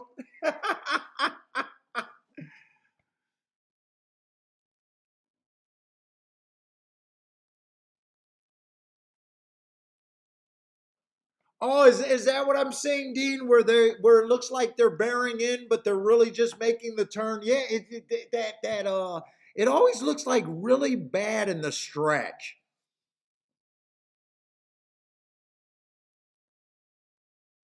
Yeah, Ronald, don't be so damn shy about the boom. Ronald, I'll give you a big hit.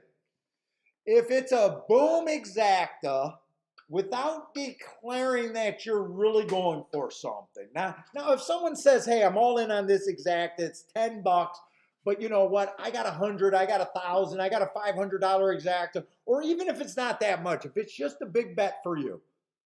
I don't have a problem with it, but you got to kind of make that distinction early.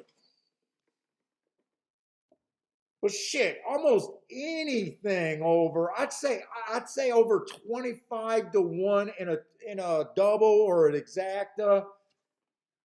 Even in the $20, lower 20 range, if you hit it good, I never shit on people when there's prices.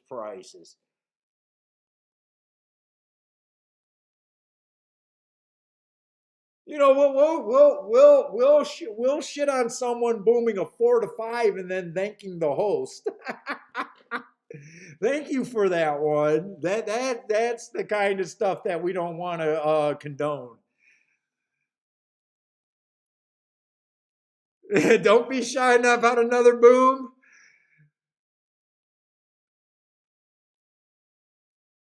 Oh, Ronald, you had the double. Well, what did that double pay? That double still had to pay okay, right? That double paid good. That double had to pay around 25, 30 to 1 at least, right?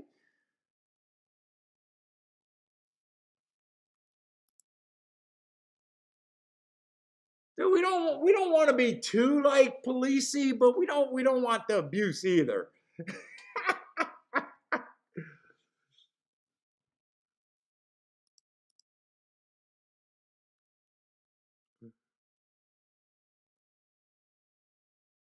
Oh, you might have to worry about this exact. I just realized that there's an objection, but it's not the 7 on the 4, it's a 7 on the 9.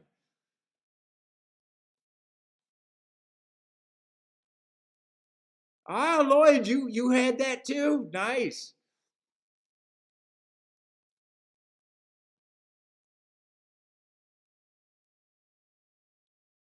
Yeah, like we want people to have a lot of fun here. We don't want to. We want people to learn.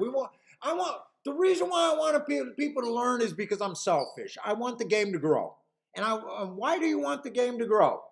Because I need more minnows to eat on. I love feasting on minnows every day. So if this becomes the number one sport like football, I get a bigger car and bigger house. Those new players will be so far behind me, it won't even be funny.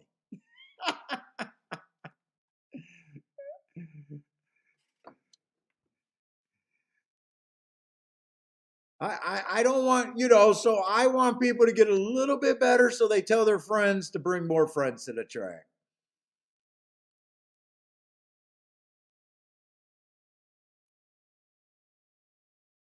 Right, see money. I'm not a handicapper saying, hey, everyone got to get better. Look, the information's out there. I will say, and Charles kind of agreed with my thought. I remember talking about it a couple weeks ago. This is the easiest time in the world to learn racing. If you look back at some of the early tapes and handicapping systems and handicapping talks in the 1980s, even your worst player today is so much better than the old players last years ago.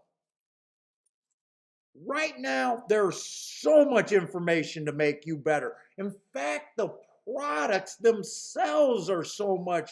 You got stronger handicapping products now than what your grandparents did and your great grandparents. You just do. There's no excuse.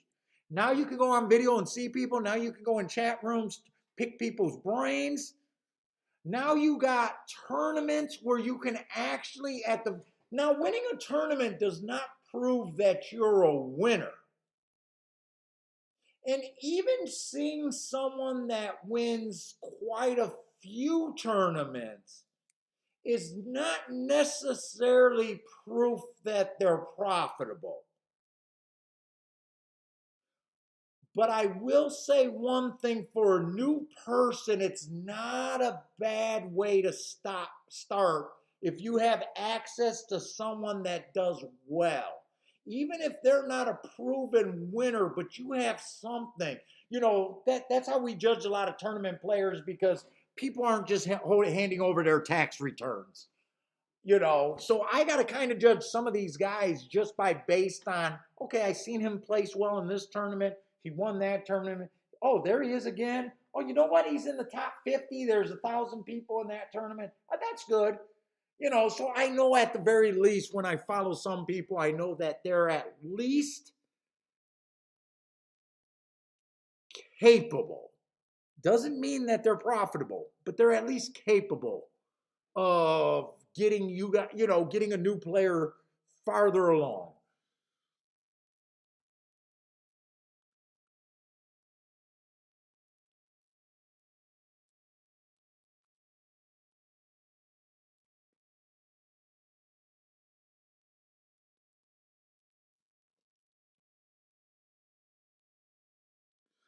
See, money. I'm thinking about the Breeders' Cup Classic, but I feel like it's going to be too big of a stretch for a buy-in. But then again, I'm on a pretty solid last 5 days. Pretty solid last 5 days. I had a Rolex day and then I had today.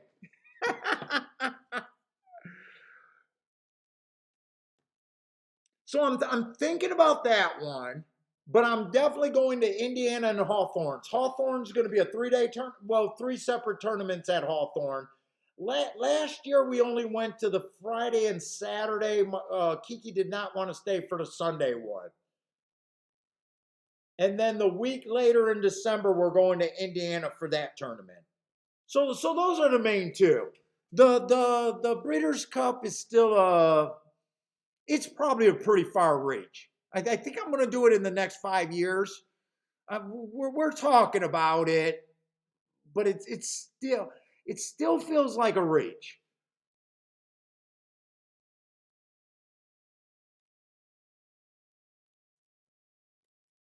See, I wouldn't agree. I agree and I disagree. If you're talking about the win place tournaments, the win place tournaments is what will get you better at finding horses that matter. And soon as you learn that horses that matter are more important than obvious winners, everyone shits on these tournament guys that hit these 20 to 1s. I've never, not in a single tournament, hit a 20 to 1 that I could not have bet in real life. Not one time. Not one time did I ever hit when I needed it. When I was out of it. Not one time. Every one of them was a handicapped situation, a heart horse or a bias play, every one of them. Now, that's not true about every handicapper, but I'll tell you what really changed part of my approach to the game. When I first started going into tournaments, I was more of that 5 to 1 and under type of guy. Super selective, 5 to 1 and under. Now, I wasn't scared to play long shots, but I wasn't as long shot centric like I am now. I hit those big bombs, not at the rate that I hit now. Not nowhere near the rate that I hit now. It took me probably about 4 or 5 tournaments, and it was always the first 2 hours of the tournament wondering how guys got to close to 100 points. My goal for the day in all of those tournaments was nickel and dime to basically have a 100-point score. I thought I was going to do that with 5 to 1s and under, maybe a rare 10 to 1 kind of deal. And then after those 4 or 5 tournaments, seeing the same names, because they're all local. We were going to Ohio, Chicago. I'm in Michigan. So a lot of these people we were seeing the same faces. Ohio, Chicago, Toronto, New York was more of a reach, but Kentucky and Indiana, we were seeing the same faces. And I was seeing the same people on the same leaderboard and the same people getting to these scores within the first 2 hours. And that's when I started realizing that jackpots, even in a tournament, is way more than important. It really, that really got me better. And that back in the day, I would have said it would have been ridiculous for me to hit 520 to ones in a month. Back in the day.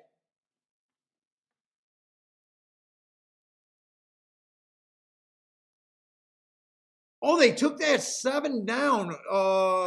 Man, that I think that hurt a few of you guys.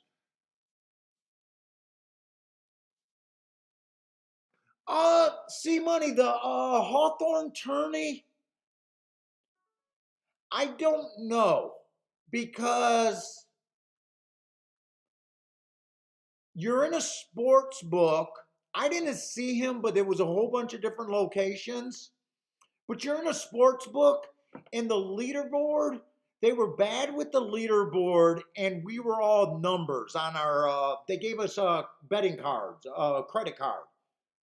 So it wasn't, whenever they gave us an update on the score, it was never anybody's names. It was 118765.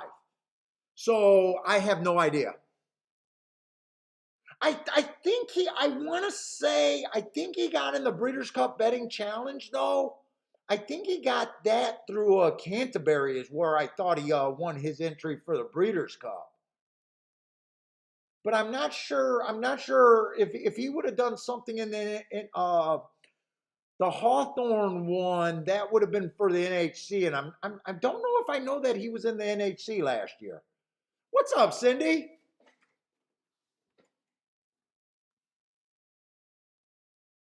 But I think he got his Breeders' Cup entry at Canterbury in a live money tournament.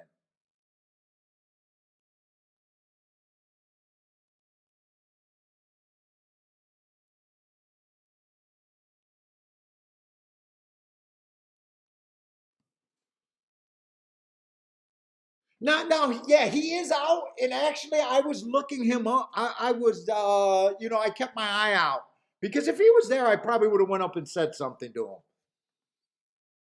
I also met on the wrong lead there. I met on the wrong lead. Josh and Brian was there. What's up, Greer?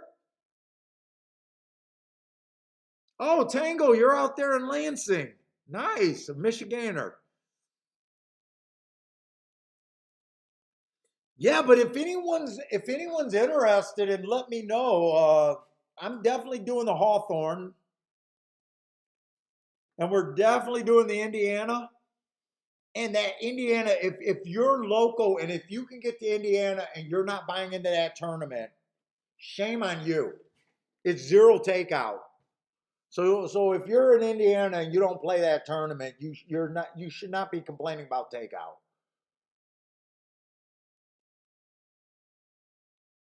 And if you tell me, hey Paul, I don't like the $500 entry, it's a live money tournament. So let's just say your average day you only are comfortable taking $300 to the track. Buy into the fucking tournament. If you lose your $300, all you do is turn in your card and you get your $200 back. It's a live money tournament. So you can play the exact same way you're playing. Give yourself a chance. They put up I think they're putting up a $10,000 prize. So it's zero fucking takeout. You're also playing for a seat to the NHC. Zero takeout. So even if you say, hey, I'm only willing to lose $200, buy in for 5, bet your $200. If you have a day, maybe you got a chance to win the tournament. You only had to get to $2,000. It's embarrassing that I couldn't get to $2,000 that day.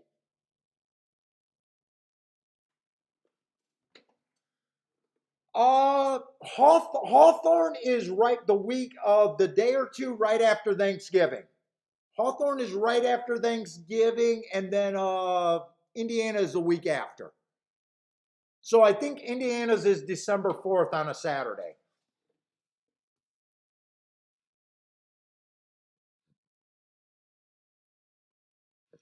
Now the Hawthorne one, same thing. It's zero takeout. I think it's $500 live money, the exact same thing, but they don't feed you, which I don't think is a big plus, and they don't have the $10,000. But if you win the trip, that's zero takeout. You know what I'm saying? It's same thing. It's not as good of a tournament just because they don't give that extra $10,000. But it's a trip to Vegas. I think they give you a $500 voucher to I don't understand why tournaments feel like they need to pay for. They must think we're degenerates. Because horse racing will get you a tournament and they feel like they gotta do stuff for your travel and shit. I don't get it.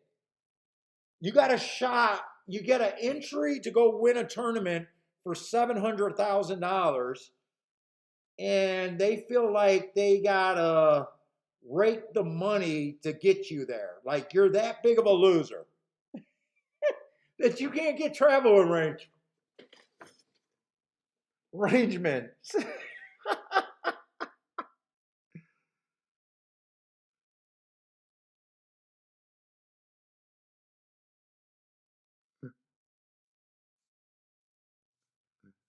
So I always find that funny. Like if you want a thing to the World Series of Poker, I don't think they worry about getting you to Vegas. I'll have to ask some poker guys. If you win a little satellite tournaments, do they still worry about how you're going to get to Vegas? Motherfucker, I would walk. I would leave 2 months early if I had to. I would get to Vegas.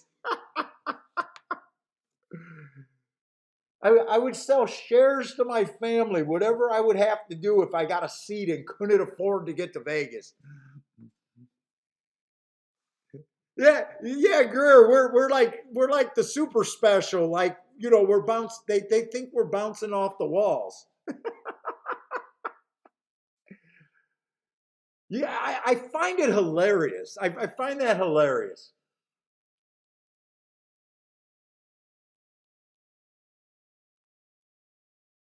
Well, I've been saying it a lot today, but I don't have to apologize because I already gave out a bomb ass ticket and having a big day. But this is just another race that is just hard for me. I'm not that interested. Too lightly raced, too hard to really poke holes in anything.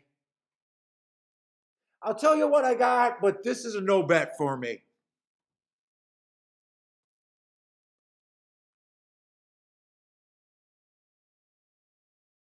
Steve says, well, I I don't think the tournament's going to be at Hawthorne. It's going to be at the Club Hawthorns. They did kind of suck. They weren't terrible. They weren't good. Dude, I'm going. I'm going for a work trip. What do you want from me? Those tournaments are work trips. Now I am excited to eventually go to. I was excited to go to Turfway Park when they get that track open, but someone on Twitter sent out on Twitter the VIP pictures, and if those are the real pictures of the VIP room and the simulcast center, that's not happening Turfway. I'm just it's just ruined, and I'm wondering what they're doing with Hawthorne.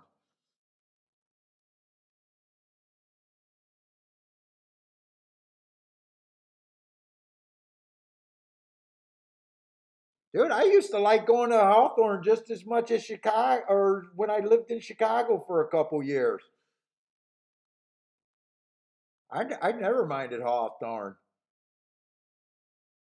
I'll just tell you the difference between Hawthorne and Arlington. Arlington, during the off days, they'll have like an art show, a fair, maybe test drive a Tesla in the parking lot. They have those kind of events. Hawthorne, on their off days, we're going to have a pit bull beauty contest. So that's the difference right there in a nutshell between Hawthorne and Arlington.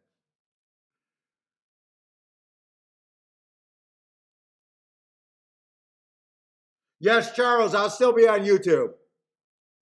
I think that's the only way that I'll be able to get the audience that I want. If I'm able to get to a big tournament, me and my we're savvy, we're like really wanted that tournament at the Orleans to come back. I even think winning that one, that was a pretty decent major one with like a $200,000-300,000 purse.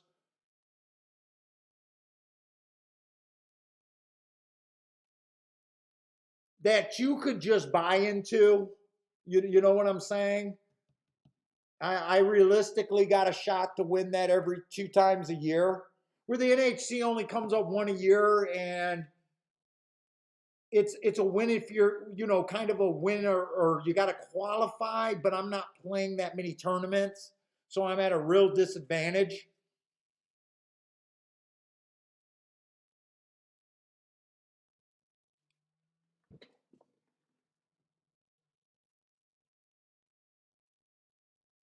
Oh, Hawthorne is your home track, Steve. So you know what I'm talking about, the Pitbull beauty pageant and the bully show. No, I did go check out a boxing gym right there on Cicero, I think it was. I wanted to go get that work. But they only had some really small guys in there when I went down there. They didn't have anyone close to my size at the time.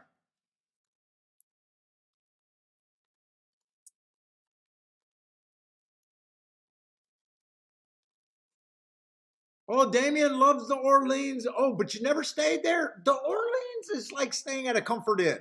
The Orleans is basically just staying at a regular Holiday Inn, Comfort Inn. It's nothing special. They updated some of the rooms. It's not bad. That's where we usually stay. Well, that's where we were staying up until we started staying at the Lynx Paris and what's that other one next to the Lynx? Harris. We've been staying at those casinos lately. Flamingo. But before that, we probably stayed about 20 times at the Orleans.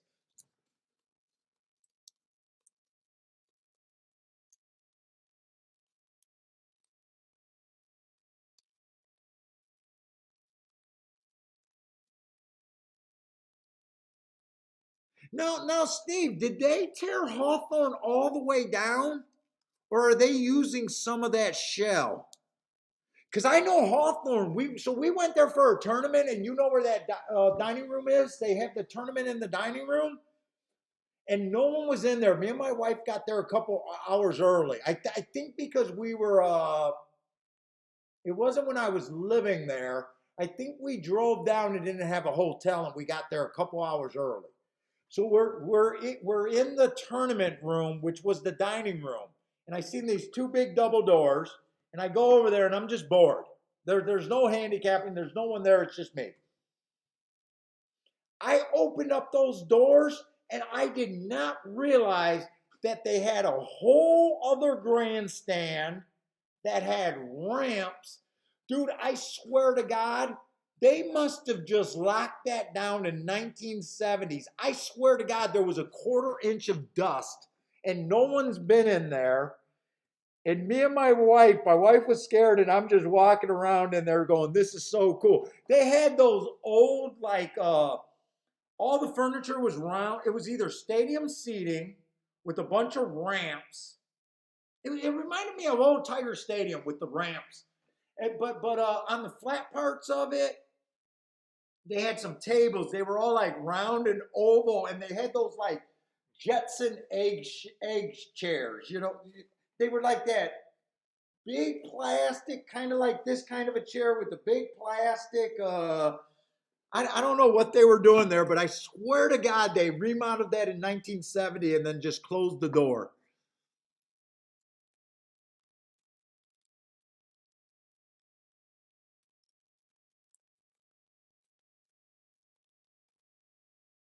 But they got a lot of room there. So they got a building that was kind of like this, and then another building that went kind of like that.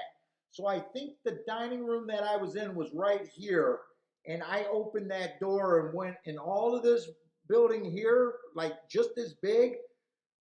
was that just dust-filled stadium kind of seating. Yeah, half the track. That's right. Half the track is closed. It's huge.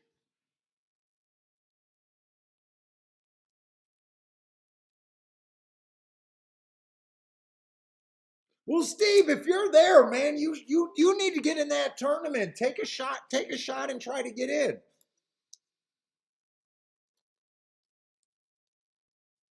Oh, that was considered the grandstand because they got that dining room, they got that glass, and then they got grandstand seats here too.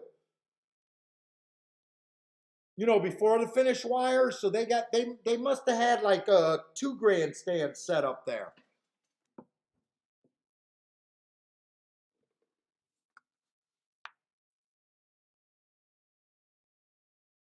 Yeah, the biggest thing about Hawthorne is they're just in kind of a little tough part of town right there. What's up, Willie?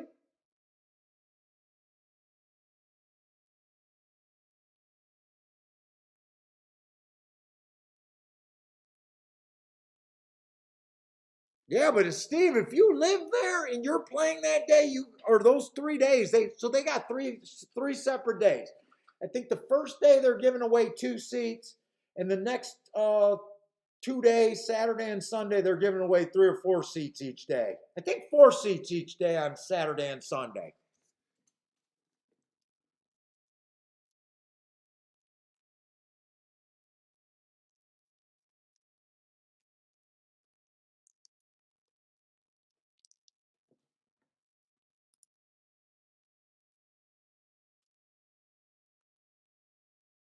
Oh, Churchill is in a crack neighborhood too? Really? Churchill is in a crack neighborhood? I thought the college was right next to it. Or is that only part of the college that's right there? When I was over there at Churchill Downs, isn't part of Louisville, Kentucky College or whatever it's called right next to Churchill? See what he says. Pimlico is the nicest neighborhood in Baltimore.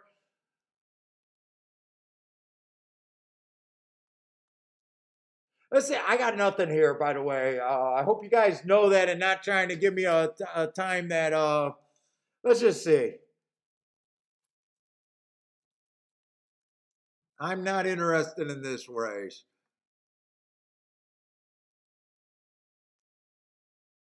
Okay, it is there, but it's also a crack neighborhood. Yeah, Pimlico, I know, is rough over there, Baltimore. I got no interest in going to Pimlico. I don't know. I've been to a lot of tracks. I think the wife said she already got with a girlfriend scheduled to go to Oaklawn Park this February. I think we're going to Oaklawn Park in February.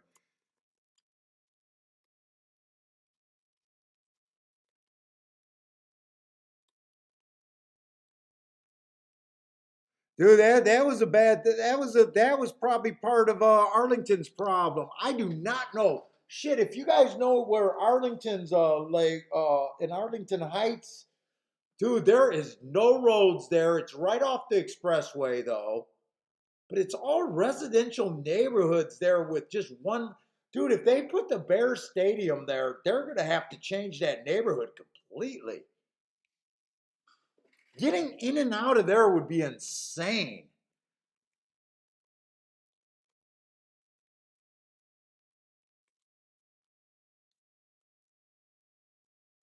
I don't know if they'll have to buy half the houses around there.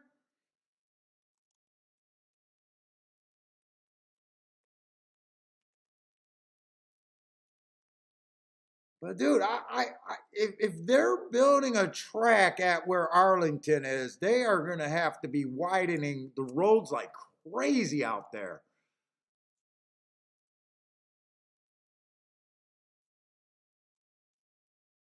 Look at Grandma. Grandma, when did you hit that super high five for 2,500? Huh?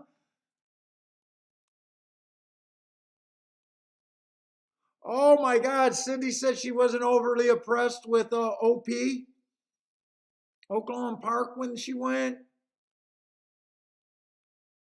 Don't let my wife hear you say that. I told her it was nice. Really, not overly. What was wrong with it?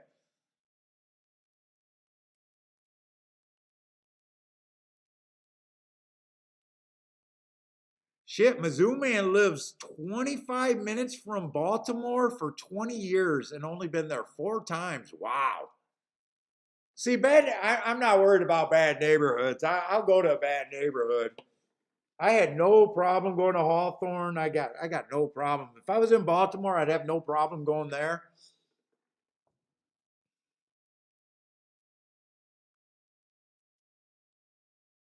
Oh, you had it back when Cam was on. Okay. I was wondering if that was another new ticket.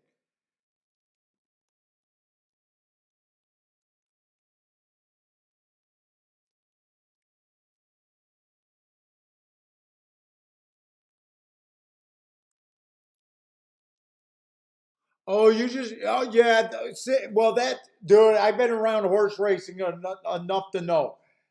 Any track you go to, no matter how good you think it's going to be, you definitely you got to tone down those expectations. You just got to remember, most of these tracks been begging for money from since 1980 or 1990 at the very least. So even an updated track probably is still stuck in the 1990s.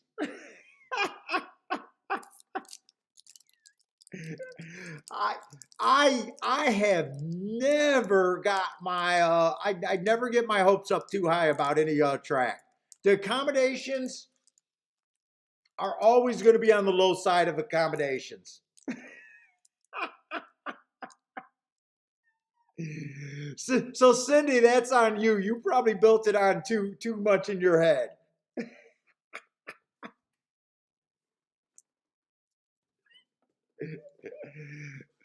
Oh my God! It's best to keep those standards low when you go to a new track. It's best to keep them super low.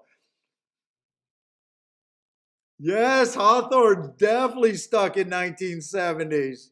Definitely.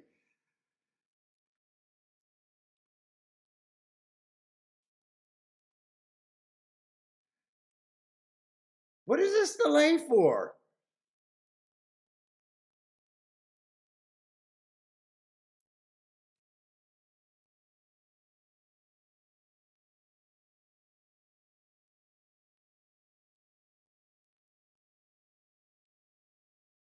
Do we got a late scratch? I mean, shit. Every time in the car going to a track, if we're driving and we got enough time to stop and get food, it's always, do we want to trust the track food? You think they got dining? What do you think it? Oh my God! Even if they got dining, is it even eatable? It's like the lowest level of everything, almost at every track. Steve, it depends on the tournament. I got a feeling it's at Club Hawthorne again. Let me look it up real quick.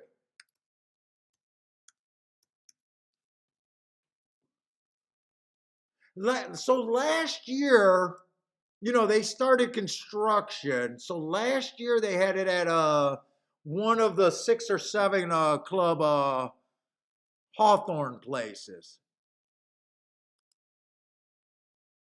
Let me see if it tells me where it's going to be this year.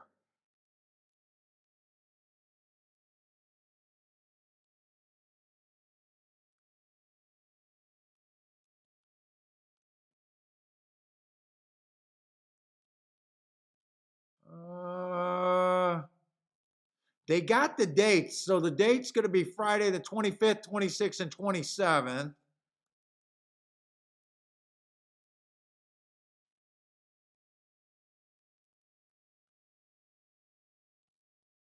But so far they got no details about it. So I'm not sure. So last year you weren't even allowed to go to a track. It wasn't a possibility. This year I just don't know. And I don't remember what sports book we went to either.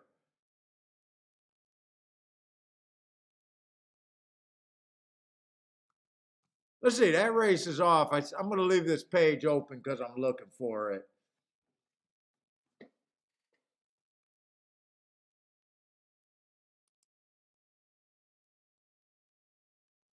That's not it.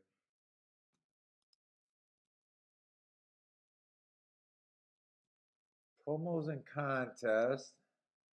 Yeah, that's the page that I'm on.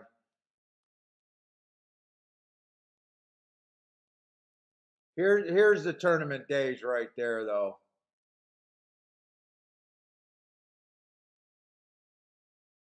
But they just don't have the information up right now.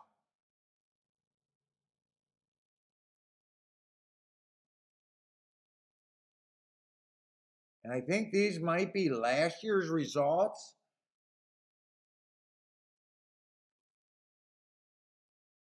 Yeah, these are last year's results.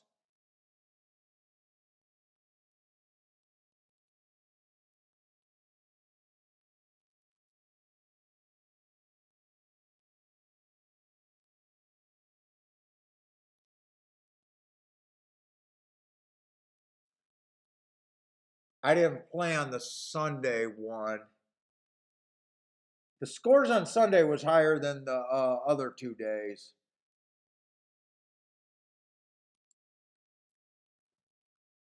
Yeah, you only needed to hit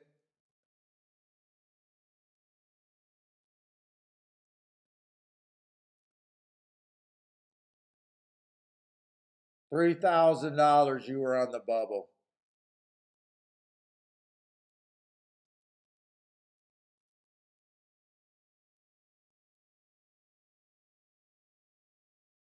Oh no, this is June. This is a June tournament. Dude, how can you only have 160 entries in that tournament? Either they don't know how to advertise or they can't, or it's either that they don't know how to handicap, they don't know how to advertise this tournament, or these old guys that talk all this shit are just scared of having their names and having a bunch of zeros after their name. Because they talk so much shit about how good they are. Because you tell me, how could a tournament with zero takeout, and I always explain that the buy-in entry does not matter because you can stop at any time unless there's only 128 people going to the track.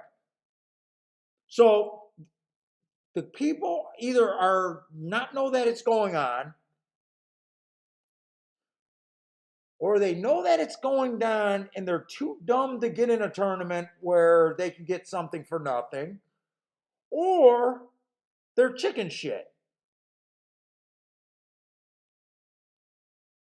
Because even on a bad day at Hawthorne, they get like 2,000 people or 1,000 people to come to that track, even on a bad day.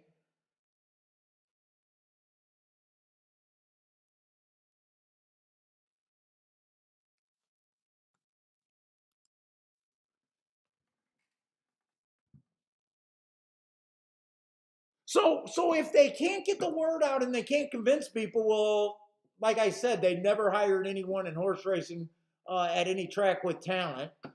I know Jim Miller does a lot there, but it doesn't seem like it'd be that hard to convince people like, look, you might as well play because you can stop and you can win a trip to Vegas. What don't you like about that? Are you scared?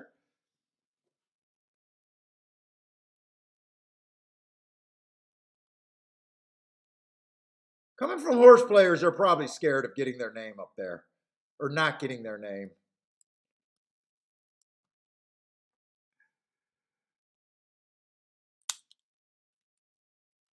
Let's see, Ronald with the boom there. Let's see, exacta should be okay. 7-2 over 11-1. 7-2 winner, not too bad. Oh, what are you talking about? You can. Well, no, Steve. So when they did the Club Hawthorne, so they had 7 locations. So and you had to reserve a seat. But yeah, those are all small buildings. But they could there could have been 1,000 people in that tournament, but there wasn't. Steve, you live in there. Did you not know that those tournaments were going on, or were you scared? You got to tell me. Were you stupid, scared, or didn't know? You got to give me an answer on that one.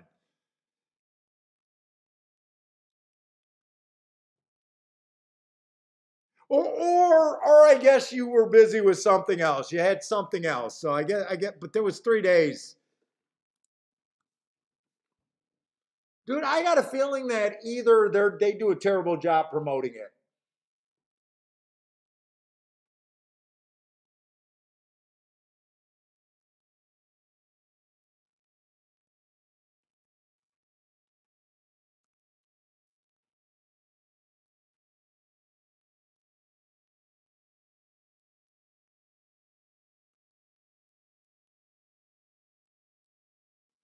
Let's see. I was looking at that, so I did not see how this race was won.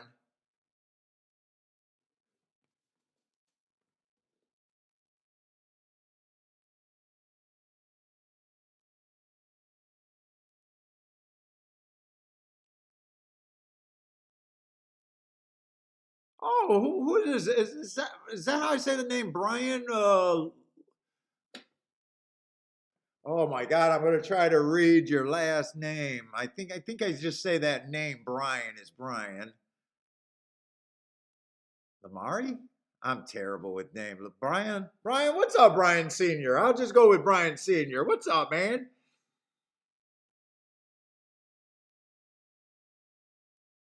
Let's see, you're defending Oaklawn. They're doing some upgrades in the clothes. Okay, so I'm going to be able to see the upgrades that Cindy did not see. There are lots of reasons. Oh, so there is decent places to eat at Oaklawn. Now, I do expect more out of Oaklawn. I did tell my wife that Oaklawn is definitely not a polder. So when she told me she was booking the trip, she wants to go to those diamond mines or whatever over there, or the diamond park, her and her girlfriend, and she wanted to convince me to come with the racetrack. And she was just thinking that Oaklawn was a pull duck, little country ass track. And I said, no, Oaklawn is very good racing and high end. Well, I said high end. I got a wife who thinks she's going to go mine some diamonds, for Christ's sake. So I do have a little bit higher of a expectation over there at Oaklawn.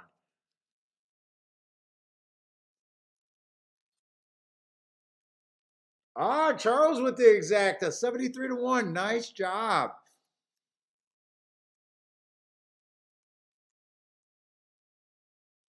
But I do know that it's going to have that old school kind of charm kind of thing.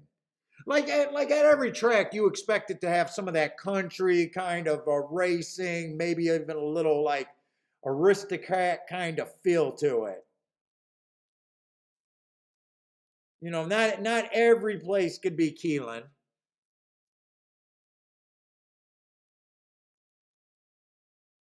Yes, definitely no turf races. I do know that no turf racing. Now I keep track of and we did do them on the show. I do keep track of Oaklawn. Oaklawn's a track that I've never. I think I had a winning season, but I played so small there. I think I played less than 40 races, which is not a winning season.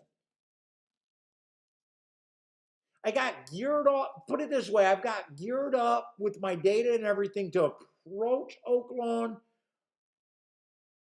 probably 4 or 5 different years where I said, I used to prefer dirt racing, hands down, and I used to say that it should suit me.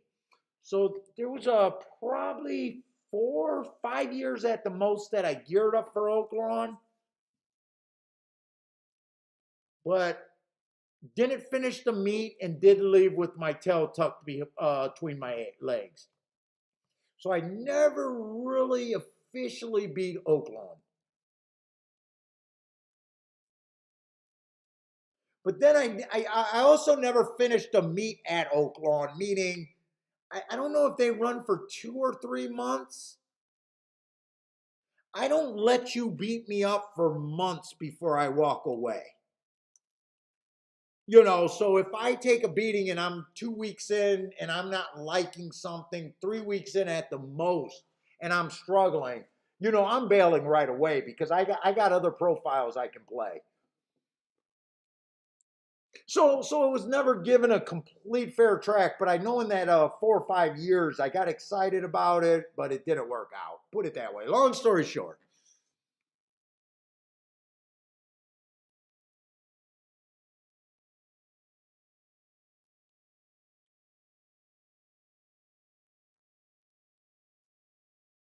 Well, Brian, I think that's another new name that I seen at in the chat room today. So thank you very much, man.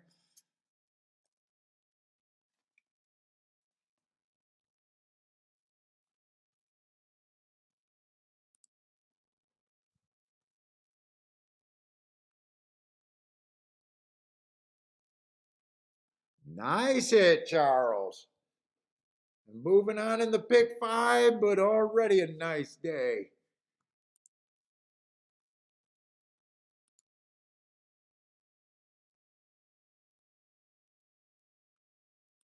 Let's see. I got to get to the right race. Where am I at? 8th race now?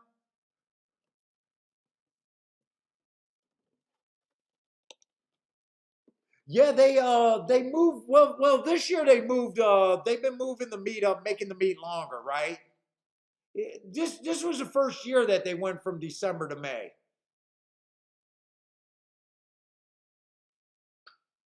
I'm not sure when they usually start, but I know they added a couple weeks. But they go all the way to May. I didn't realize that they went that long. What's up? Feck if I know. What's up, man?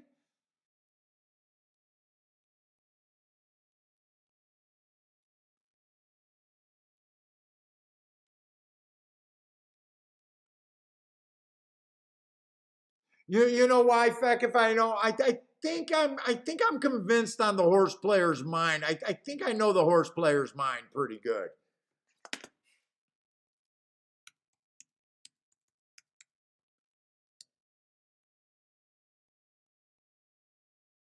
Most horse players okay. So if you're new and checking out horse racing on YouTube, and you're a brand new guy wanting to follow someone in horse racing or wanting to learn horse racing, maybe you played some sports, maybe you went to the casino,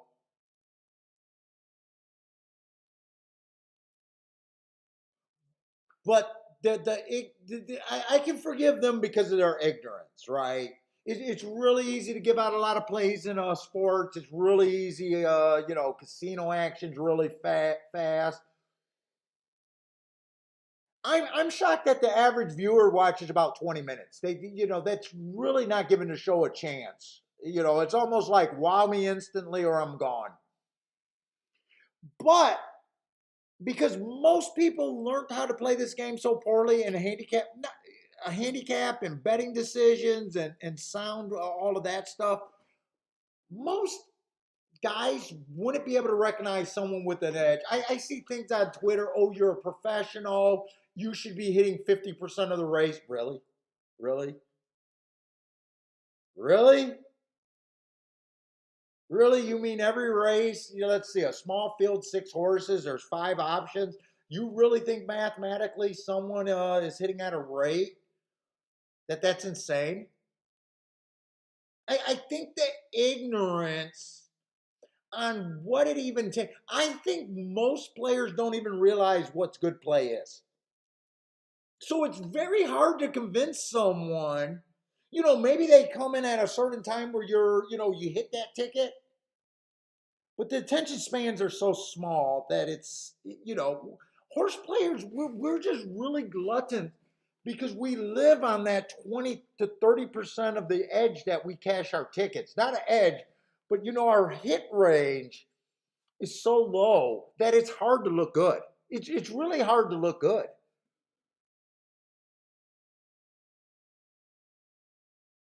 So in a way, I don't blame people. I really thought showing my form, most guys don't show their form, and with my unique markings, I really thought at the beginning of this that would really make people curious. Like, what are those marks? Oh my God, dude! I look at most people's forms. When we're at the track, if I see someone, I'm always glancing on what are they marking down, if anything. I'm shocked by what people don't mark in forms anymore.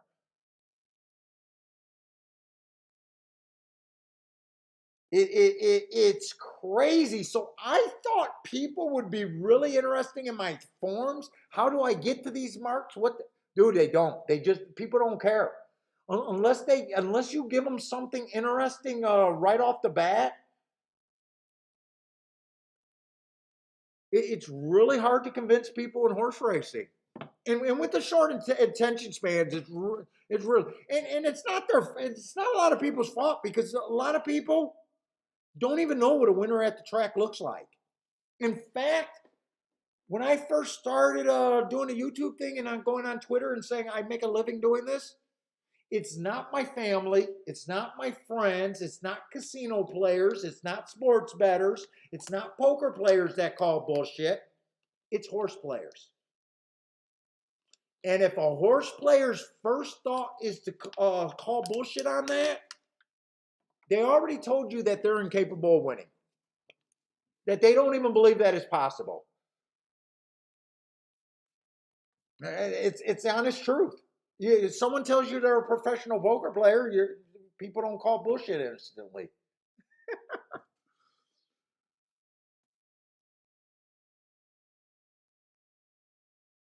But that's the sports players. If you're used to 110, 105 situations, all of a sudden you say, hey, I could get 3-1 on a horse. I think it's a great bet. You know what I'm saying? It's different. But I do kind of get why these shows don't completely take off. And in fact, I wonder why so many of you guys actually stayed. Believe it or not, I'm at a point now where I'm able to interpret more of my data. They came out with newer data for YouTube and stuff.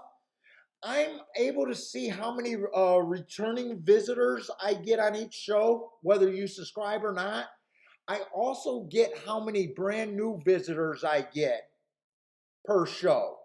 And I'm finally at a point where I get more new viewers coming to the show than I get returning. But I got to be able to grab them onto them, kind of deal. And I really don't know what caught people's attention. Because a 5-hour show, we got a lot of boring time in a 5-hour show. But okay, let's get to handicapping. Let's see if we can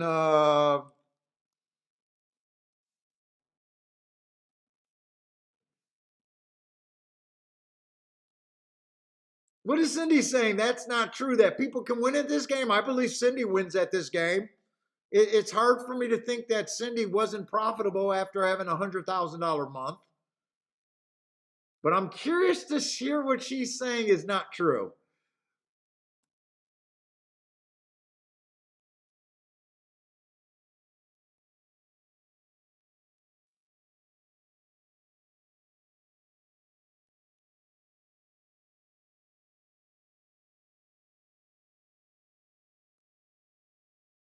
People don't see the race. Well, yeah, people aren't, but we're not supposed to see the race the same way.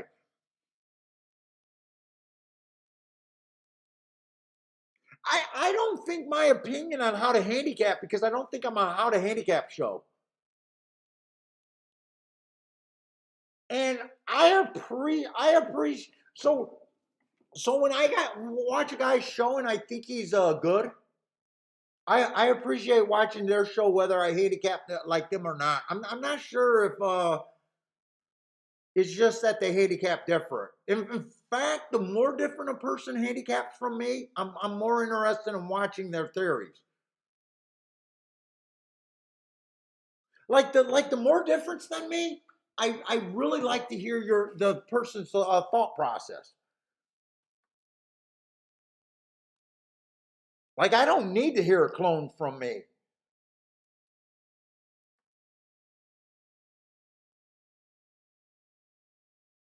But I'm not just saying why my show doesn't cash on. I'm also speaking like for all of the YouTube guys. I think all of the YouTube guys got the same problem. About not being able to grab on to probably as many people that are looking up their show.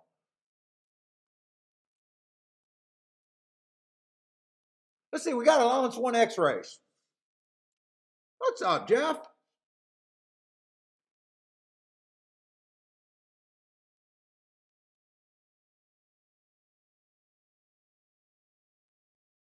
Oh, we got a first route race, or I think this is a first route race. Now, so far this meet at a route, and last year at a route, the inside was not good over there at Kentucky Downs. Now we did have rain. We had a rain off. They rained off. They canceled today. I'm not sure.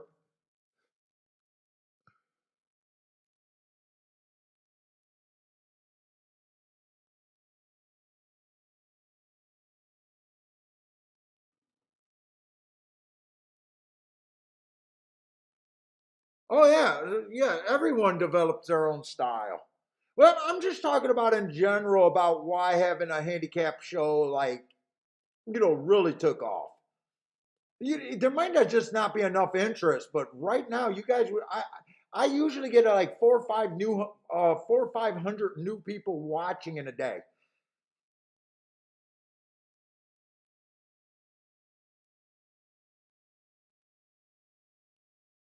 Which means I should be getting a lot more views, you would think.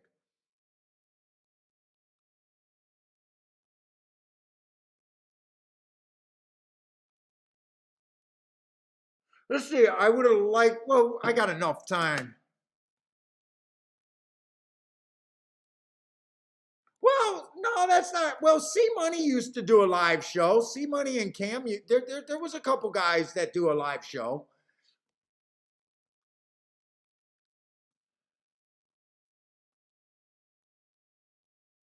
Cam did a live show. Well, you know that, and Scotty does a live show.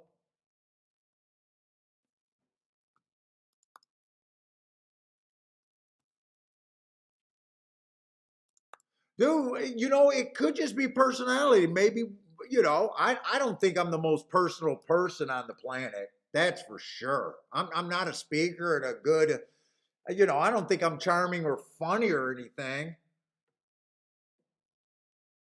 So I do think a person with better qualities can come on and do, possibly take off. I believe someone's gonna take off.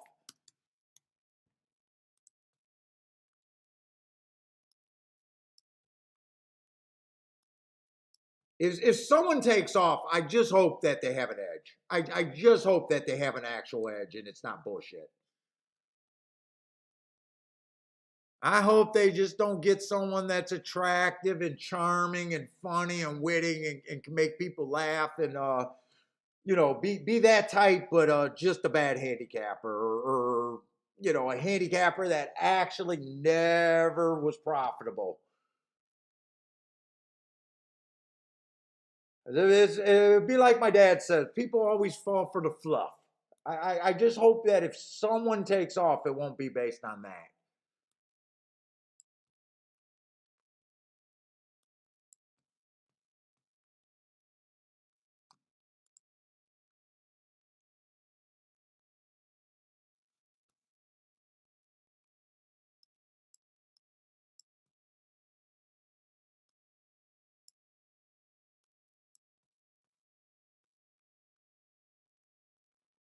Let me see. Do I want to look up this 1226? I got to be quick here. I think I still got plenty of time. They give you so much time over there at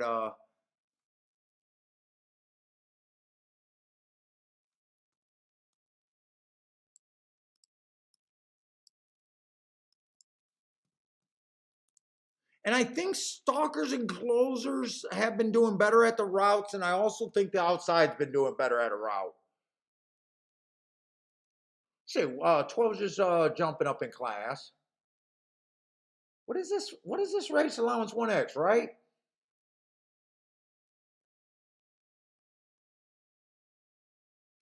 I think one got the right running style. I just don't want to be on that rail. Wow, 3-1? I'm kind of surprised the horse is 3-1. I think two got the right running style. I just don't want to be on that rail.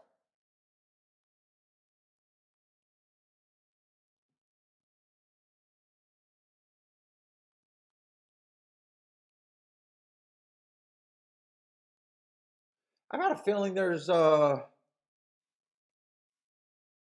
don't think there's a ton of speed here. Let's see, four might get the lead because someone's going to have to, and he has some sprints.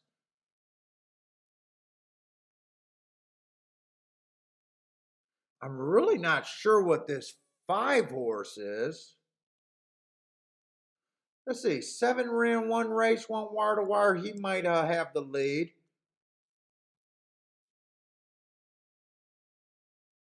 8 might have the lead, except 8 has these 2 races right here, especially this race right here where he comes off the pace. But most of the race he's going to lead.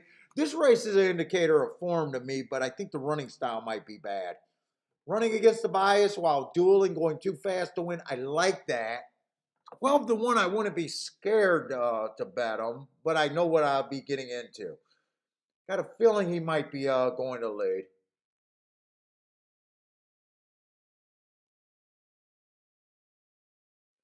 10's going to benefit from the outside if it's outside off the pace.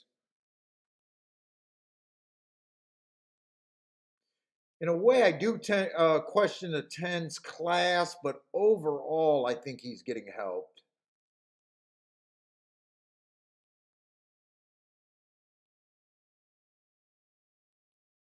11, if this horse just rates, this horse doesn't get on the lead. I can see this horse 10-1. Do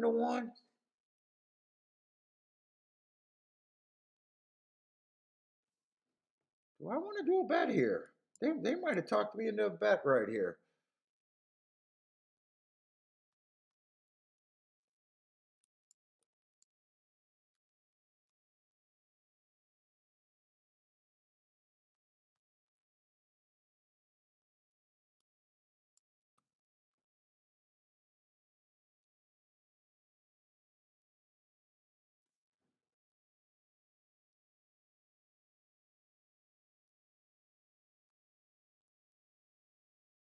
The next place I would go would be the 1 and the 2.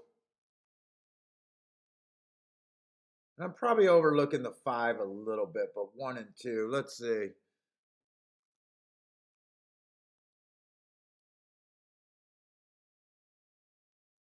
So I got a 10-1, a 7-1, a 12 to. Oh, all of that sounds pretty damn good.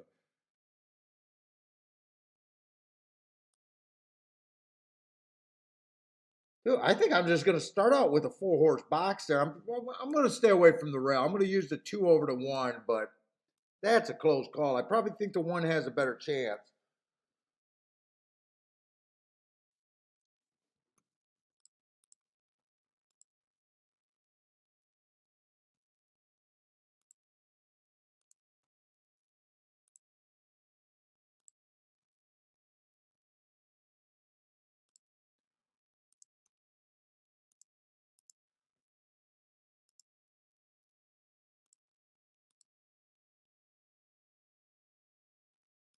Let's see. Do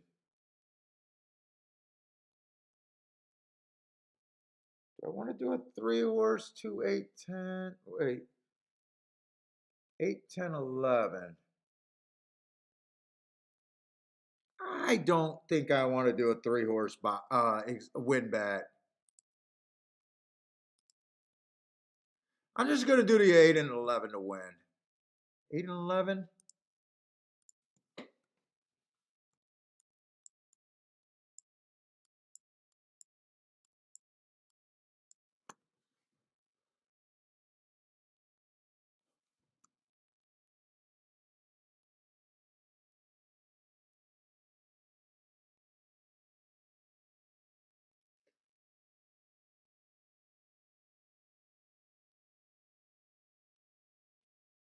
Fuck, I think 10 and 11 would have been the safer win bet.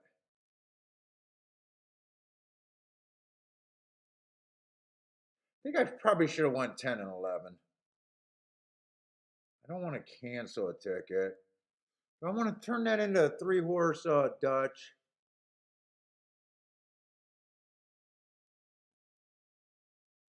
Let's see. For every $6 you bet, $16 on the low end. I don't think I want to do a 3-horse Dutch bet. I'm gonna live with what I got. That's it. I don't want to I don't want to risk canceling the ticket and changing, and I don't want to add the 10 win on the 10, because then I just make the bet so much worse on the win in having 3 horses.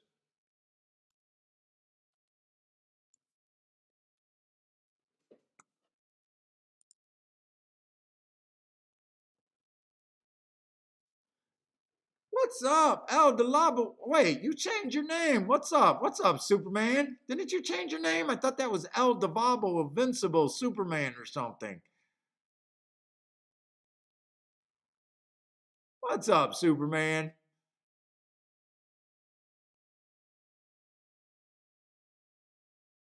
Let's see. Steve says the inside posts have not been good last year, but you need the inside coming down the stretch.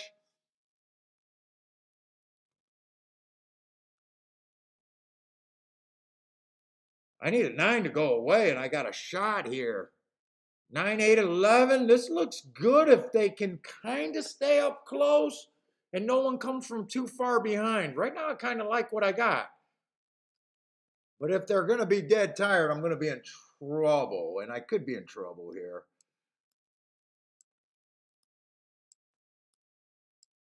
3 and 2. Come on, 8. I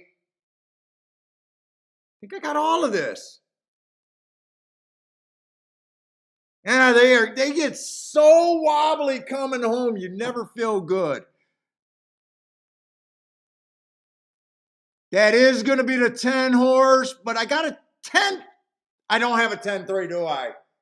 No, I don't have a 10-3. 3 came from the clouds. The 1 and the 2 didn't fire. I got a 10-2. I think that came in 10-3. I said I was pretty adamant about I wish I could change that bet and bet the 10 horse. But I did not want to cancel because I did not want to get shut out completely.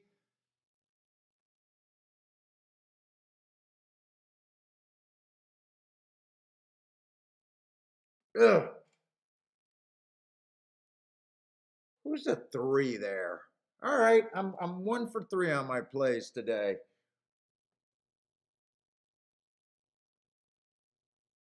I thought 1 was a fairly bad favorite, though. I did not want to be nowhere on that rail. I still managed to use the 2.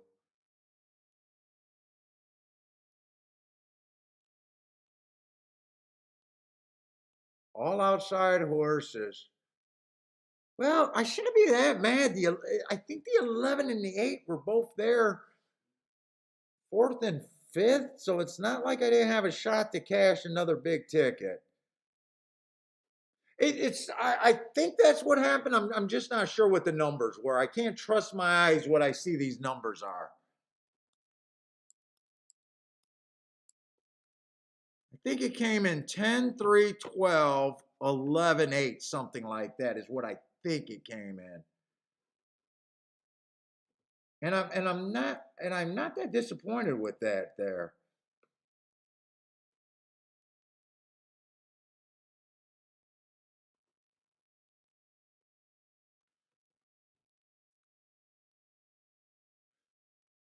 And I really can't beat myself up here because I knew I should, when I relooked at the horses, I knew I should have had the money on the 10.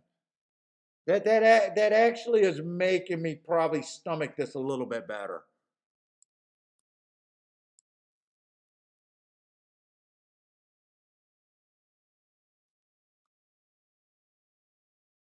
Ten, 3, 12. Yeah, so 11 was there.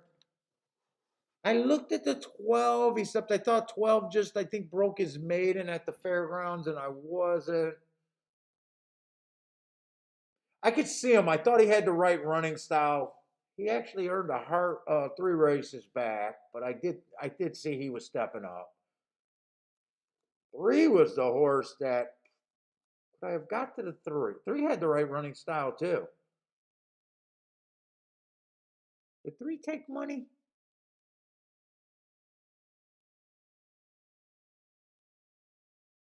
Yeah, 3 took money. So 1 was a favorite. I thought 1 was a bad favorite.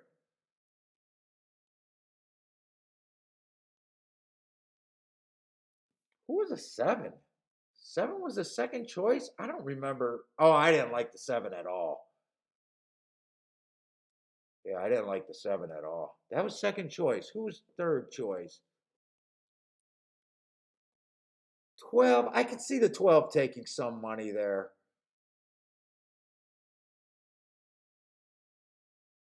I wouldn't argue if they liked the 12 or not. I wouldn't argue either way. In fact, I probably think 5-1 was probably about where I would have had him.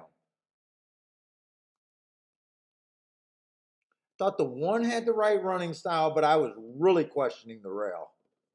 Really questioning the rail. Thought the 2 horse had the right running style, and I used them at 15-1. I don't mind that move. 3 comes off the pace. I got no problem with the 3 running. I wish he didn't, but I really got no problem with him being there. What was he, 6-1, and he would have been 4th choice. In fact, I'm just now noticing he just ran better than the 2 horse in the same race on August 6th. Oh, okay.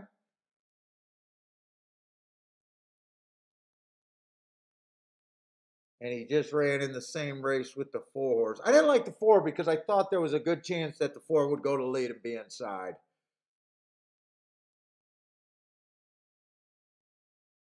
5, I honestly didn't know what to do with.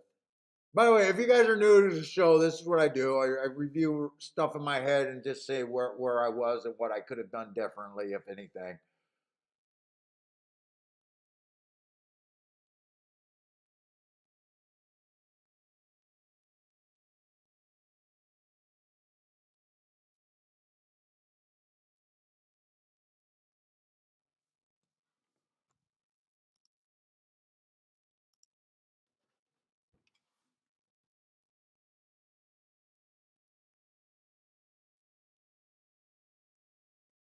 Who is that on the lead? Is that must be the 9 on the lead?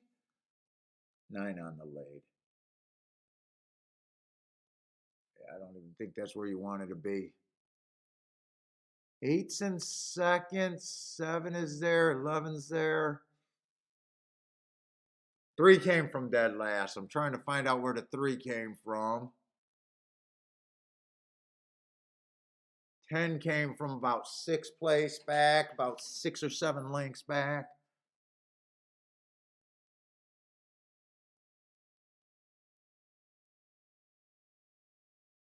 Boy, I thought I was getting excited coming around the turn. Other than I was a little worried about the 8 being that close, but I had the 8, the 11, the 10 there.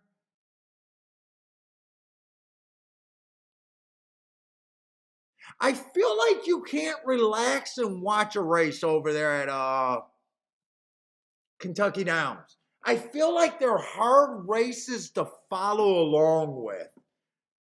I don't know if it's the video quality or the silks or what, but I have a really hard time, like, following the horses that I'm interested in during a race. Like, I don't think it's like super enjoyable watching the races over there.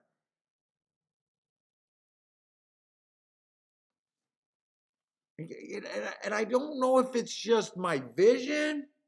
It can't be my vision because I can follow along at a lot of racetracks a lot better than I can there.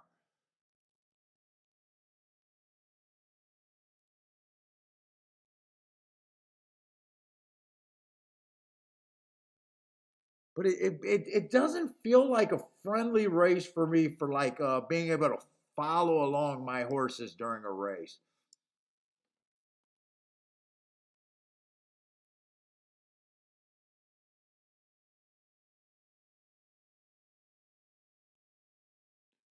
And in a way, I rather that came in 10-3, 10-12 because 10-3 I can say, yeah, I probably couldn't realistically get there. I mean, the horse had the right running style where I know I was considering the 12 a lot more. So if that came in 10-12, I would have beat myself up a little bit more because 12 was like on the tip of what I was looking at. And I could have just as easily used a 12 instead of the 2 or the 1. But I was not the same place with the 3 there. So in a way, I'm kind of glad that. Because if it came in 10-12, I would have been a little bit more bothered missing that.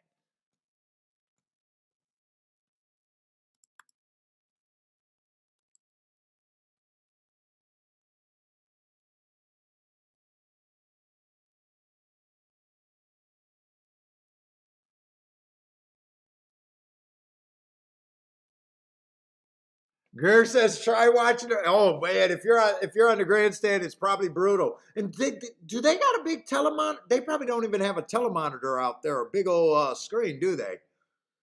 Yeah, is it just country as hell there, where you're just watching on the rail and that's it?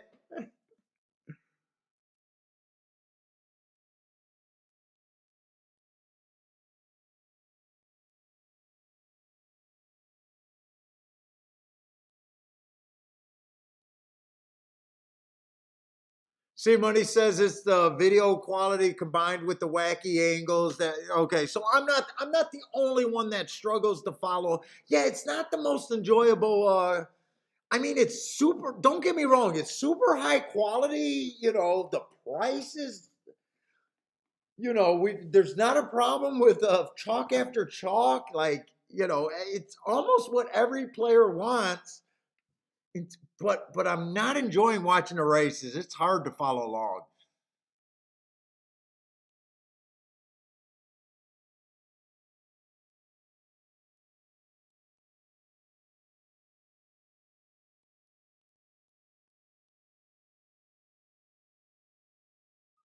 That is kind of the bias that we're looking at outside off the pace, right?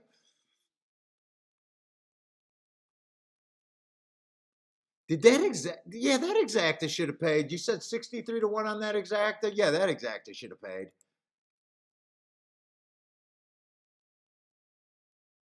I just know in my head I'm a look. I was a lot closer than getting the 10-3 right or the 10-12 right than the 10-3. I wasn't close at all of hitting the 10-3. And by the way, I did want to see. Do they tell you who got a fourth or fifth? Not fourth. I wanted to know. I just was curious if the 8 was right after the 11.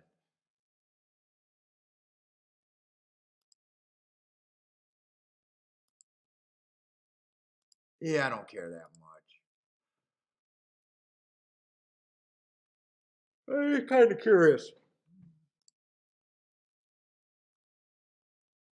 Oh, Brian, that's when you're there live. There's no good seat in the house there, kind of deal.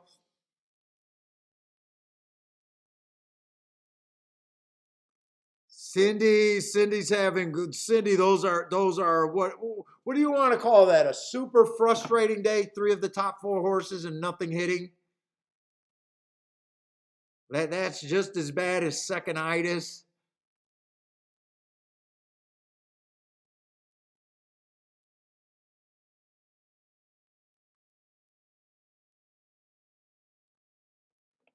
All right, I don't know how good of a betting race this is going to be with a 1-9 and a short field. I mean, let's face it, a 5-horse field in Kentucky Downs is kind of unheard of territory.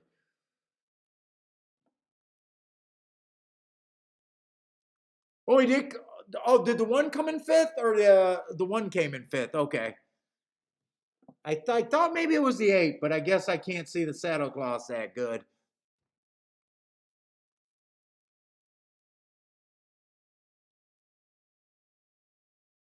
Steve says the camera's too far away. Yeah, it's just not enjoyable. It's just really hard to. I don't know. When I'm watching the races, it's like I almost get like anxiety. Like, where's the horses? What's going on? Oh my God, when you watch so many of the tracks that you regularly play, like, you can tell on the ground, just by looking at everything, like, oh, we're almost home if you're on the lead. Oh, that's a really bad. Dude, it feels like even once they get in the stretch, once they get in the stretch, 99% of the races at Gulfstream, it's not. You feel like pretty safe, you can call it, with pretty certainty. Like, yeah, probably no one's coming, or yeah, it's going to be around here. Dude, it seems like at Kentucky Downs, like there's so much more of the story that's being written. You get around that final turn, there's still that coming uphill, there's that dip. Oh my God, they're really climbing. Like, I don't even know, like, where I should start thinking, oh, I'm good. I should have a reasonable expectation to finish this race here. In a way, it's fun to watch, and in a way, it's like rattling to my system.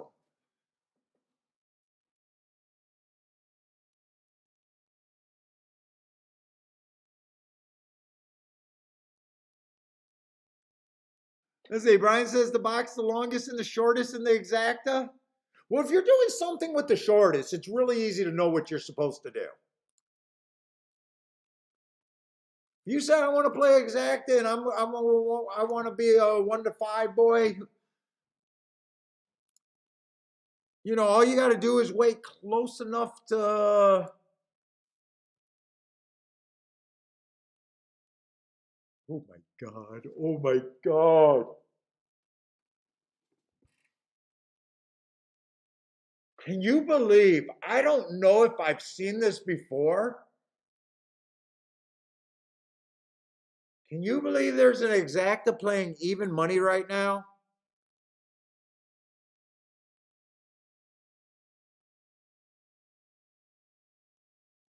Can you believe right now, for $1 exacta, they got $1 payoff?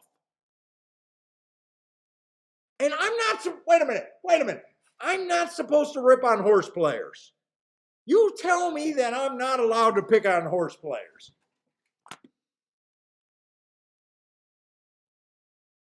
You tell me I shouldn't act cocky.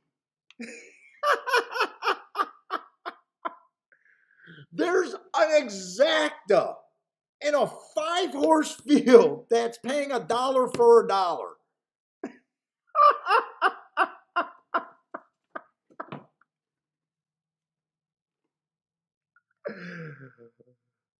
That can't be right. That can't be right. That can't be a ticket a horse player wants. Horse players rip on slot players.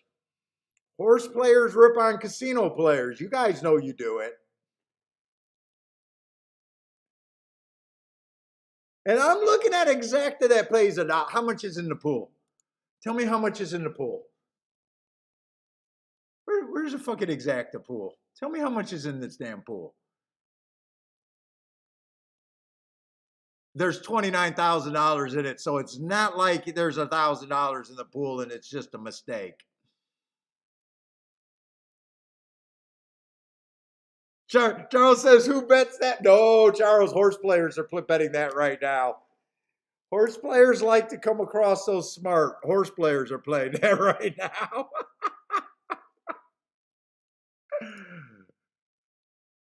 Okay, it just went up in double in price. It's at $2 right now. Does that mean, since I'm ripping on horse players, that the shake-up crew is laying off of that ticket? Were you guys pounding that ticket and decided half of you guys laid off of that ticket because I'm ripping on people right now?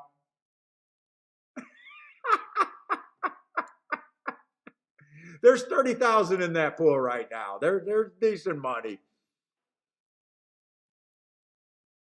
All right, let's look at this.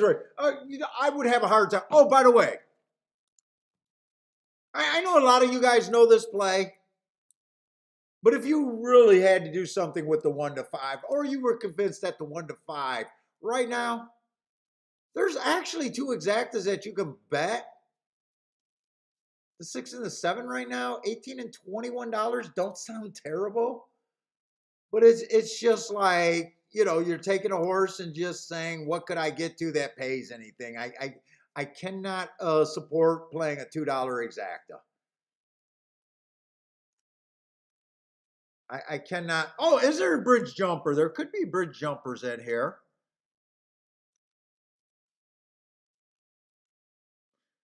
I mathematically don't know when a bridge jumper starts, but it looks pretty close here.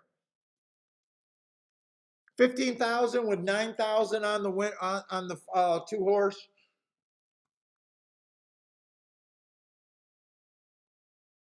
Let's see. I don't even have marks on the 2. So I don't keep track of West Coast, so I don't know nothing about Santa Anita, but I wouldn't mind looking up that Monmouth race.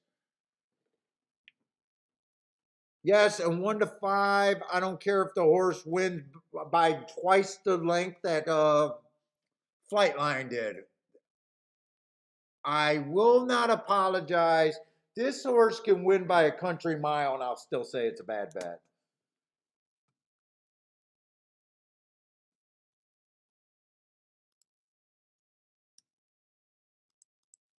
I will not change my views on that. Win, lose, I don't care. I can't. It's such a dangerous place to be living at if you want to bet there. You might get away with some. You might get away with the majority. But when they win, they don't help you enough, and when they lose, they punish you severely. I'm talking. By the way, I'm talking about win bets. If you're playing a pick six and that's your opinion and you're doing something, I'm not talking to you. I'm talking about for the win bet guys.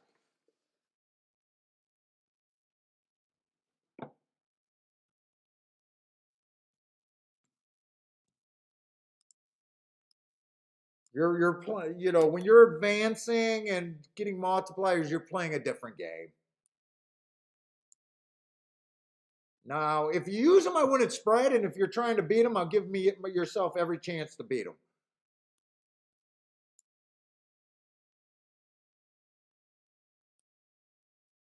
Okay, nothing's wrong with that last race, and really hard to poke a hole. He's won 2 races, so I mean, me poking a hole in this horse is pretty hard. Other than I just know long term 1 to 9, 1 to 5 is wrong. Look, last race was a speed favoring track, and he ran in head. Was it bias aided? Maybe you don't believe in biases. Maybe you like speed figures.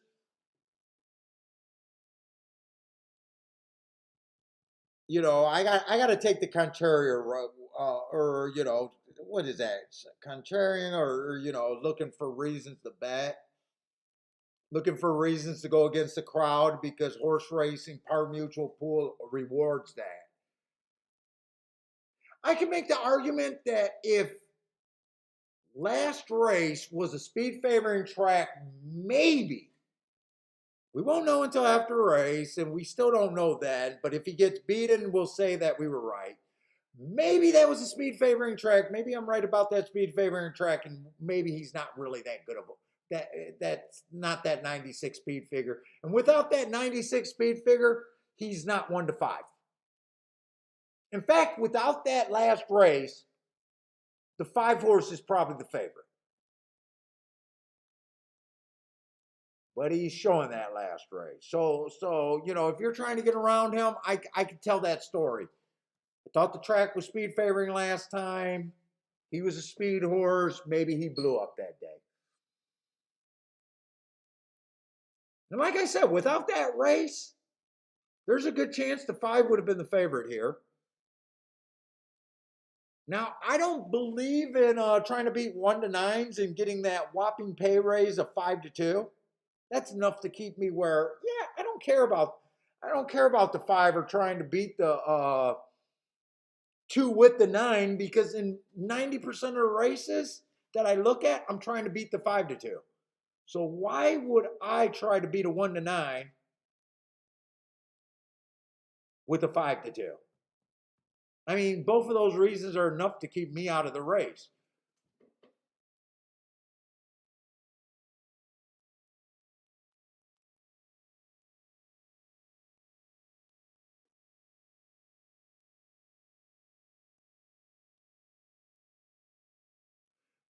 Seven does look pretty disgusting, as in bad,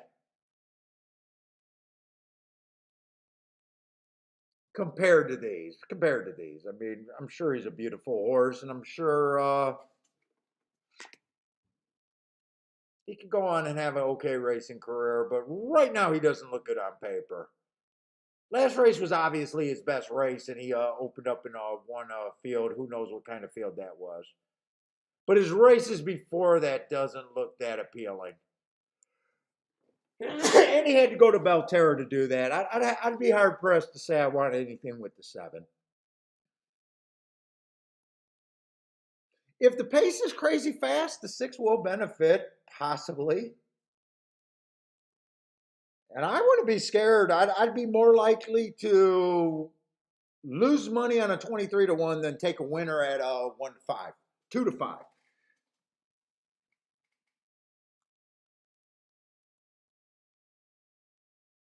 But I got nothing here. This is obviously a sit-out race for me. We got some new people in the room. If you got a 2-5 exacta and it's a winning ticket, unless you sit here and tell me right now that you got it for $10,000, do not boom in my chat room if that hits. You guys seen some booms earlier today? Do not boom in my chat room if that hits. I'm putting out the warning right now. I want to save you from me. I don't want to lose my mind. Do it on the download. You're taking that girl home from the bar that no one in your clique can understand, and you've all went on record as saying how she's bad looking, she smells. Do it discreetly. Do not cash that. Do not let me know you cashed that ticket.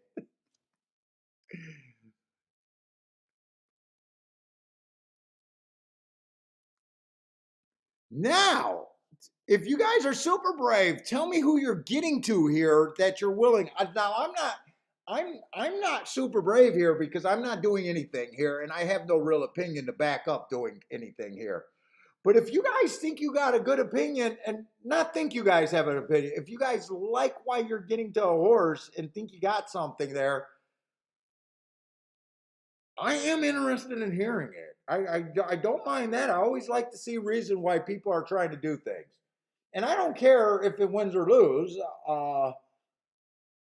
It's part of the handicapping process. And to me, if you can get past the 2 and even past the 5 here,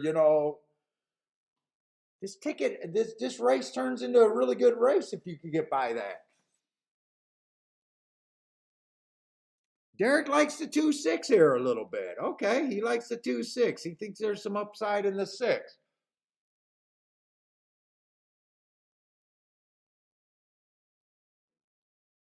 Six definitely benefits if the pace is fast.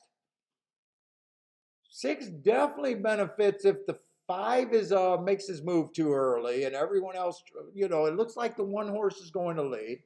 Looks like the 2 horse is going to lead. If the 2 is really that good, he probably puts the 1 away fairly easy.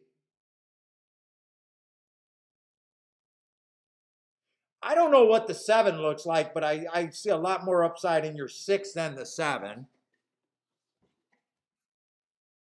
And if the 2 puts away the 1 fairly easily, that means 5 is probably going to be making a run. 5 and 6 are probably making the run. 5 or 6 obviously got to be offering value.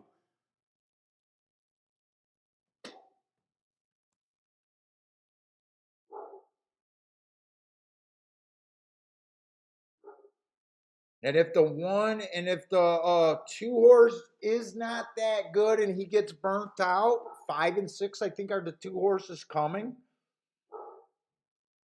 I could definitely see something with the 6. Things got to go right. But a lot of every race things got to go right, whether you're on the chalk or the long shot.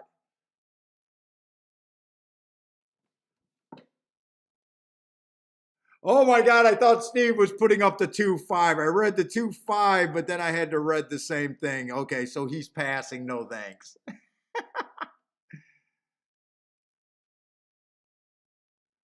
Wow. Oh, wow. Feck if I know has the 1 in the 5 acring his pick 3. So you put the pick 3 in 2 races ago. So curious, are you shocked that this 2 was this big of a favorite? Was your goal the whole time to beat the 2, or did you not like the 2? Good luck on your pick 3 though. The pick 3 gotta be okay beating him, right?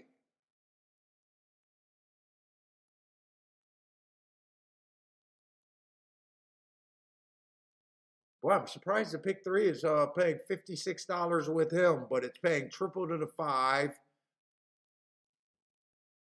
and about 12 times more than to the 1. Hey, what's up, Samuel? Samuel Sheets, what's up, man? Placing a bet in a 5-horse field with a 1 to 5, I would say no good. No matter who comes in second. Especially if you're placing a bet, and I'm not.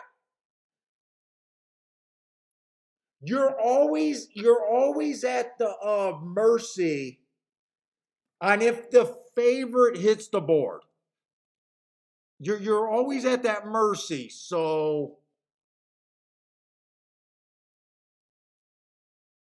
I don't like it. Especially a lot of times I don't like it. You might have a better shot right now in a if they got a bridge jumper scenario. Do they got a bridge jumper scenario? I'm not sure. I got to look. Like right now this is a bridge jump.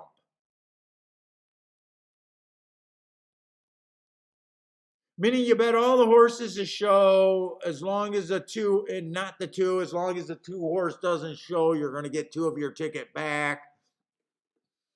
The 2, on the rare occasion that he does not show, he's going to force the prices up on the show tickets for all the other horses.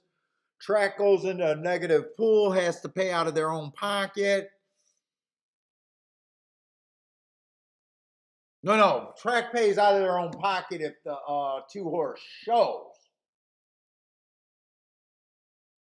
But if he doesn't show, track survives, and the pool and the purses are all inflated. All right, let's see how this plays out. 2 gets the lead. Let's see if he gets the pressure. Ooh, 7's trying to do the pressure. I did not think anything of this 7. I thought 1 was the most likely horse to show pressure.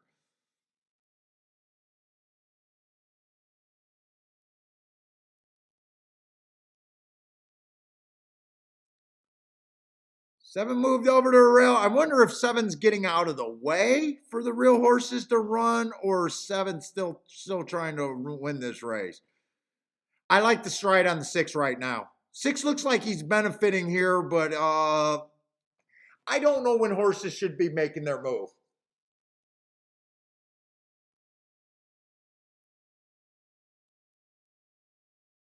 Meaning, was the 6 just making a too early move on a crazy looking course? Come on, 6.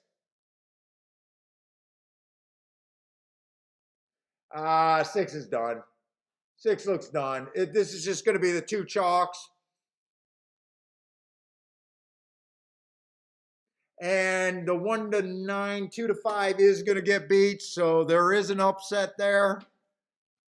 You know, I was so busy watching it. If the, dude, if someone is happy that they caught it the other way around and they boxed it, it's brutal. But it is better. It is better this way. $5. Second final with a fuck yeah. What's up, Common White Child? Oh. Dude, I really don't, I don't know what to do here. I really don't like the swastika, though. I really don't like the swastika.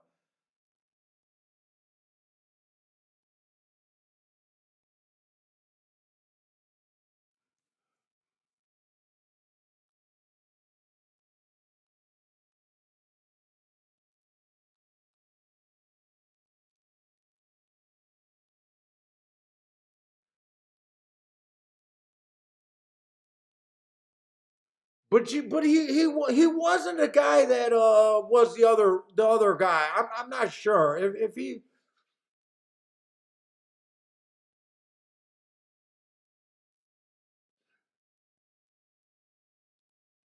Dude, I'm gonna give you the benefit of the benefit of the doubt, man. I really am.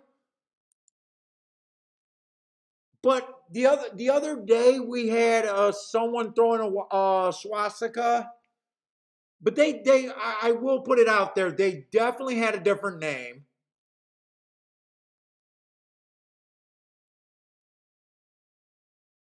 He definitely had a different day, and then he came in the very next show and was like, "Can I say the N word?" Like you came in here with a horse racing thought.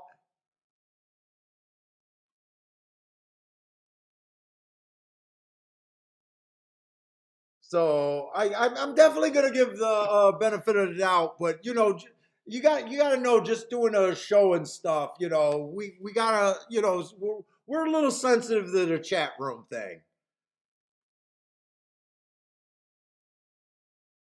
So dude, I'm gonna be with you on that one. I'm gonna be with you on that one. It's just if you know you're setting me up for a big comment, we're fine with. You know, I'm just gonna boot it, but I am gonna just lean towards it's all right. Dude, I'm a little ultra sensitive right now just because of that other dude. That's all. And I do know that the Nazis took that symbol before.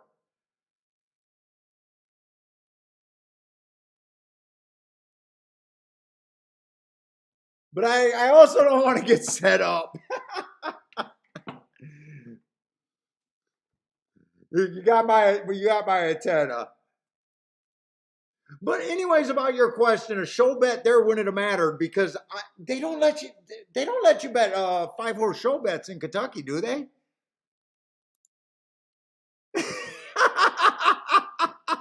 And Kevin's calling me up with the mic working at the Glory Hole. Dude, I definitely don't want to get into racing.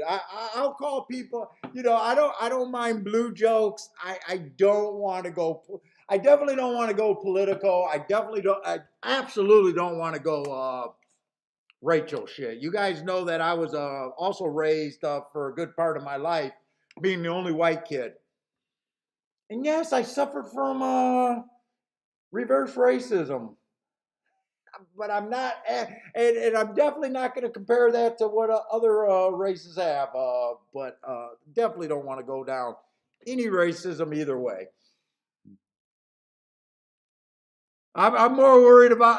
I'm more lenient of Mike's glory hole.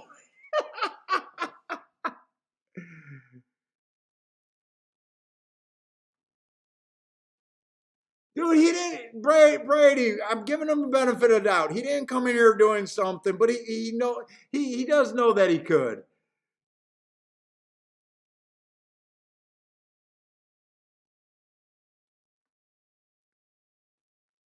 What's up, Samuel Street?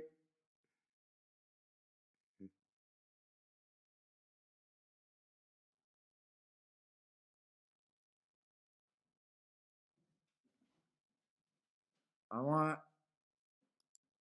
All right, that's what I was kind of waiting for.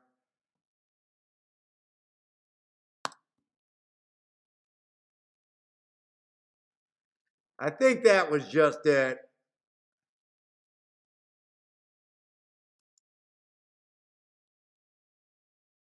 I think that was just it. I knew I could have been set up right there.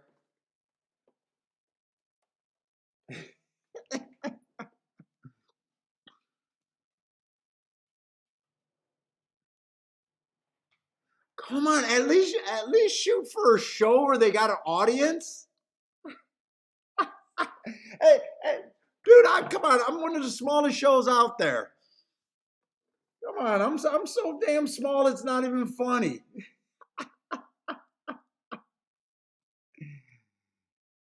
Samuel, I am just so I'm super far behind on my data for the minor tracks right now. So today I only have one track.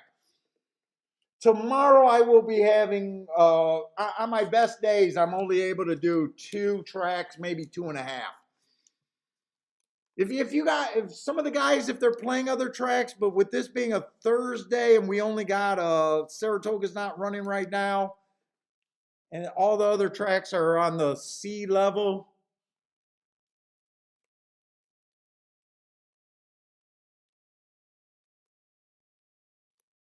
Yeah, Kevin with the name too. I knew it was gonna come. I kind of kept saying this guy's a little bit smarter and he's gonna let it and then let it go.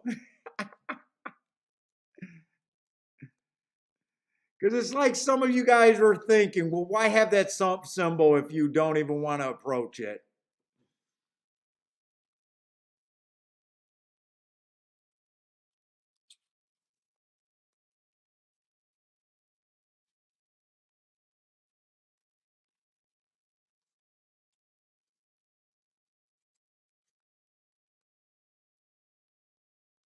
I'll be right back. I got 24 minutes. That's a lifetime for me to talk about a race.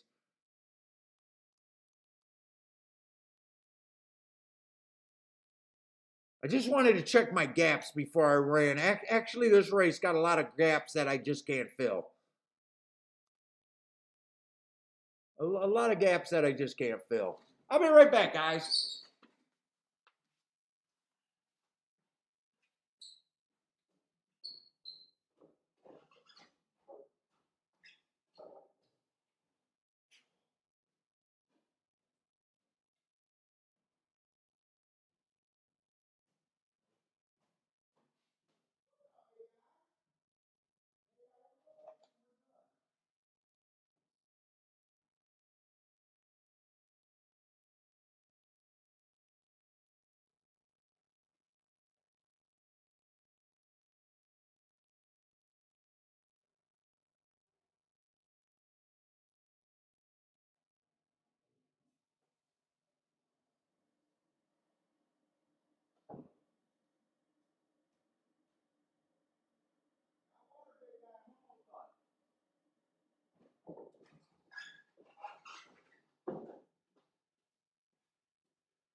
Let's see, did we only see one other route today?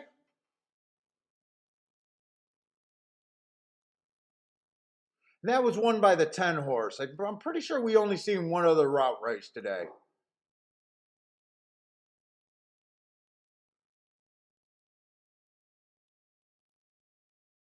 Right? It was this race.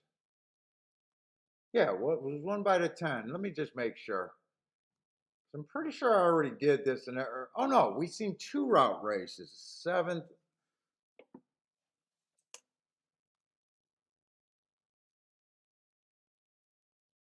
And that was won by the 10 also.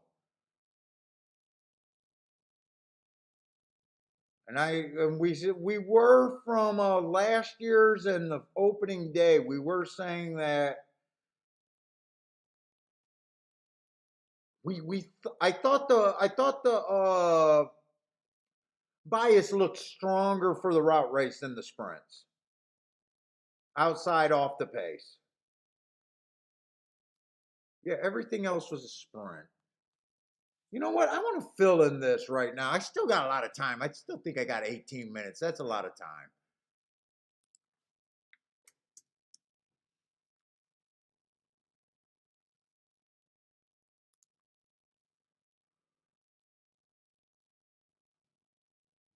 I think I only played one race, or no, three races, hit one, and that one was a monster.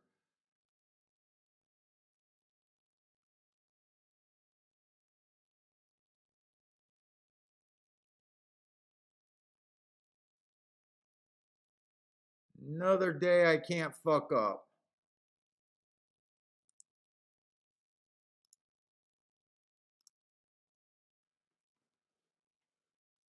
Five go wire to wire, 6 went wire to wire. We started thinking, uh-oh. And then all of a sudden it started coming off the pace like we kind of thought, I think. Everything outside today, I'm trying to think.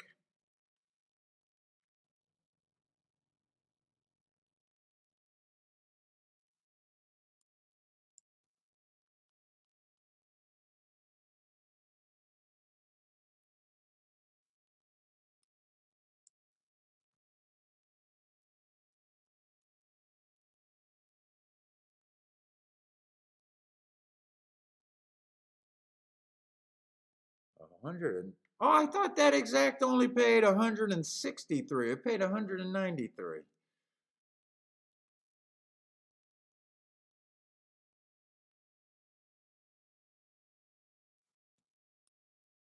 So yeah, everywhere. Actually, the far outside on the dirt sprints so far haven't won anything.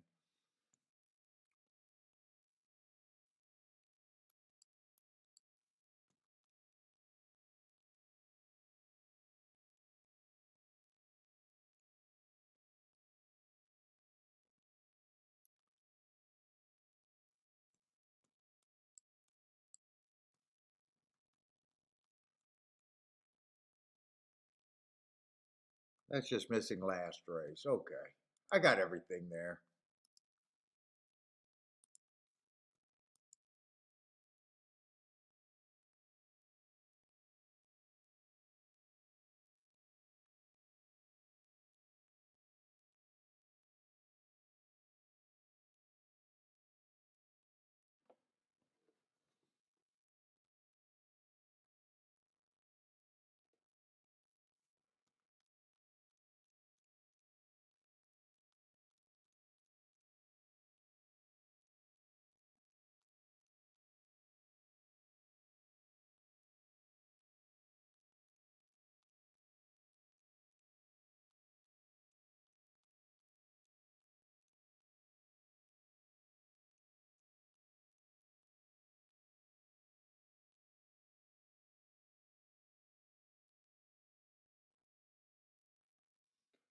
All right, we got a mile 516, major special weight on the turf. Let's say one is actually going to be in post five. I think he got the right running style. Might be a little far back, but I still thinking off the pace. But I'm not going to be able to mark.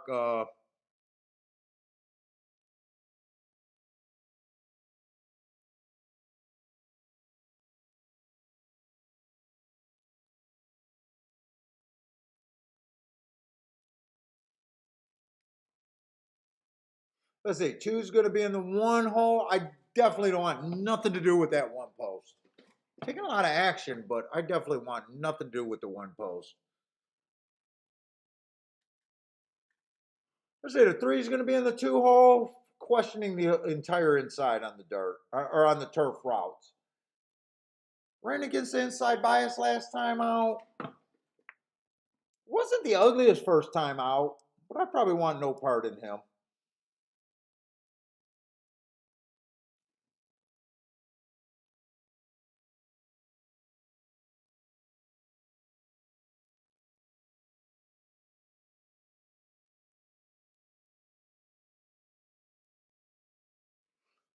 4 is going to be in the 3 hole.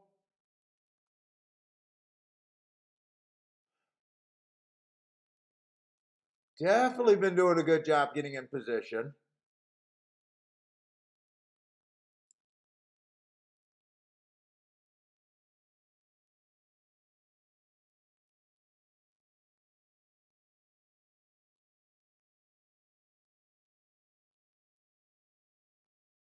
For an 18-1, I think this horse fits and could be interesting.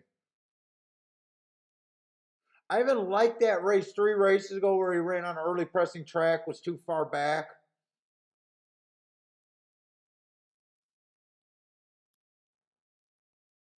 Lost a horse, Hog Street or something, whatever that abbreviation is.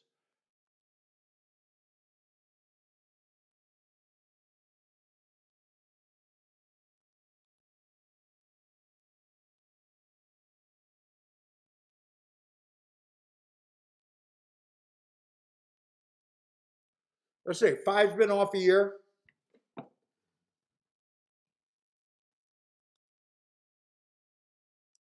421. Probably had the right running style, but after a year, I don't know what to do with him.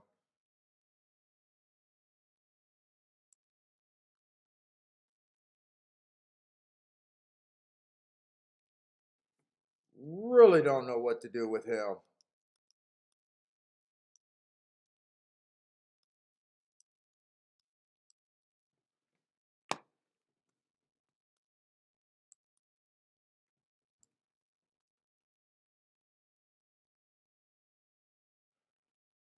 I am not seeing a lot of speed in this race.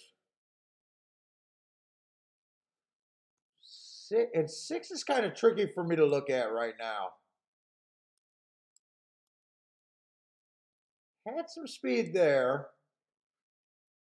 The last 2 races is nowhere near the lead. I haven't even got to who they're betting yet, have I?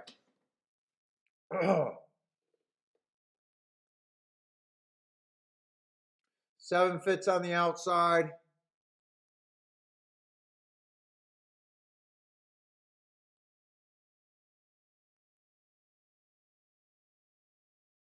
I really don't have much in marks and everything here. There's so many like fill in the races that I don't have answers for.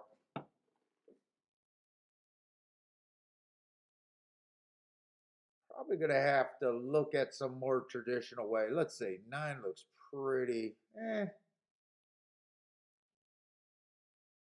36-1, I'm not quick to throw him out, but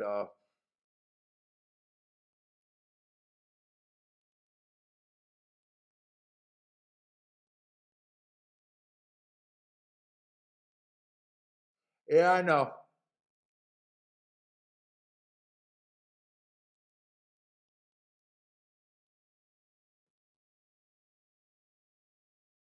So they're betting, let's see. They're betting 11 to 12 in the 1.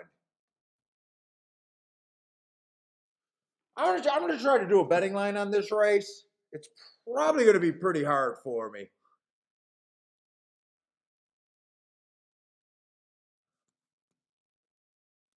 Probably gonna be pretty hard.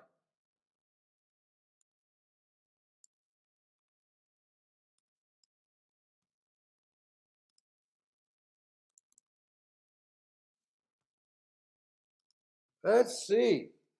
11 horses, each horse got 11%. So the horses I got to be hard on, I got to be super hard on them.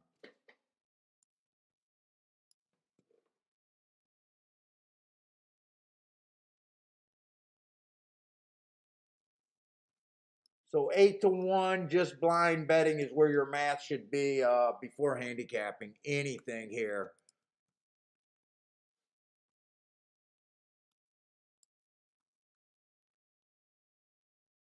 What's up, Barish? Barish?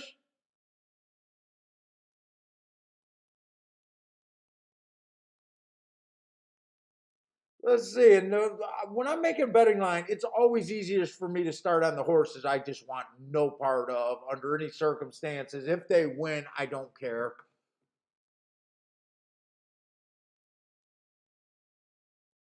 I haven't seen anything on the inside. I'll probably just be against 2 based on that. Kind of dangerous because I don't mind the horse that much. I don't see anything that stands out to me one way or another.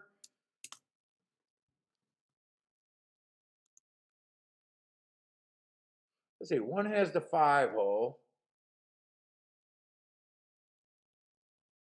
And I'm being really hard on him because I'm just not interested in betting those 2 horses.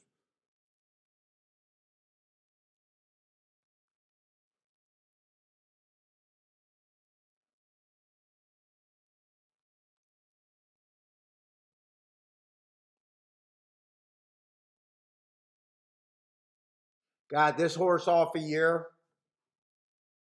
I'm going to use that as enough reason. I don't trust him. I'm not interested in betting him one way or another.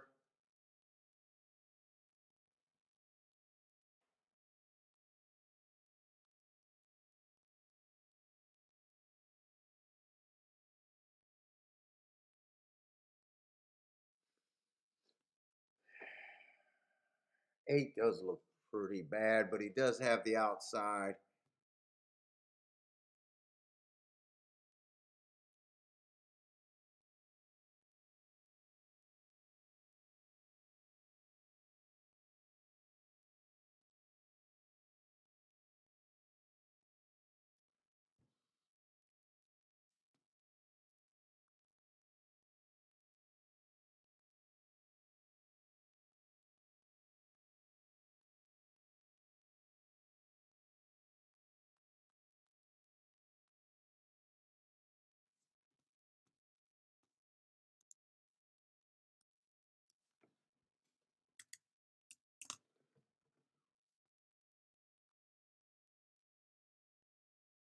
What's up, Arthur? Arthur, a little concerned that this race is really tough.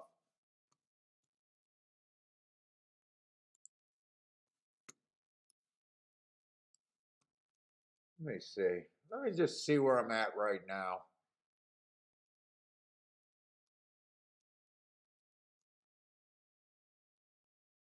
Fuck, I only got 4.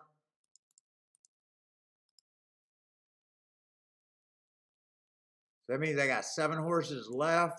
Shit, 16%. 16% is about 5 to 1.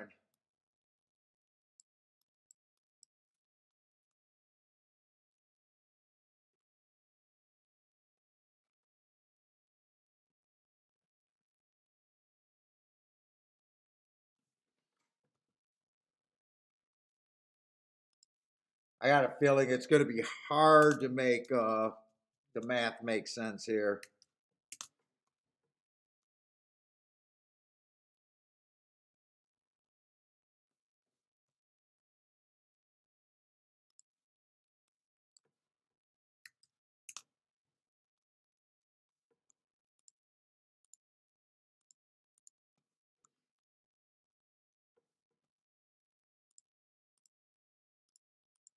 Is there another horse here?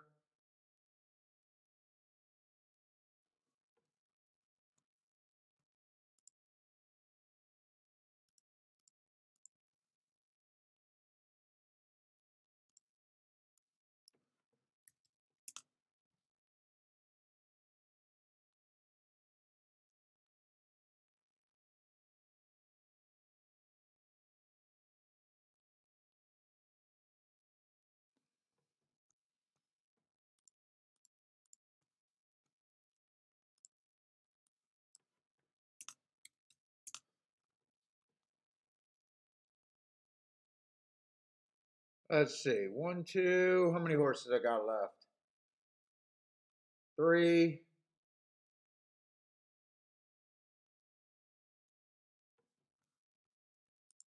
think I stopped there.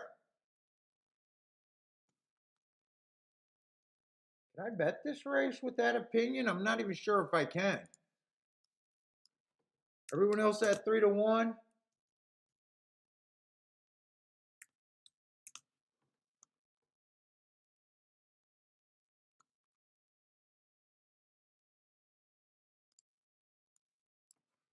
Let's see, 3-1 and 3-1.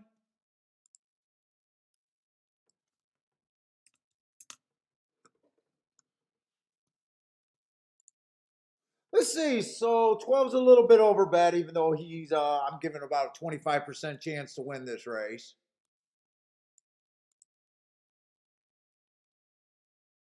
11's a little bit of overlay, but I usually demand more than just a single point over paid. But by the book, I do think that he's a bit of an overlay, at least as of now. Let's see, 9's technically an overlay. I could even bet the 9 on that scale if I wanted to. 8's over bet. I can't get to the 8. 7 is a pretty big overlay here. I'm just not sure. Okay, that's what I ended up with. I'm probably going to be mathematically have to bet the 7 a little bit here. 6 is pretty much right on the line.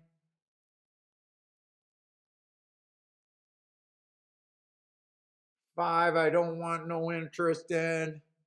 4 horse, I could technically bet if I wanted to. 3's over bet. 2's over bet. 1's over bet. So 4 of the horses that I think got a little bit of upside. 4, 7, 4, 7.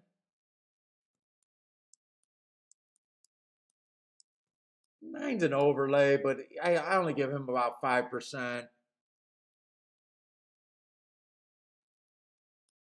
11 and 12. I think I'm going to bet this race. 4, 7, 11, 12, 9. I need some more. 4, 7, 11, 12, 9.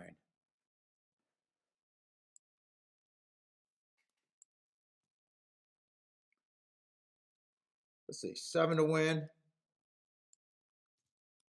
7 and 4 to win. Shit, I could even put a little bit less on the 9. Most on the 7. I think I'm going to bet this. See, I don't got to worry. They still got 12 minutes. I'm not that worried.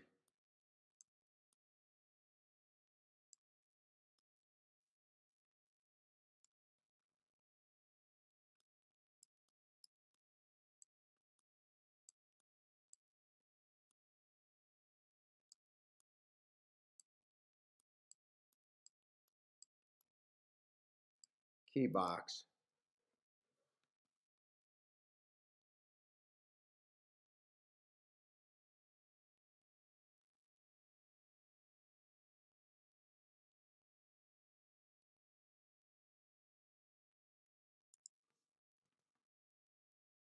I just want to make sure that 11 and 12 is worth betting. I've got a feeling it's probably not. I don't want the 11, 12. Don't want the 11, 12.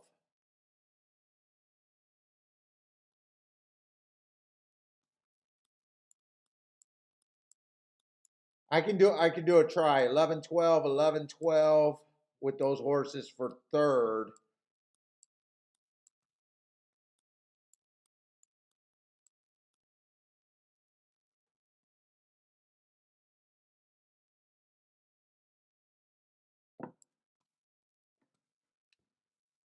So I'm doing this one, but I'm eliminating that 11 and 12 exacta. I want no part of that 11, 12. So it's going to be 11 first and second with the 4, 7, 9.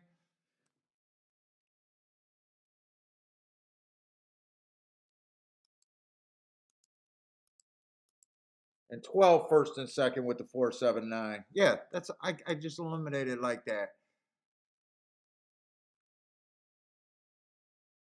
Let's see.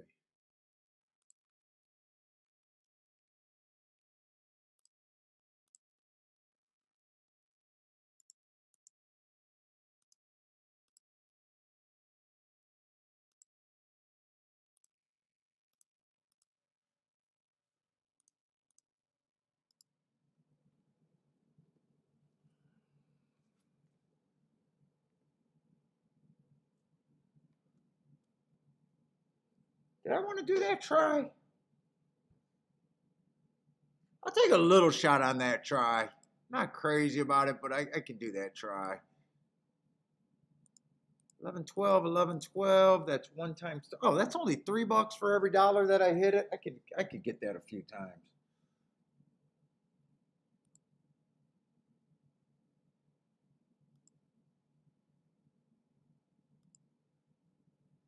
Really, I should be adding a couple more horses to that are double digits, but I'm good with just that. Then win bets. Let's say 4, 7. I probably want more money on the 7. Want more money on the 7. And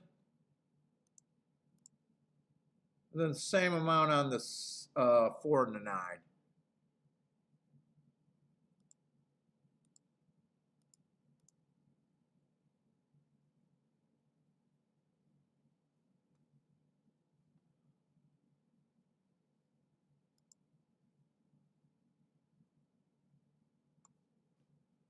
So 7, 4 and a 9. This is my last bet.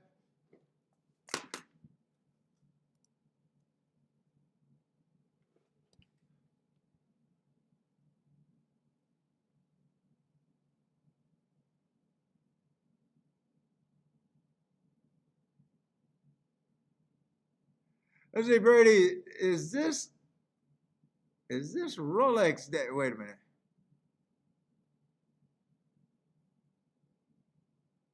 I kind of rage when you guys hit the 3-8, not because of your wins, but you had the 3-7 and lost by a neck. Oh yeah, I'm having a super nice race based on that ticket alone.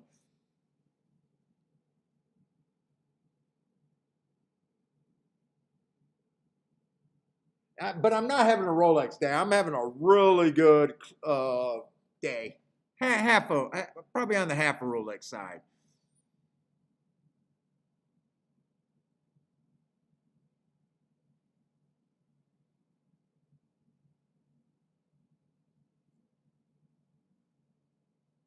I did go with the safest horses that I thought, the 11 and 12. Usually I go the other way. I am looking at my ticket right now thinking, why did I go the safest way?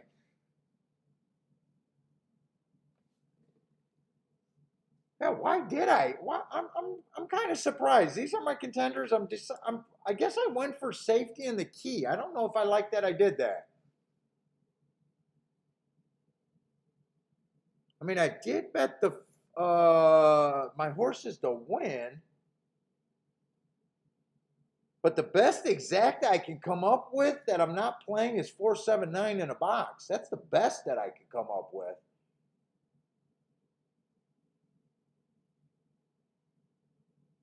And really at 30 to 1, 19 to 1, and 30 to 1, this should have been played.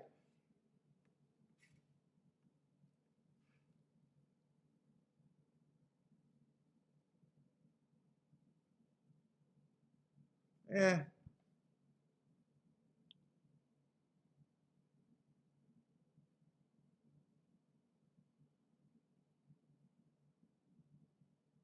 Let's see, Grandma 9 has a lot of upside. Yeah, I think 9 got a bit of upside.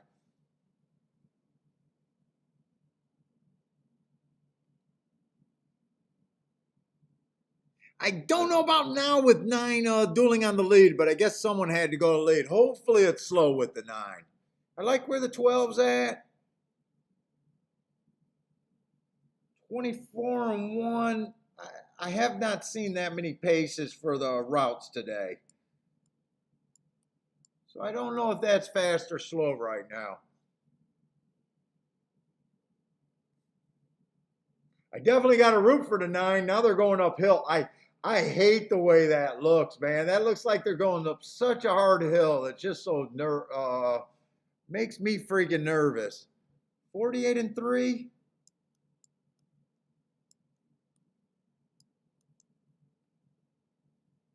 I want that damn 1 to go away. Still like where the 12's at, but I still need some back end help here.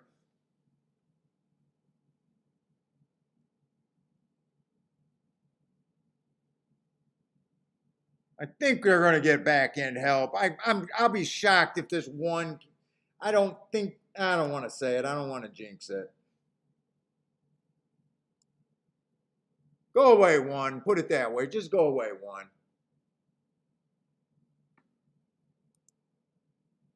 That's 73 and 4.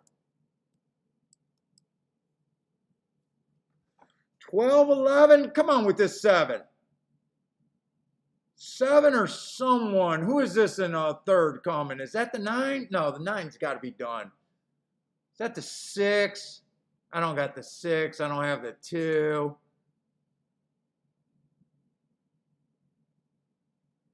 12, 6. I don't have the 6 anywhere. I can't tell who got third.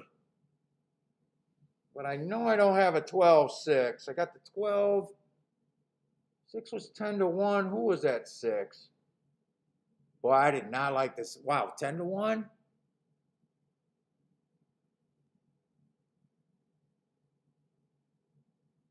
Well, I was definitely a bit hard on him.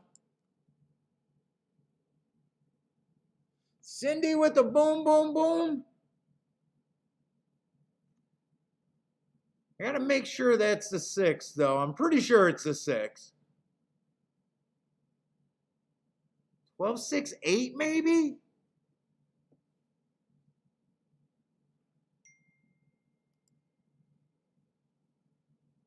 Brady hit the pick 4. Nice.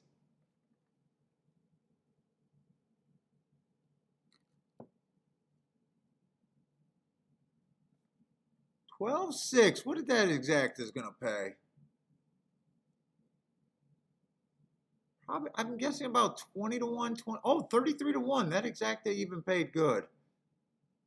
Wow, that 2 to 1 over 10 to 1. Charles with the boom there too. Nice. Rolling with the boom. Oh, 11 got third. So none of the so my top 2 choices ran first and third. Top 2 choices ran the first and third. My long shots are what really let me down, and I really didn't care for the Oh wait, the 6. Wait a minute. Is that the right race? Why did I think I had the 6 at 50 to 1? I didn't have the 6 at 50 to 1. I had the 6 at 9 to 1. In fact, is 9 to 1 my third choice and I didn't even recognize it?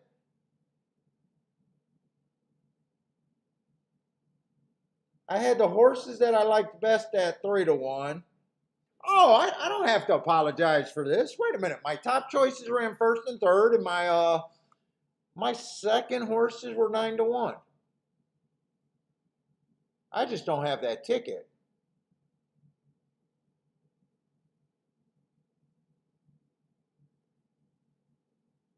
Oh, because 9 to 1 wasn't offering any value. I thought that was his price, and that's what he went off at. Wow, that exacta paid $33. Really?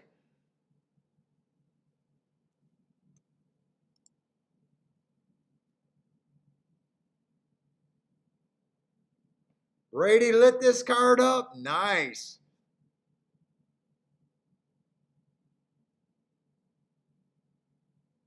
Let's see. Cindy used a oh, is that the results or what Cindy used? That's the results. So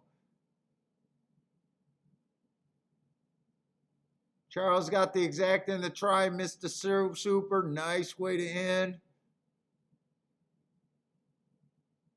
Brady hit the pick 4. Cindy with the boom, boom, boom. I think I only made 4 plays today or 3 plays today. I think 4. I think 4 plays.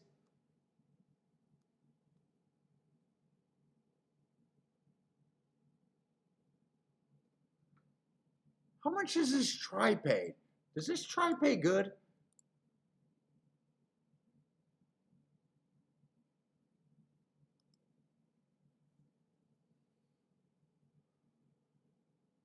So I had 3 and 11, one of them winning 25% of the race. They combined for 50% chance, both of them combined. I had them both at 25%. Then my next group of horses, oh, I also had the 7. I forgot about the 7. 7 disappointed badly.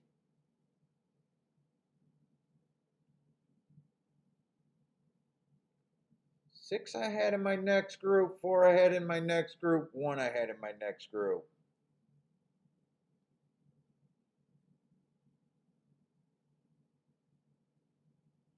So that was catchable. I really want to see what this paid.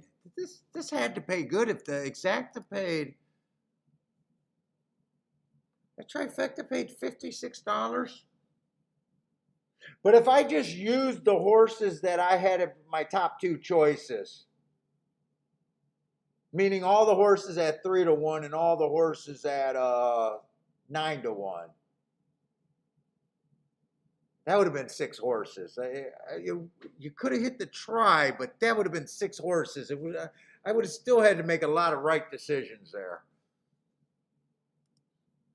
But anyways, that was actually fun. Luckily, oh, by the way, if I don't play another race at Kentucky Downs, I get to say that I clobbered Kentucky Downs. And I don't know if I'm going to play another race. They're already, what, they got 2 more race days or 3? I know tomorrow I'm not playing them, and I don't know what I'm going to do on the weekend.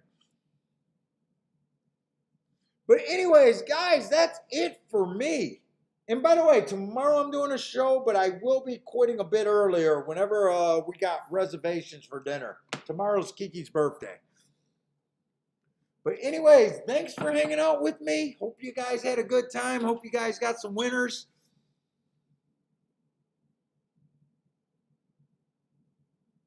Oh, Cindy keyed the off the 6. Nice. Yeah, 33 to 1 exact. I'm a little surprised that paid that much, but in a way, shouldn't it be? But anyways, guys, good luck. Good luck with whatever you guys are playing tonight. Hope to see everyone tomorrow. But I'm done. Take it easy. Stay safe out there, and hope to see everyone tomorrow, or almost everyone.